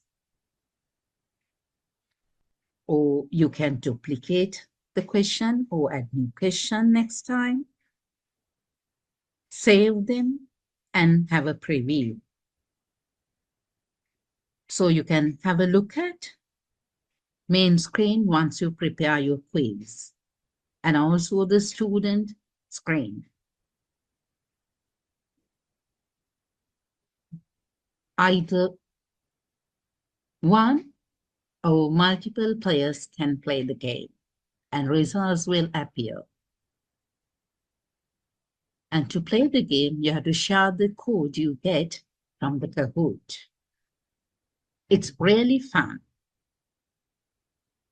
If you wish to use one of the prepared quizzes in Kahoot, you can use them.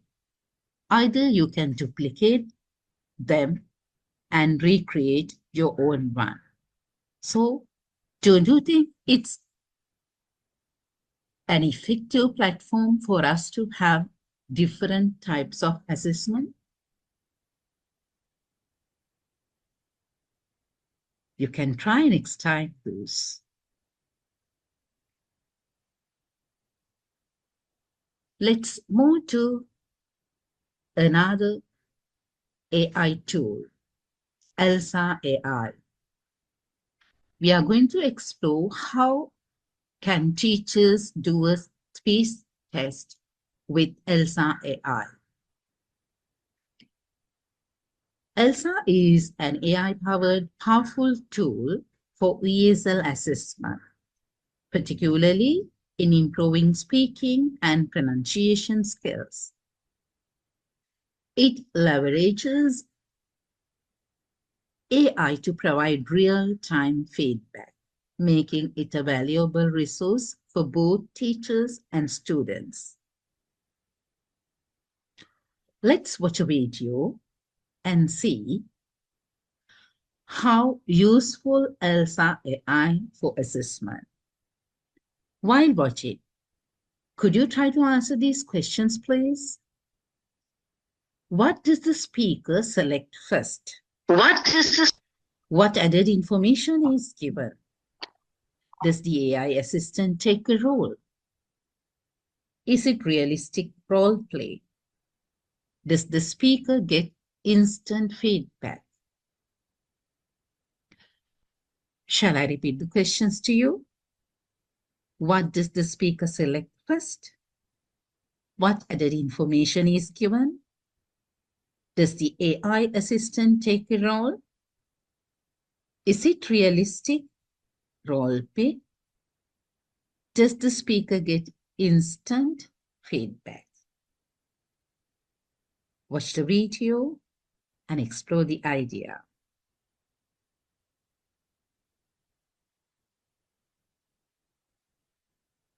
Okay, so we're trying this together for the first time and I'm actually very excited. So let's go to the Discover tab on ELSA, and here you can see ELSA AI. We'll click on the tab. Hi, welcome to ELSA AI. Please select one of the following role plays. Okay, so we have chat with a friend, shopping at the mall, ask for directions, job interview, or my own scenario, or surprise me. Let's go with my own scenario. Great. What kind of scenario would you like to role play? Can you give me some details about it? Okay, we'll press tab to speak and tell her what kind of scenario we want. Let's make a scenario about ordering coffee in a coffee shop. Sure, sounds like a great scenario. Can you tell me a bit more about the scene? Is it a busy coffee shop or a quiet one? And what kind of coffee would you like to order? It's a quiet one, and I'd like to order a latte with dairy-free milk. Sure. In this role play, you are a customer who wants to order a latte with dairy-free milk in a quiet coffee shop. I will be playing the role of a barista at the coffee shop. The scene takes place in a small, cozy coffee shop with a few other customers quietly sipping their drinks. You approach the counter to place your order. Your goal is to order a latte with dairy-free milk and have a pleasant interaction with the barista. My goal as the barista is to take your order accurately and provide friendly customer service. Does this scenario work for you, or would you like to change anything? Let's start. Hi there, what can I get for you today? Okay, so here you have to improvise and just speak. Good morning. Can I get a latte with dairy-free milk? Of course, we have a few different dairy-free milk options available. Which one would you like in your latte? What kind of options do you have? We offer almond milk, soy milk, and oat milk as dairy-free options. What would you prefer in your latte? Do you happen to have coconut milk? I'm sorry, but we don't have coconut milk as one of our dairy-free options. Would you like to try one of the other options instead? It's really realistic. I've been in this situation multiple times. Sure, let's go with unsweetened soy milk. Great, one unsweetened soy milk latte coming up.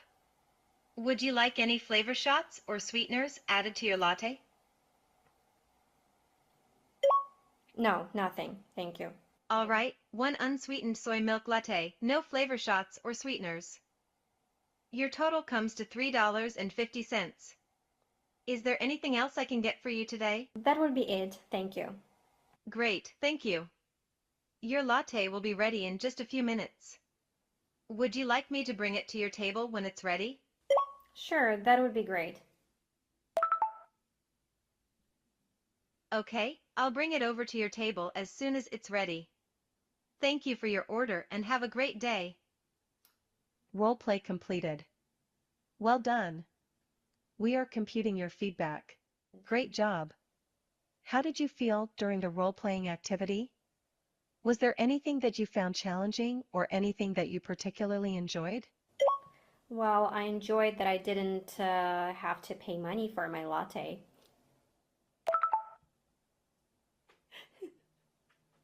Haha, yes, that's definitely a perk of a role-playing activity. Is there anything else you'd like to practice or any other scenario you'd like to try? No, thanks. That's it for now. All right, if you ever want to practice another scenario, don't hesitate to let me know. Have a great day. Thank you. You too. Overall, I thought you did a great job in the role-playing activity. You were clear in your communication and you were able to successfully convey your order to me. One thing you could work on is being more assertive in your order. For example, you could have said, I would like, instead of, can I get? But overall, great job. Okay, nice. Okay, well that was really, really cool. I loved it. You guys should definitely try it. Well, did you enjoy it? And could you answer the questions I forwarded? Let's see. The speaker selects a role play. There were 6 options. And out of those, she selects one to order a coffee.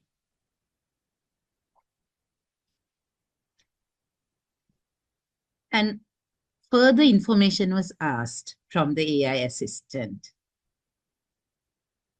And quiet place, she wanted to order latte, dairy-free.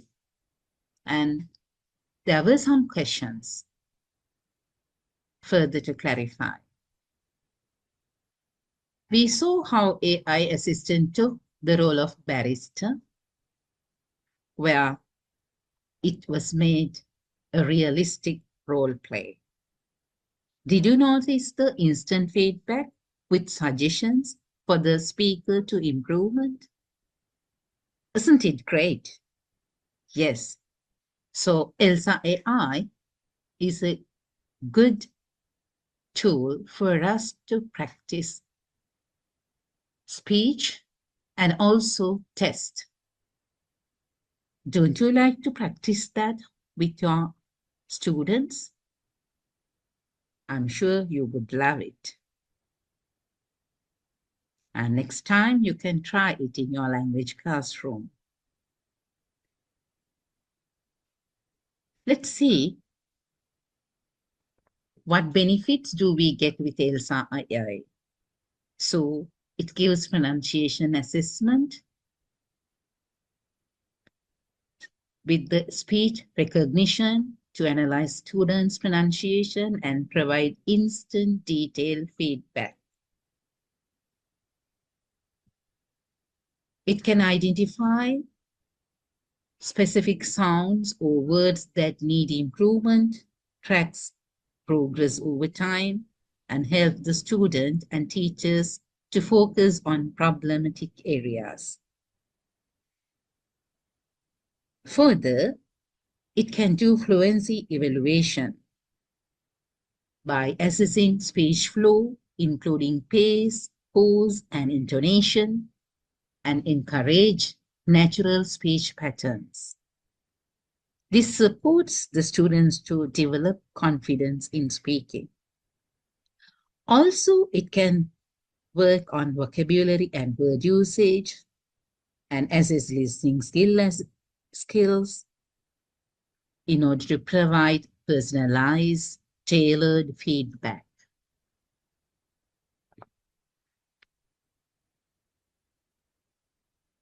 So, I'm sure would like to use AI, ELSA AI, to have a practice with your students and do assessments. Especially this progress tracking with generated detailed reports on student performances over time will be very helpful for teachers to monitor student progress and measure improvement, fostering motivation. Let's see the uses of ELSA AI for our ESL classroom. We can have supplementary practice and inside or outside speaking practice sessions. We can do individualized learning, assign ELSA tasks to students who need extra help. We can have formative assessments, evaluate speaking progress periodically, and exam preparations can be done for exams like for the oral practice, IELTS, TOEFL, or any other standardized tests. It's going to be very helpful tool for both teachers and students. Also, let me introduce another innovative tool for assessing and improving English speaking skill. It is special for ESL teachers. We call it Speech Ace. You can see the picture I have added in my slide and also find the link for the speechace.com. It also is using AI-powered speech recognition technology to provide detailed feedback on pronunciation, fluency, and more. So, similar to ELSA AI, we too get more advantages with speeches. I invite you all to explore speeches and identify its users. Now it's our time to look at planning and assessing an AI integrated lesson. So shall we go for a small group discussion on how AI assessment can be adapted for our students? You can work in group of 5, discuss how we can adapt AI assessments for our students. Also, we will get ready for a AI lesson, planning an AI lesson, and then an assessment. Let's look at how we can use ChatGPT to create an AI-powered lesson. I'm going to try a simple lesson plan on vocabulary for basic 10 synonyms and antonyms for A2 learners. I will use ChatGPT for this purpose. Let me share the screen of ChatGPT.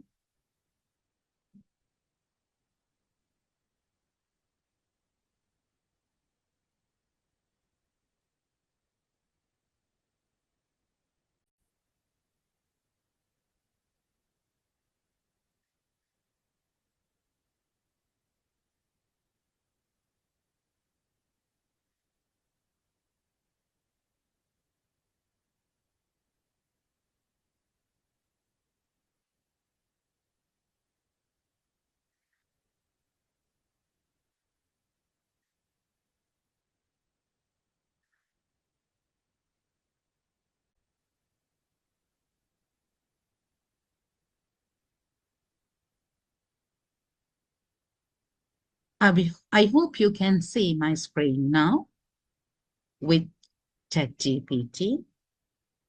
So I'm going to try a lesson on plan a lesson to teach 10 basic synonyms and antonyms for A2 learners in ESL classroom. So my prompt is ready. Let's see how ChatGPT helps me. Do you see how the plan is done in a blink of an eye? My lesson plan is ready for A2 level. It is planned for 45 minutes with the objective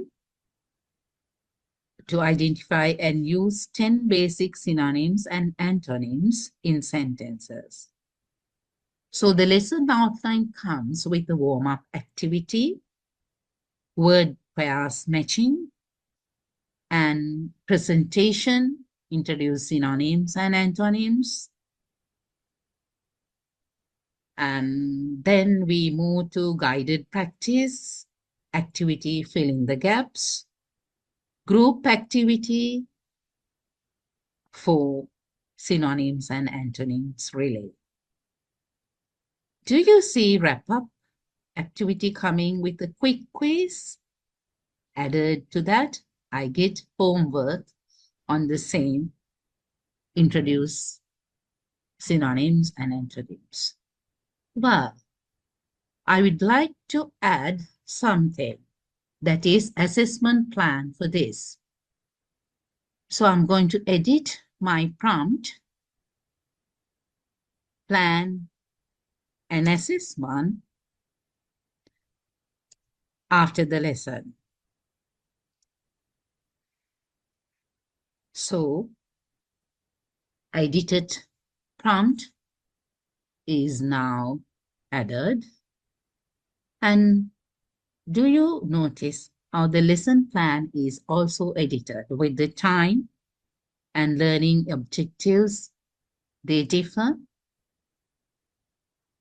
Materials needed, they are proposed.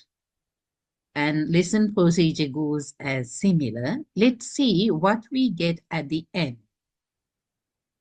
Assessment activity for 15 minutes. Match the synonyms and antonyms for a given list. It's going to be a written quiz, and then write sentences using 3 pairs of synonyms.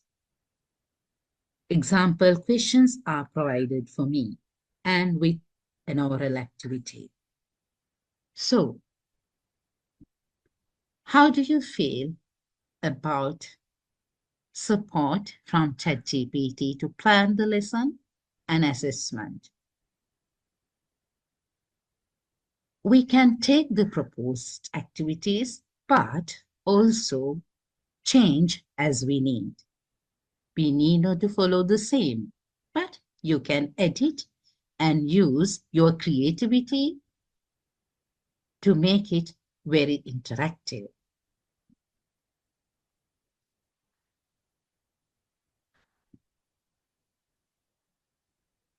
Next time, you can try to plan a lesson and assessment using ChatGPT.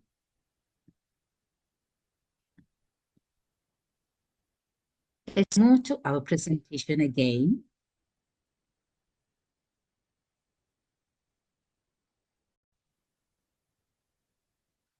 And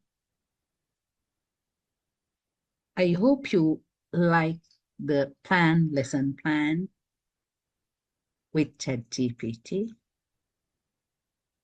Now, we are to focus on AI-enhanced assessment in ESL classroom. What assessment tools can be used for this purpose? So, AI assessment tools offer several advantages. I'm going to look at some assessment tools like Google Forms with AI plugins, exam.net, and Edulastic. Look at the icons on screen. They are appearing as a support for you to get the glimpse. And we get automated feedback, instant feedback on writing, reading, listening, and speaking lessons. That is an advantage for teachers. Also, the personalized learning comes with adaptive learning pathways based on AI assessment results. So, the AI assessment tool, after analyzing the results, will provide you the best options so as to develop the learner in language learning. Let's look at one of these assessment tools in detail. I'm going to play a video on using Google Forms for assessments.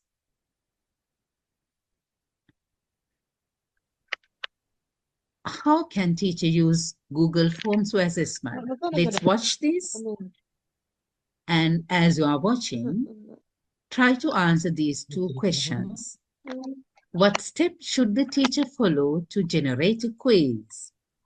What benefits do teachers get from Google Form assessment? I have 2 questions, and here the video comes. If you want to know that how you can generate a Google Form quiz with one single click without copying and pasting the questions and options from ChatGPT into the Google Form, then this video is for you.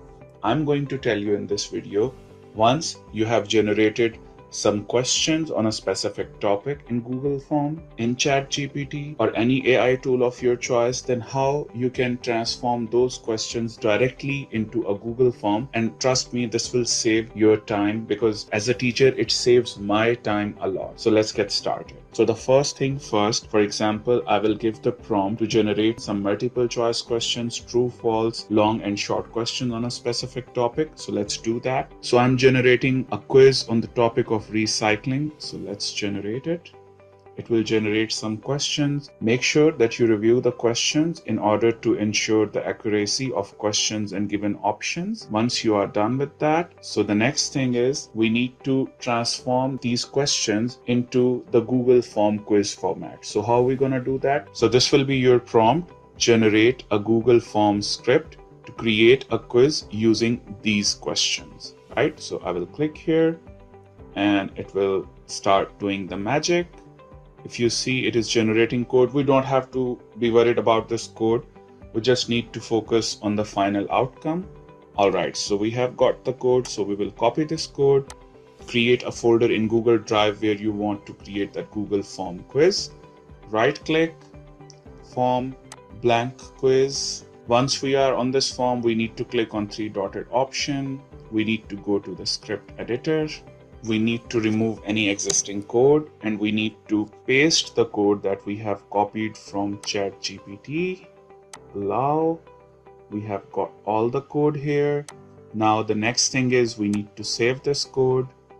And once it is saved, you will see this run button has become live. So we need to click on it. Click on review permissions. You need to select the account that is connected to your Google Form or Google Drive. We are done with the authorization. Execution of the code has started. I mean, we don't have to do anything. We don't have to copy paste the stuff. Execution is done. One thing I forgot to tell you, that you can rename your Google Forms. For example, recycling quiz, and then we can rename it. All right, now we need to go back to our Google Drive and we need to click on resend. And then you can see the recycling quiz. If we double click on it, and here you go with all the questions, the multiple choice questions, true, false, short questions, and a long question. So you can see this is how you can generate a Google Form quiz within few clicks without you being copying and pasting all the content from ChatGPT into the Google Form. I hope you find this video helpful and useful. Like the video, subscribe to my channel, and stay tuned for more informative videos on teaching and learning abroad and these types of quick teaching tips. Thank you. Well, did you notice how we got the Google form or the Google quiz ready within seconds? Could you note down the steps? Let's look at them. So with the ChatGPT, the prompt must be given at the beginning to generate quiz on topic you like. Then transfer that quiz to Google Form. Generating a code is needed. It will be done from the ChatGPT. Then once the code is generated, you can copy the code and go to Google Drive, select a blank quiz and paste the code. Once you save the code, you can see the run button. And as you run it, you get, that is, permission is given, the authorization is given. Once the execution is done, you can go to your created quiz, the assessment tool, and rename it. Go to Drive and find your created form. It will appear with your questions and the multiple choice answers or WH questions with descriptive answers as you have done. So it saves our time. Try it next time with your students to assess language components. If you want to know that how you can generate a Google Form quiz, sometimes you might find it difficult to give the accurate prompt, or sometimes it might be time consuming for you to create that. At times, you get the support from Magic School. It is another AI tool. Let's see how Magic School can support us.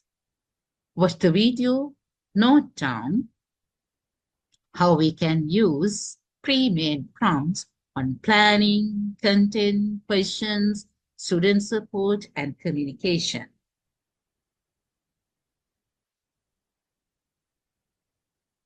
Hey, this is Eric, and this video is one in a series on AI tools for education. In this video, we're taking a look at Magic School AI. You can access the full list of all of the AI tools, videos, and links at bit.ly/Kurtz-AI tools. All right, so let's start by taking a look at Magic School AI. So Magic School AI is a collection of over 50 AI-powered tools to help educators create content. They've got tools in all kinds of categories, from planning to content, questions, student support, communications, and on down the line. Basically, what these are like pre-made prompts. So it's like you could go to ChatGPT or Bard or or Microsoft's Copilot or any of the other AI tools out there, and yes, you could go and you could type in these prompts yourself to say, hey, I want to have a lesson plan generated on such and such a topic. But sometimes it can be a little intimidating to go to ChatGPT and just see a blinking cursor there and you're like, I'm not sure what to type in. So basically what they've done here at Magic School AI is they've created really nice prompts where you're going to go in and give a little bit of information, like you'll put in the subject area or the grade level or the topic, and then it's going to be the middle person between you and ChatGPT. It's going to take your request and it's going to take their expertly crafted prompts, going to go over to ChatGPT, submit that, and then bring the content back to you. So on one hand, yeah, sure, you could go to ChatGPT and do all this stuff directly, but I do like tools like Magic School because it does help for folks who maybe feel a little intimidated by using a tool like ChatGPT, but also just to broaden our understanding of, wow, I never thought about doing that. Like, oh, I didn't know I could have the AI do X, Y, Z. And so if nothing else, even if it's just using this as an entry point to get more comfortable with AI, and then who knows, maybe you do pop over to ChatGPT and just do it from that on your own after that, or maybe like, this is just really convenient. I really prefer just being able to do this right here at Magic School. So let's go ahead and pop on over to the website and just take a quick look at it. So the website is magicschool.ai, and I'll go ahead and log on into this. Just sign in with my Google account. There we go. And once you get into Magic School, you'll see the large collection of all of the tools they have created, which again basically are created prompts that we can be using here. I said there's about 50. It's growing all the time. There may be more by the time you get to it, but the last time I checked, there was a little over 50 of these already created. Now, like I said, you could just scroll through all of them. You can favorite the ones you like the best, or you can use the tabs at the top to say, let's look at the planning prompts, where you'll see things like a unit plan generator or a lesson plan generator, or exemplars and non-exemplars, a 5E model lesson plan generator, and on and on. Under the content section, we'll see math story problems, a text. Well, how do you find it? The Magic School. Yes, it's a collection of over 50 AI-powered tools with pre-made prompts on different topics as listed on the slide. We get nice prompts with that. In a time of need, you can use it. So we are going to look at how we can adapt AI assessments to the needs of the students.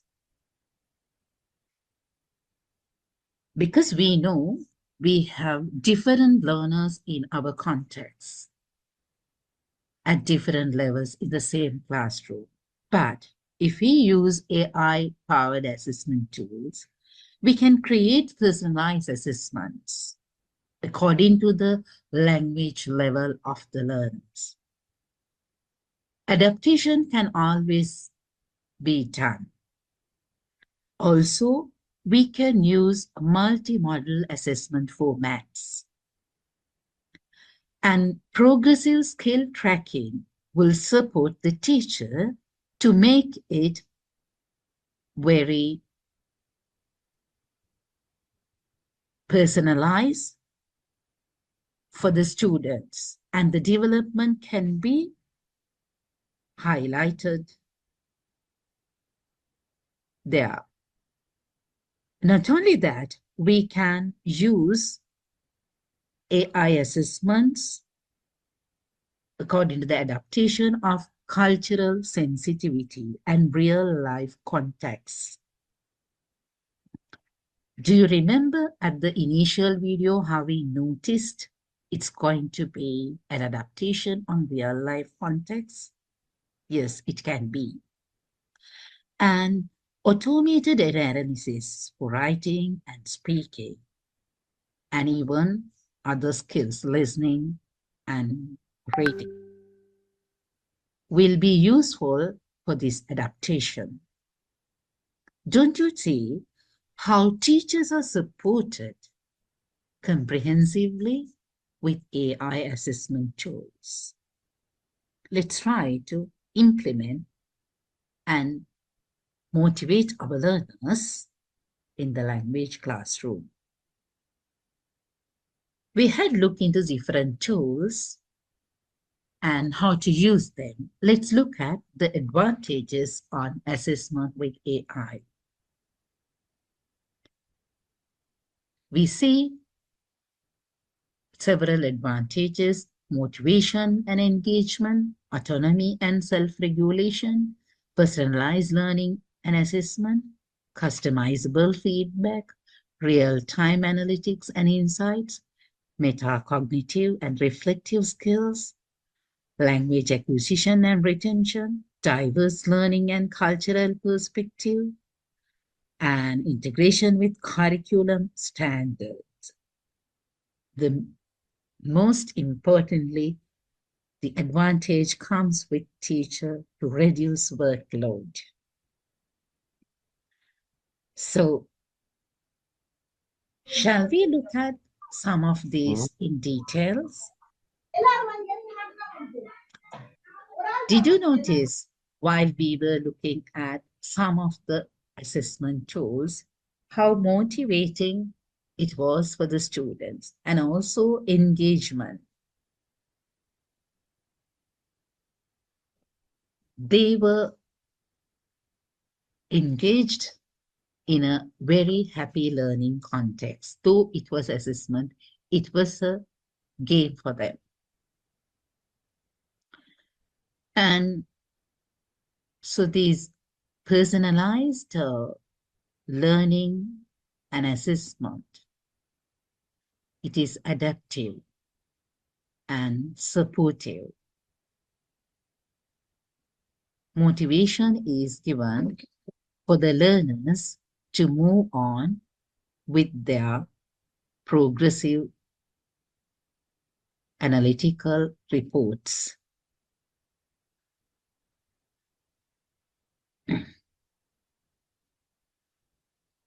And feedback, instant feedback, which is customizable, is important for the learner and for the teacher as well.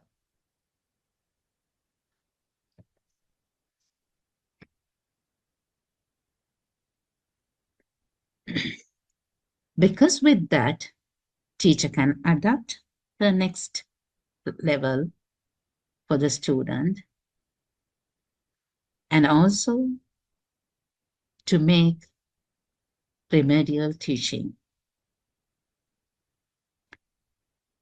In a happy testing environment, language acquisition takes place very positively. And we can integrate assessment with curriculum standards. As AI support the teacher to plan and execute the assessment, the workload is reduced. Time can be used efficiently because student can instantly assess and then use quizzes, and teacher can get the grading, receive immediate feedback, and enable them to correct and understand the concepts faster without waiting for teacher evaluation. So we see advantages coming. Most importantly, teachers will have professional development with using AI as assessment. AI system can guide teachers in designing assessments aligned with curriculum standards through training modules and AI-generated templates. So implementation will be very smooth.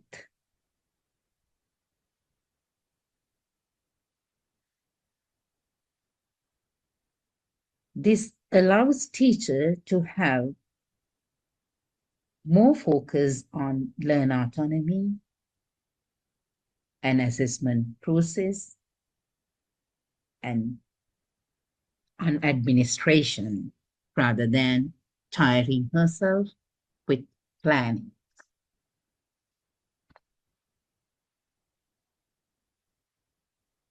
So the future of assessment in language learning classroom will have a great change. With more assessments, faster feedback, increased differentiation in assessments, and empowering students to own the assessment process and predictive analytics results. Let's look for the best in future. Even though we have got a lot of advantages, we do have challenges and concerns in using AI tools in classroom. So access to technology will be most important for AI-based assessment. We need smartphones or tablets or computers, but we do not get it in all the classrooms. Also, assessments with AI, they are internet dependent. Stable internet connection is a must, but do we have it throughout the island?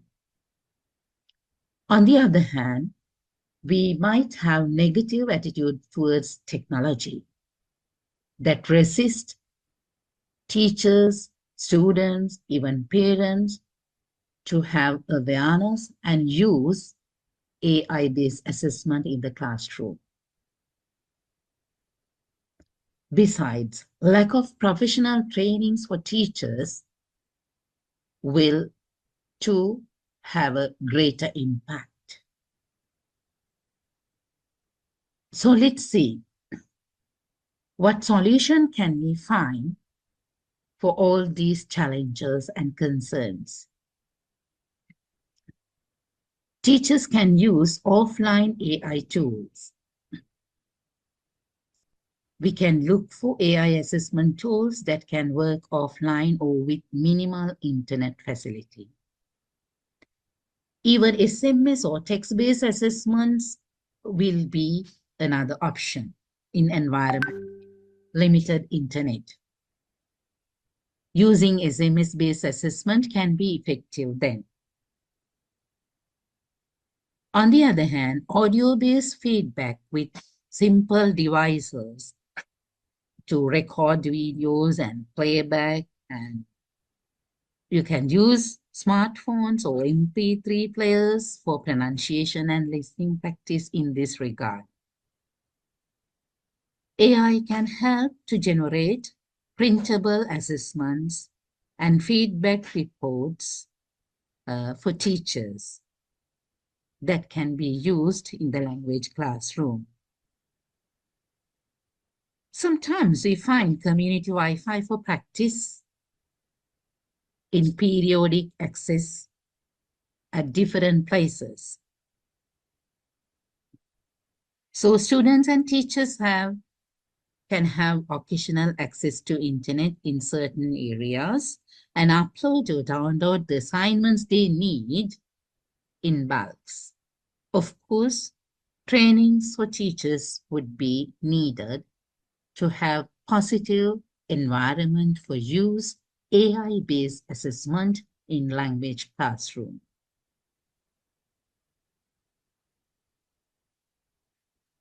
We are going to look at a summary video now. How can we enhance student engagement and assessment with AI, and how will it foster education in future? Let's look at and listen to the speaker here. How can we enhance student engagement? The future of AI in education, a glimpse into a personalized and immersive learning landscape. The integration of AI in education is still in its early stages, but it holds immense potential to transform the learning experience for students and educators alike. Here's a glimpse into what the future of AI in education might look like. 1. Hyper-personalized learning journeys. AI tutors.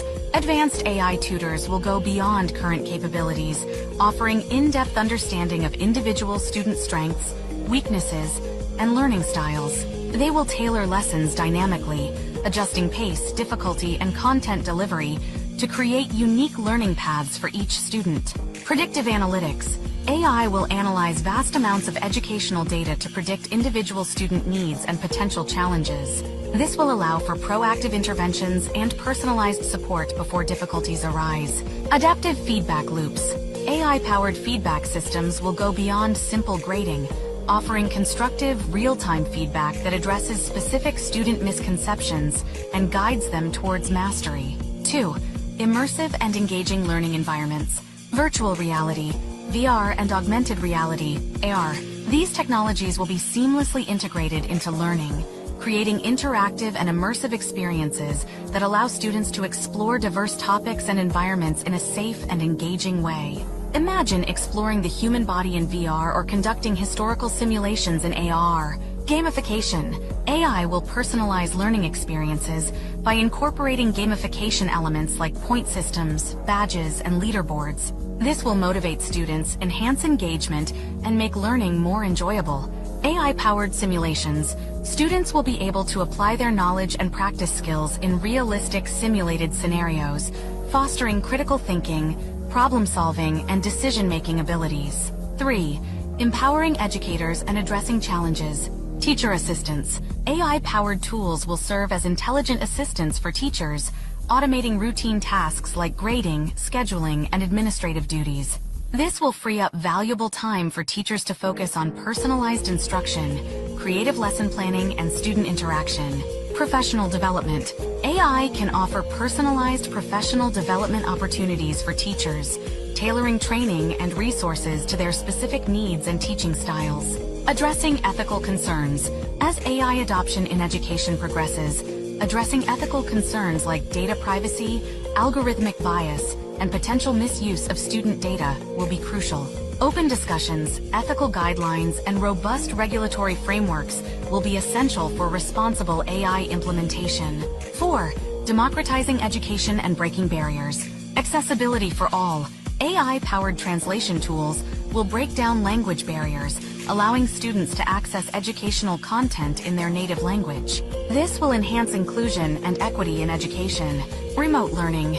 AI-powered online learning platforms can offer high-quality education to students in remote locations or with disabilities. This will expand access to educational opportunities for a broader range of learners. Lifelong learning. AI can personalize learning journeys even beyond formal education, providing individuals with personalized learning tools and resources to support lifelong learning and skill development. While challenges like cost, ethical considerations, and teacher training need to be addressed, the future of AI in education is brimming with possibilities. By harnessing the power of AI responsibly and ethically, we can create a future where learning is personalized, engaging, and accessible to all. iwa.com, register for free.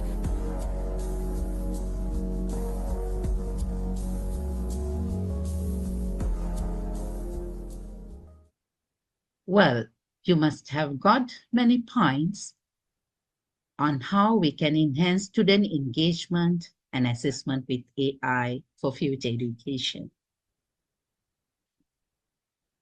As we see, personalized learning with AI showcase how AI tool can create this experience for students by adapting assessments to their proficiency level by providing targeted feedback.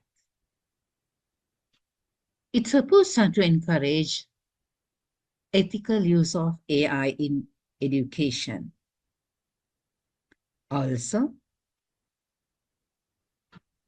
they utilize AI effectively to offer in-depth understanding of individuals that support teachers to create learning pathways. We can integrate AI tools into lesson planning, analyze learning styles, needs, and have adaptive space, and to improve our assessments after that. Analyze data from AI assessment and the productive feedback would generate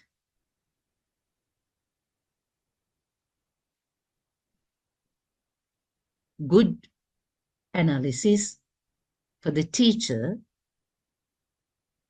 to have the progress of the students. Teacher can provide an immersive learning environment and provide experience for learners with virtual reality and augmented learning. AI is providing immense potentials for educators, and learning can be made more enjoyable. Besides, it fosters critical thinking and problem solving, analytical thinking. Remember, the future of education is brimming with possibilities with AI as assessment tools. Let's develop and continue our professional development to make language learning lifelong for our second language learners. The future of AI. To work on all these, we must focus on privacy and data security as well. Remember, transparency and fairness, human oversight, limit AI dependence, regular evaluate AI effectiveness, and promote digital literacy. All these parts are important in focusing on privacy and data security. Make your learners also aware of their security and privacy.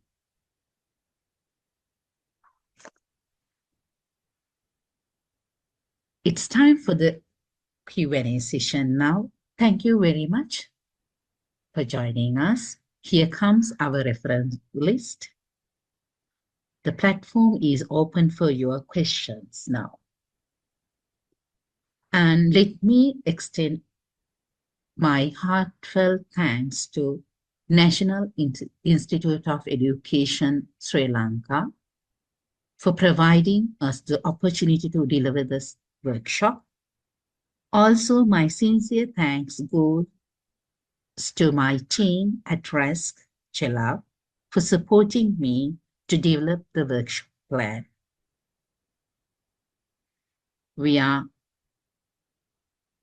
undoubtedly thankful to all of you for joining us with the session. Let's move to our Q&A session now. The platform is open for you to ask your questions. Thank you, RESC. I could gather lots of information from your session, and it's very informative. And I hope that our teachers will gather a lot of information from that to create very interesting and enjoyable teaching situations in the classroom. Rasika, shall I ask you one or two questions? Is it audible?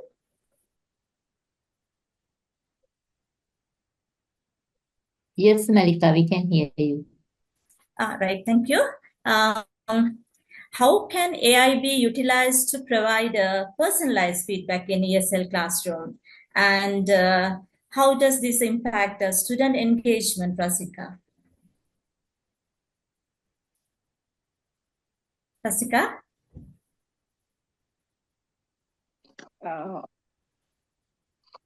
Miss Malika, I'm Nisansala Right, from Generative. Can I right. answer your question, please? How can AI be utilized to provide personalized feedback in ESL classroom, and how does this impact student engagement?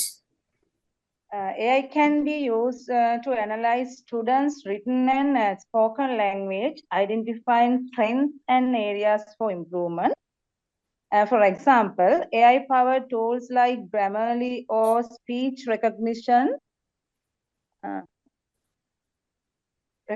software can offer instant and detailed feedback on grammar, vocabulary, and pronunciation. And this personalized feedback helps students focus on these specific language needs, increasing their motivation and engagement. Okay, thank you, Nisansala. It's very descriptive. Thank you very much. Thank you very much, Shilal, for your very impressive and informative session. And yes, now it's time for your questions and comments from Shilal RESC. Also, if you're going to ask questions, please, it would be very grateful if you could switch on the camera and ask the question. It seems that there are no questions to be asked from the team, so we can move on. And next we have RESC team of Mahara to deliver their video workshop on integrating AI in ESL curriculum and teaching practices. Hello everybody. We welcome you all to the video workshop presented by RESC Mahara. First and foremost, let me introduce the theme of our workshop. It is Make English Language Teaching Ready for the Era of Generative AI. And the sub-theme we selected for the video workshop is Integrating AI in ESL Curriculum and Teaching Practices.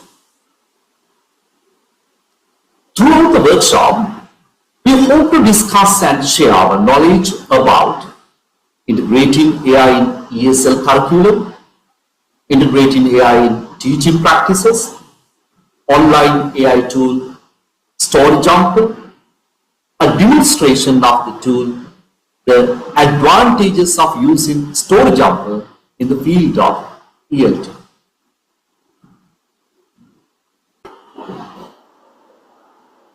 Now let me introduce artificial intelligence. Artificial intelligence refers to the simulation of human intelligence in machines that are programmed to think, learn, and problem solve like humans. Most importantly, AI enables computers to perform tasks that traditionally require human intelligence. These tasks include understanding natural language, recognizing patterns, making decisions, and even being creative. I think that we know AI is transforming the field of English language teaching by providing innovative tools, resources, and methodologies. Nowadays, AI enhances both teaching and learning experiences. Integrating AI in the ELT curriculum, let's have a brief discussion on it. First and the most important point here is personalized learning. It is clear that AI analyzes students' performance and learning styles. It helps tutors to design and implement lessons, especially to cater for the individual needs of learners. For example, personalized feedback feature in AI-driven apps offer instant feedback on writing and pronunciation. The feedback helps learners identify specific areas to improve. Content creation and content generation is another factor to consider in this.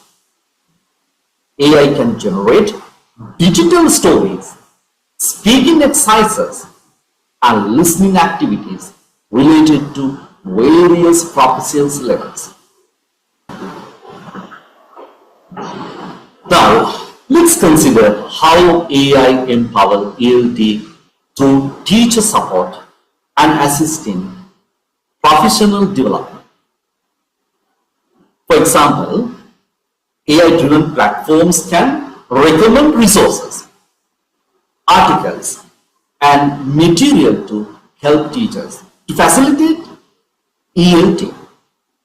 And most importantly, it's obvious that through personalized learning plans, language proficiency assessment can be implemented easily. AI tools can analyze students' strengths and weaknesses too, and create individualized learning to facilitate the students. Well, on the other hand, adaptive content plays an important role in the process of integrating AI into ELT. AI platforms can adapt difficulty levels based on students' responses, challenging them when they are ready while providing support where needed. I highly believe this topic is more important for special teachers integrating AI in the teaching process. Now let's discuss the ways and means of integrating AI into the teaching process to facilitate learning. Here, adaptive learning plays an important role as AI platforms analyze the performances and learning styles of each student. Therefore, The teachers can provide instructions based on the performance levels of the students. As a result, differentiated instructions can be given despite the number of students in the classroom. Another fact to be considered is the opportunity received by the teachers to give individualized recommendations. Therefore, the teachers get opportunity to support students who belong to different levels. I think now you all are waiting for AI tools. I'm sure Story Jumper is the most important AI tool. Now we can see what the Story Jumper is. Story Jumper is an engaging online AI tool that allows the students, teachers, and educators to read, create, share, and print their storybooks with an intuitive drag-and-drop editor. It's popular in classrooms for helping young learners to develop their reading, listening, and writing skills with the integration of creativity and digital literacy. Now, let me explain you the distinctive features of this AI tool, Story Jumper.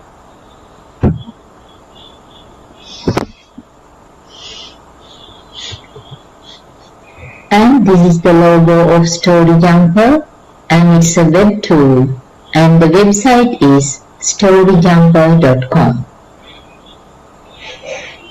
This is the home page of this AI tool, and there are distinctive features on this. First one is become a published author. You can become authors and you can publish your own digital storybooks on this website.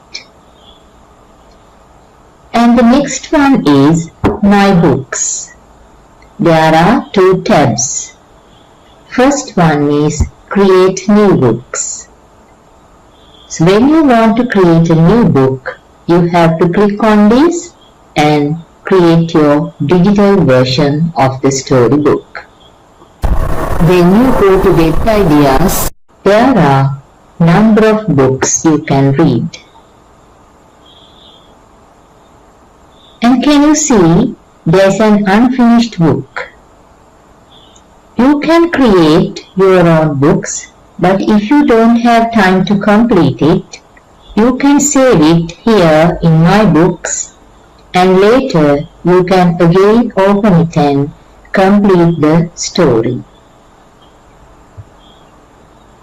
When you scroll down the page, you can see My Collections. In this, we can save the storybooks we have read, and if you want to read a book again or the books we like, those type of books can be saved under My Collections. I have saved some of my favorite storybooks here. When you go further down, in New Books to Read, we can see a collection of books which have been published very recently. And you can see the book of Martin Luther King. This is his biography. And let me show you the most important feature of this app. That is the library. This is a free digital library. You can make use of it, and the students can get a lot of advantages by reading the books in this library. Now let's navigate through the library.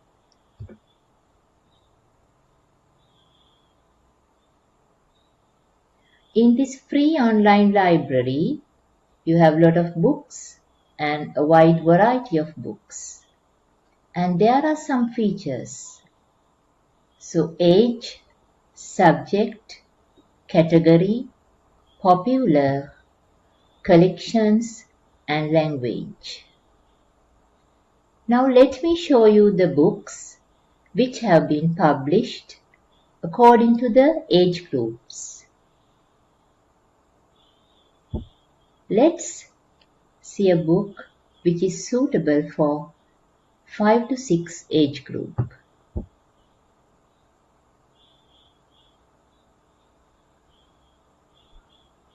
And there are a number of books.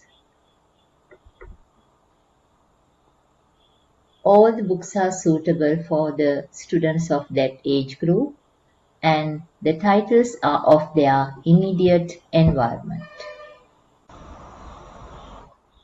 Similarly, you find books suitable for the other age groups too. And there are books under several subjects such as language arts, social studies, science, and maths. And there are some categories you can see under action, fantasy, funny, social, emotional, sports. And if you want to find more categories, there are biographies, fictions, history, mystery, and poetry too. There's a feature called Popular. There you can find reading books about pets, family, friends, Roblox, or Minecraft. And when you want to read those books aloud, you have to select this option. And under My Collections, there are some books about women. You can see there are some books about Helen Keller or Eleanor Roosevelt.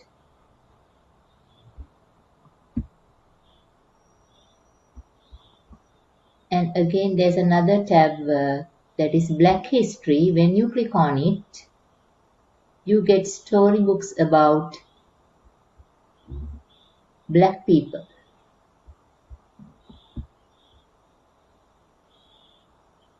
You can select any language. If you click on French, you get a variety of French books. Now let me go back to the home page again, and let's read some books in my collection. Let's read this book. The title is The Little Bear is Stuck at Home. So when you have this play button, this is an audio book. You can click on this arrow of the cover page and turn to the other pages. And here you get the dedication page. And at the bottom of the dedication page, you can see a QR code. If you want to get this book to your mobile phone or tablet, you have to scan the QR code to get it. When you click on this page, you can turn the next pages. And when you play this button, you get Little Bear got the strangest news today. School would be canceled for the next 2 weeks because of a virus that was spreading across the world. Some of his classmates were happy and excited, but some of them were scared and didn't want to leave. And again, when you go to the next page, when you click on audio, it is played from that point. The first couple of days being home was tough for Little Bear not seeing his friends. It was weird to be having online classes, but it gave him comfort to see his teacher and classmates. Okay. Let's go back to the home page again and again get another book to read. So I found this book very interesting. That's why I selected this book. And it's an audio book. Sally the Songbird. Let's navigate through the pages. And this story is related through a song.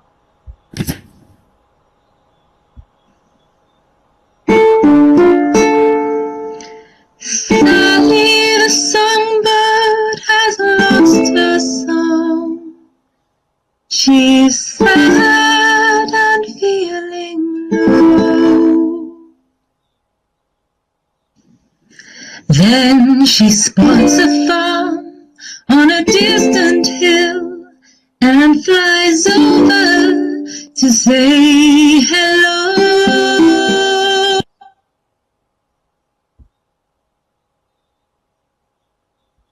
Similarly, you have some books on my family.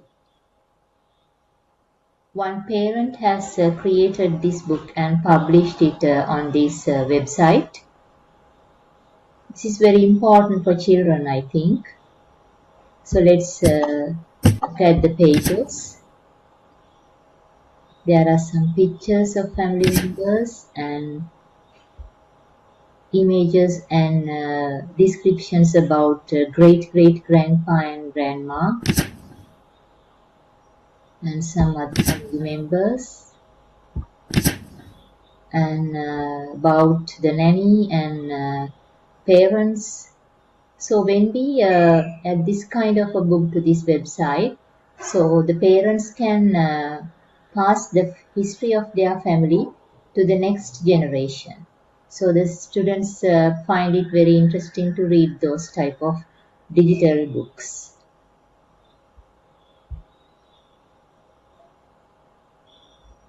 Not only storybooks,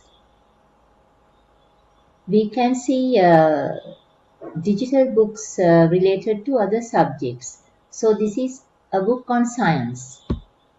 Especially some children, they don't like to read science subject matter.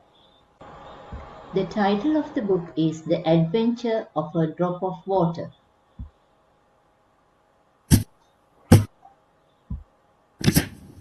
It is about water, and the subject matter is presented through a story. Then the students find it easy to grasp the subject matter.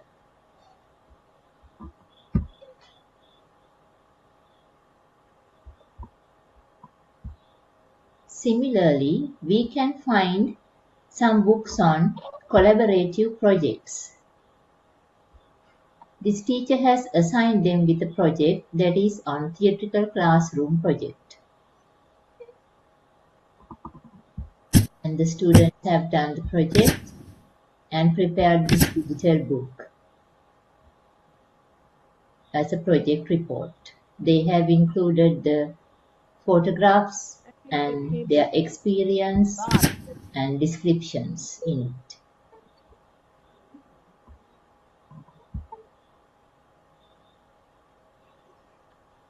And when we go to the library again, so you can see there are a lot of books. And when we consider about the students, I think for beginners, first of all, we have to encourage them to read the books on this free online library. Then they will get some experience. Who put the papers there? And then the teacher can guide them to create their own storybooks by clicking on this Create New Book. Now let's see how some students have created their digital storybooks online. Now let's watch a video.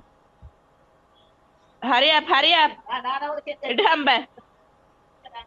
Hurry up. I'm making a story about my adventure. Piece of the word key. Goodness, one more time. Snowy, good job. That's something. What else?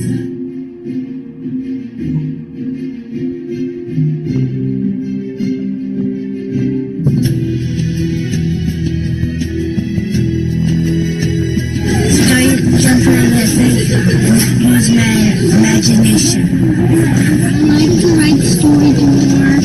Well, first of all, when you're learning that from the computer, it's much more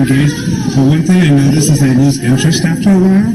But with Story Jumper, they aren't losing interest. They're constantly engaged. They're writing stories, and they're so in tune. You have to fight to get them all to happy. It's really neat. It's good to see something engaging the students in such a way, and they're learning, and they don't even know it.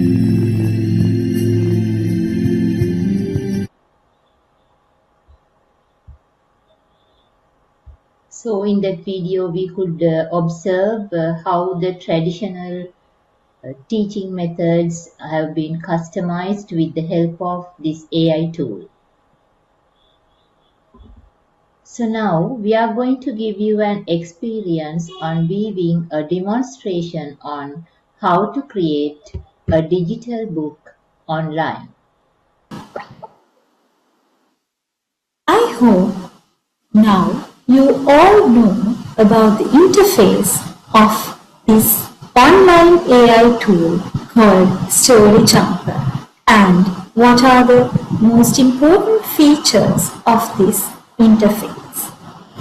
And now I'm going to demonstrate how to make a digital storybook using this software or this AI tool called Story Jumper.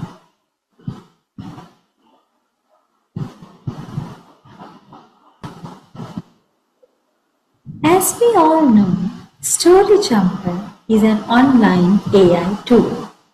Therefore, we need an internet connection to connect to this tool.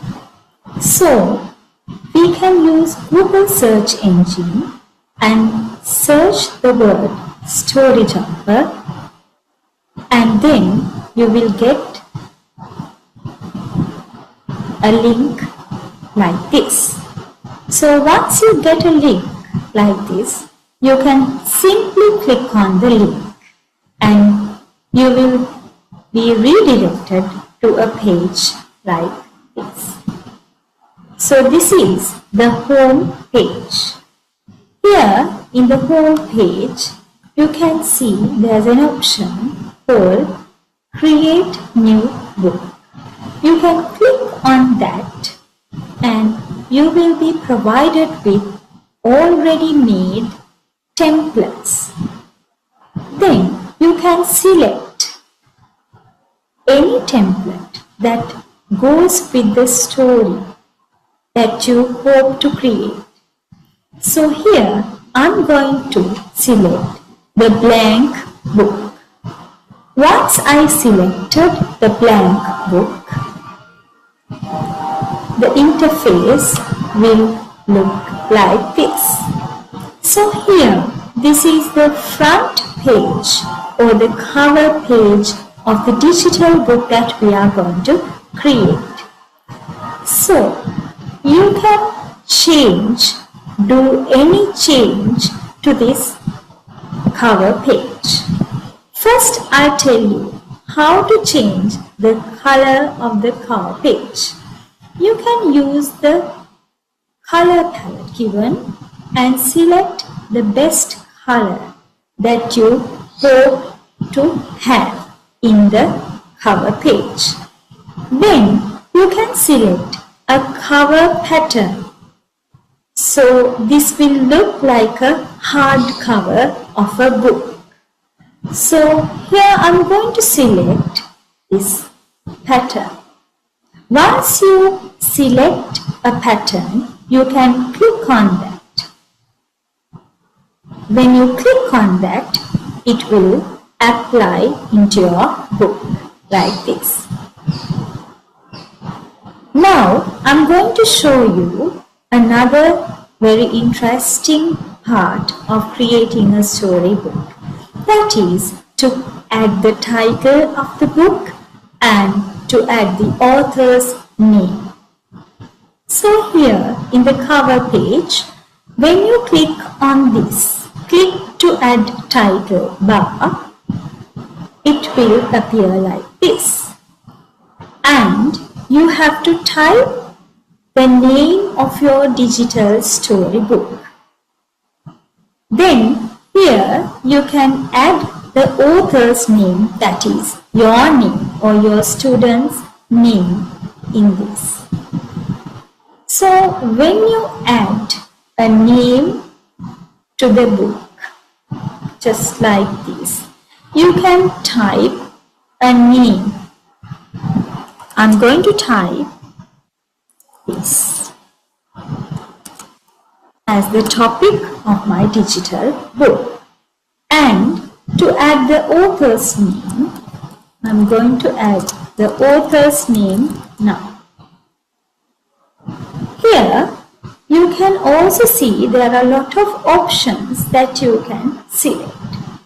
Once you type the topic of the digital book, you can either change the font type of that and the font size of the topic. And you can also add colors and change the color of this particular name. For that, a color palette will appear so that you can select a particular color for the topic. Then you can bold, you can use italic font, and you can use underline, or there are many other options that you can select. You can customize the author's name also by applying the same features. You can select that part, change the font type, then you can also change the font size and the font color.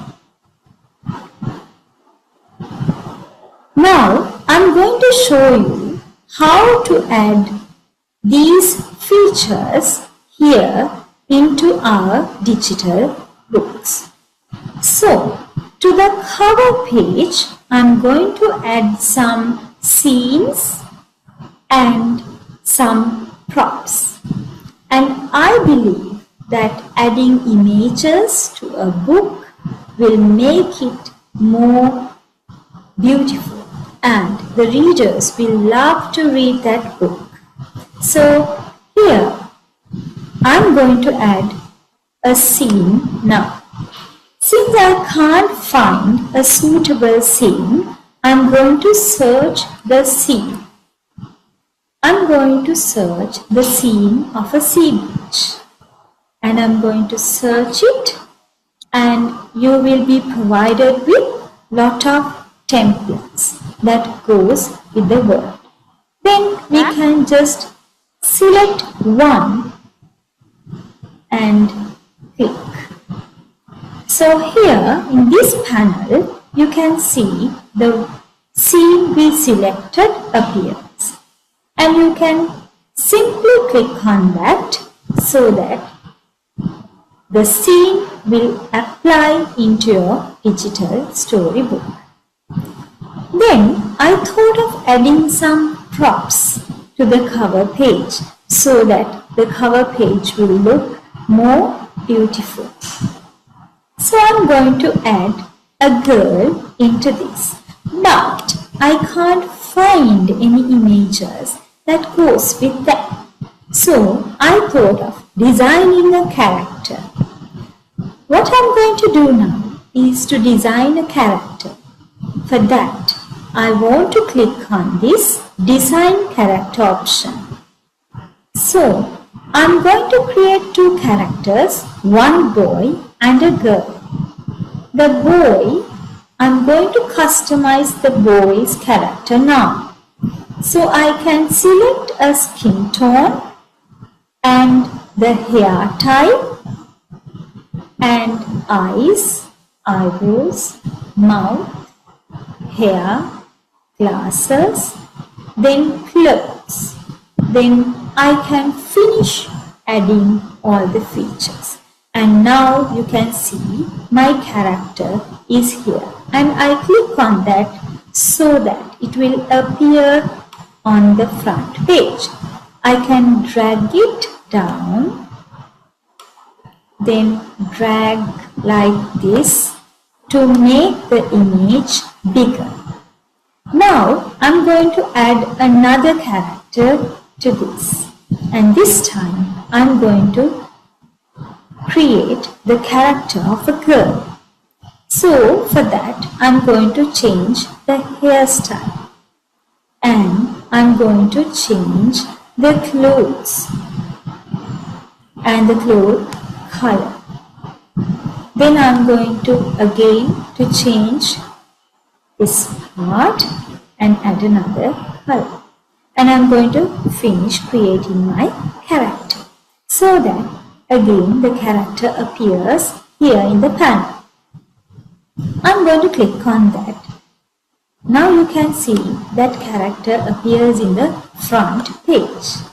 It's very easy for you, and then you can drag it to resize it like this. And now, since this is a sea beach, I'm going to add the sun. So I'm going to search the prompt like this, and again the same procedure. You have to click on that, then again click on the picture, then drag it to the correct position, resize it and keep. So this is the process that you have to follow when making the cover page. The other main feature here in digital storytelling is that we can add voice to these digital stories. For that, there's a feature here called voice. So once you tap on that, there will be something like this. So you will be asked to record the audio, and here you have to click on it and wait for the countdown, and then you have to speak into the microphone to record the voice. I'll demonstrate it like this. Now I'm going to click on the record button and wait for the countdown. Dancing Kites by RESC Matara. Now it appears like this.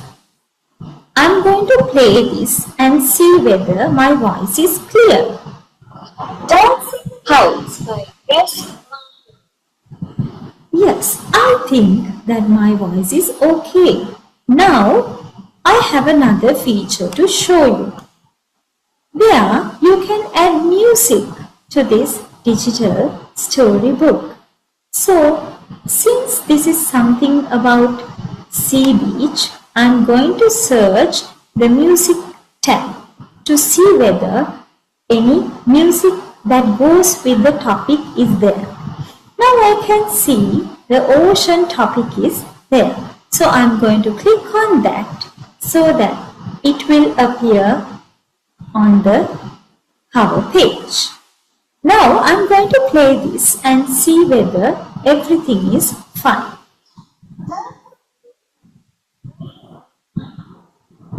Now we can see that our cover page is okay.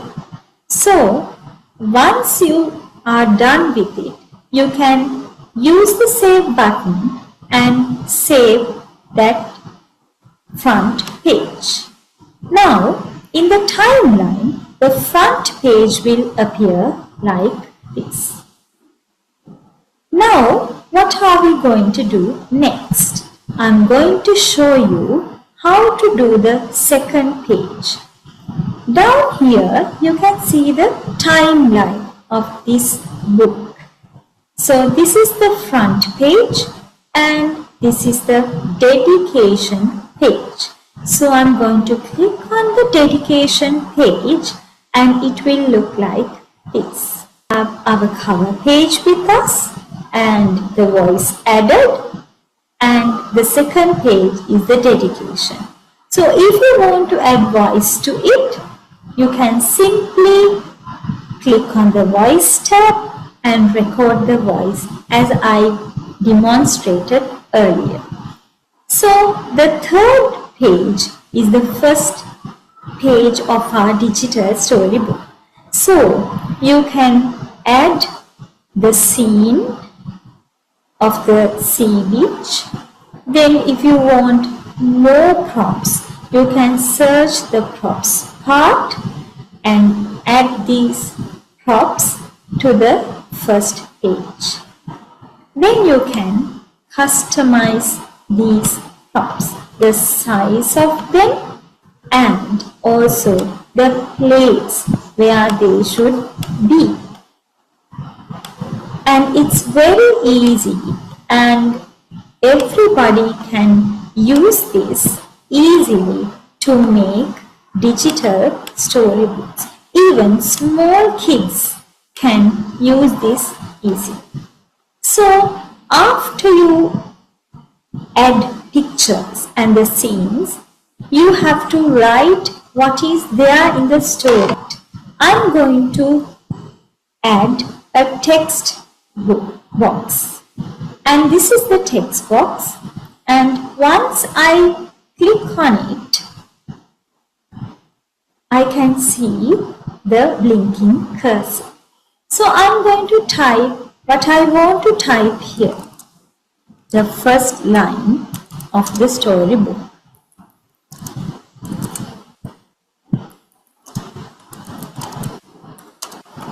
Like this.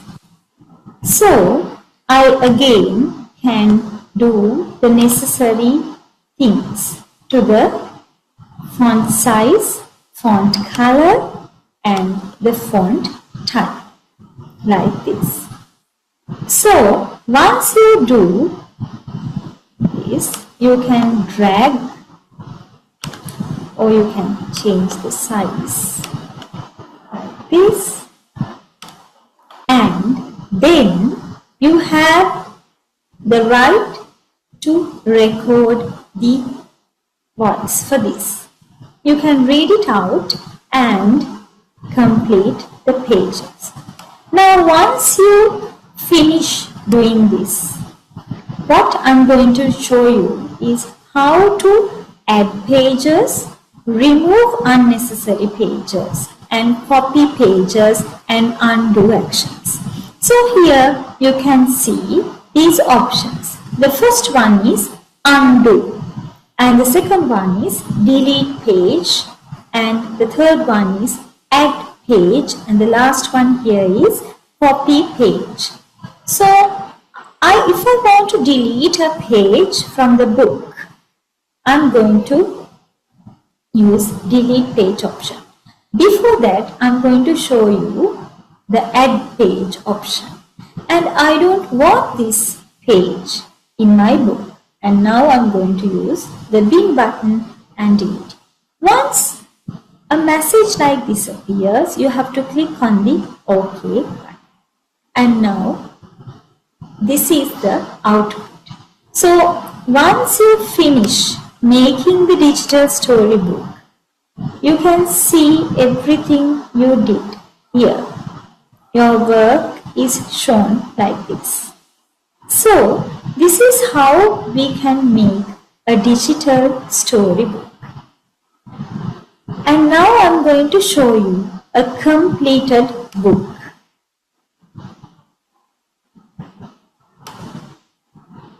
And this is the completed book that we made for this presentation. Once it is a finished book, it will appear like this. And I'm going to play this. Right, now I'm going to flip the pages.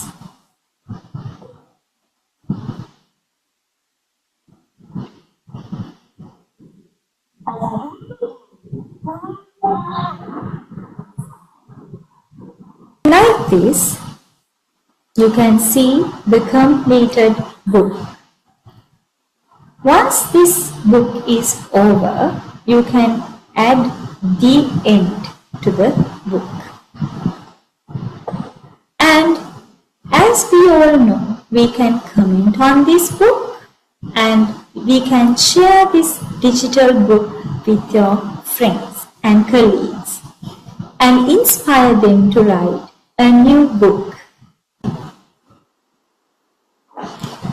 Okay, now I think you know how to make a digital storybook easily by using this AI tool called Story Jumper. And now I'm going to explain another feature that is there in the Story Jumper software to facilitate ELT. Now you can see here My Classes option, and you can add class, import a Google Classroom that is already there, and you can archive class. So these are for a teacher. So why do we use this AI tool for teaching?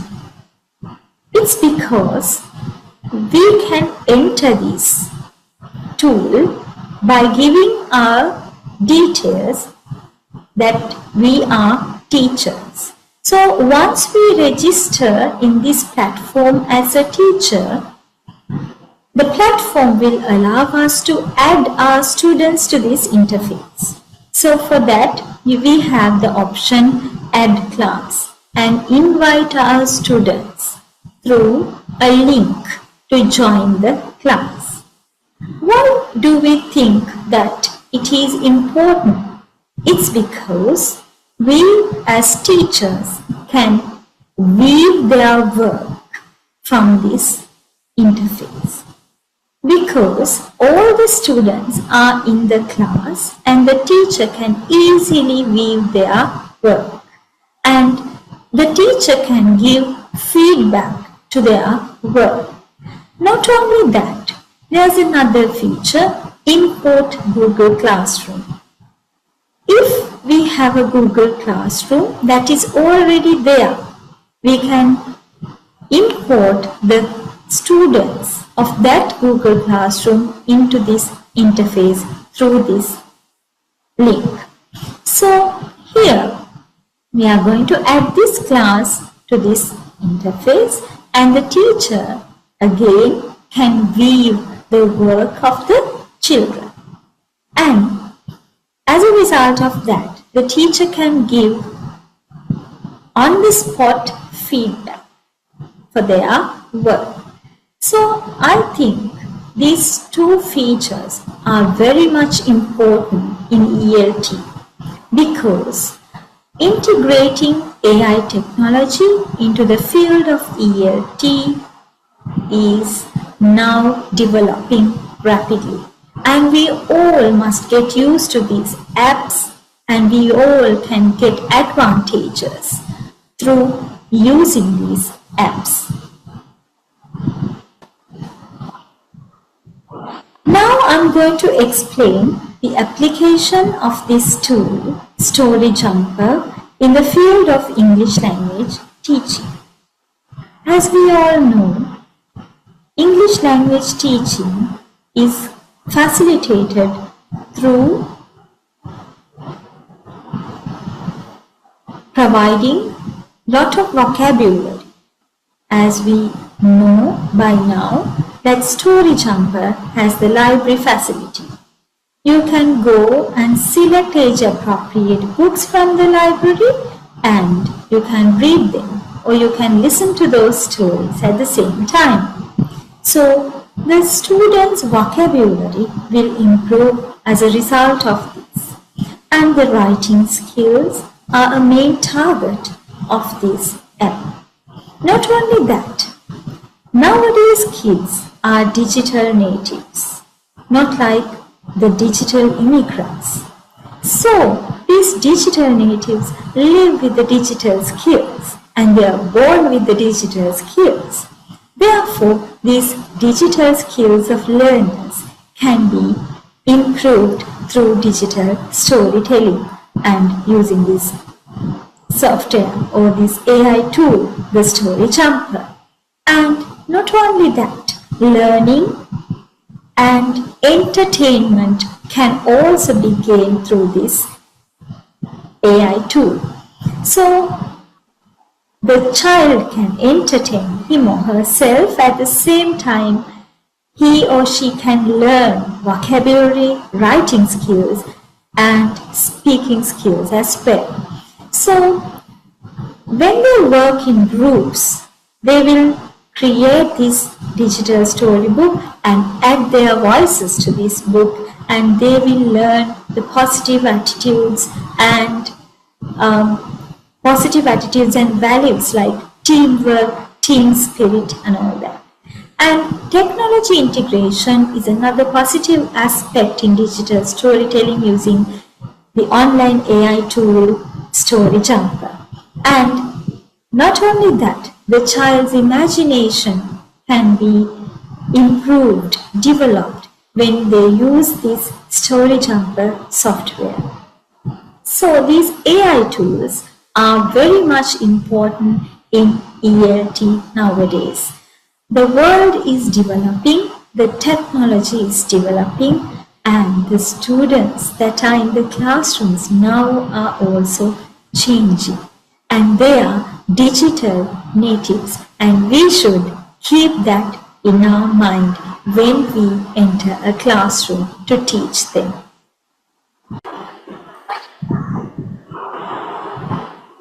I think with the above demonstration, John have got a clear picture about Story Jumper tool and how to create a book using it. Now let's look at the advantages in Story Jumper tool.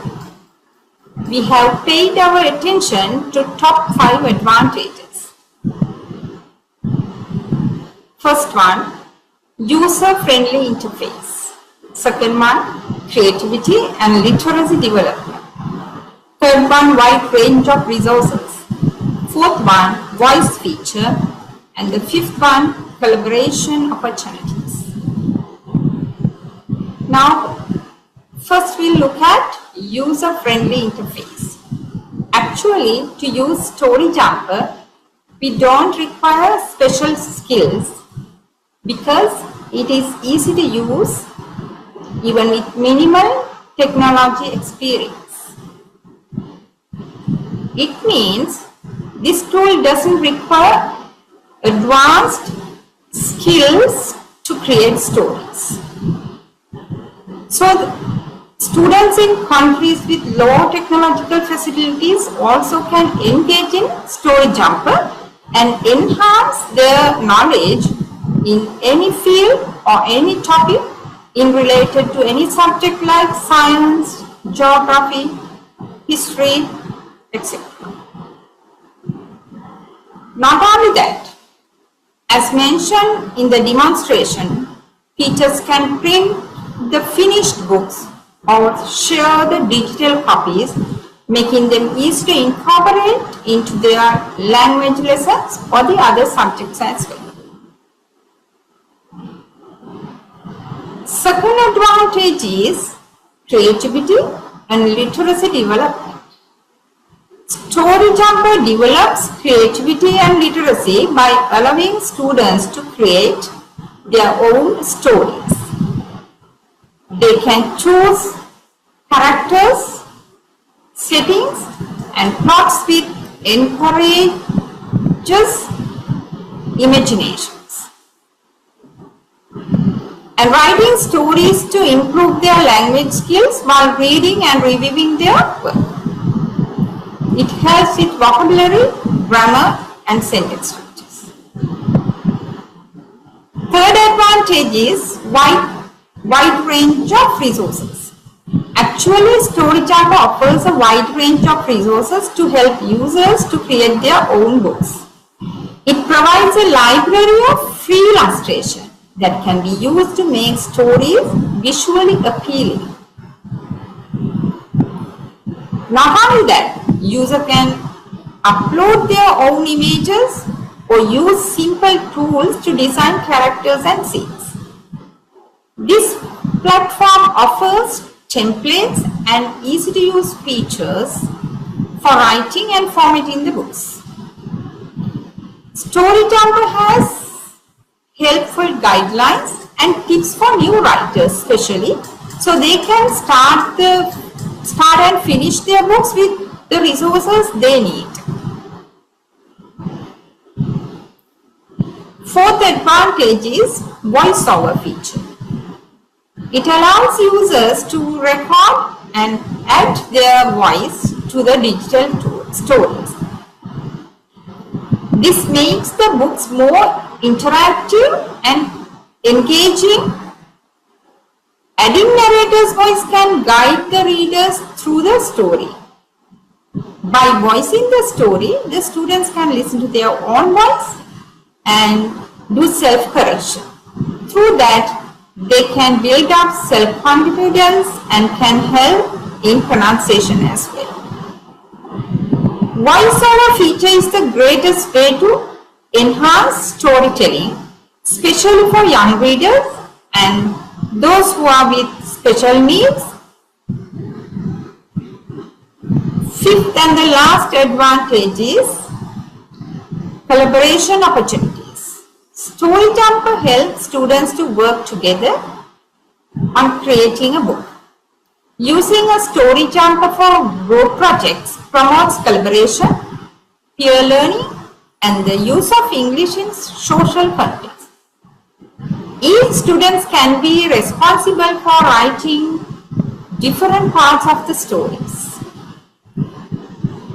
Not only that, multiple users can join the same project by adding or changing parts of the stories and giving feedback to each other.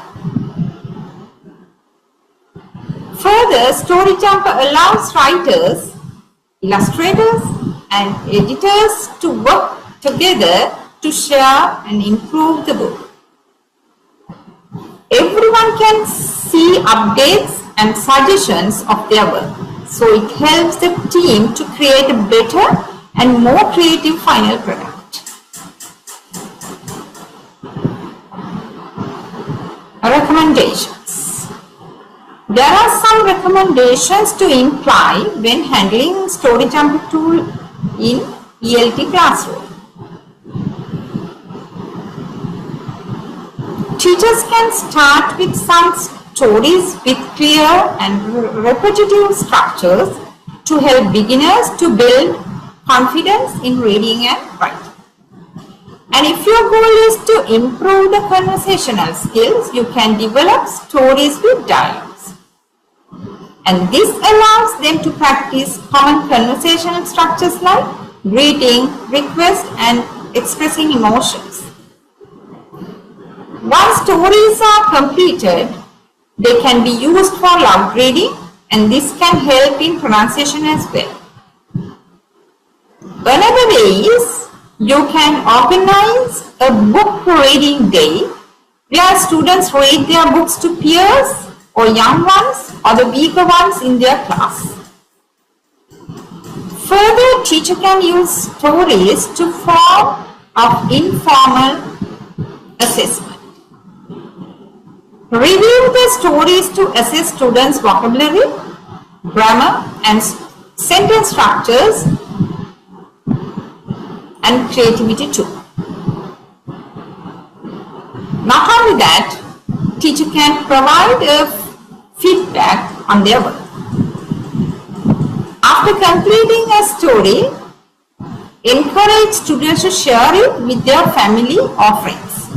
This can help reinforce learning outside of the classroom and promote language to use in a broader social context.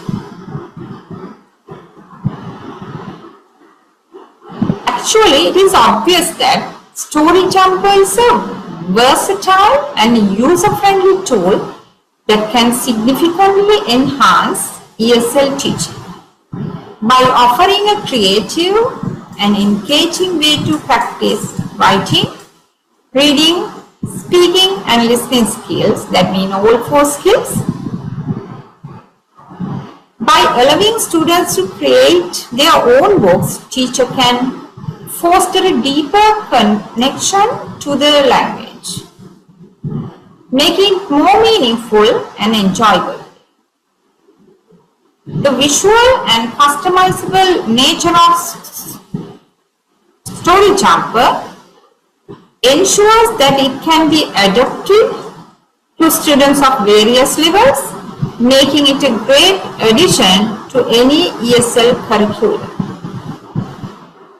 This is the end of our presentation. Thank you very much. Thank you, RESC Martha, for delivering such an enlightening and captivating session. Now it's time for your questions and comments. To be asked from the team, we can move on.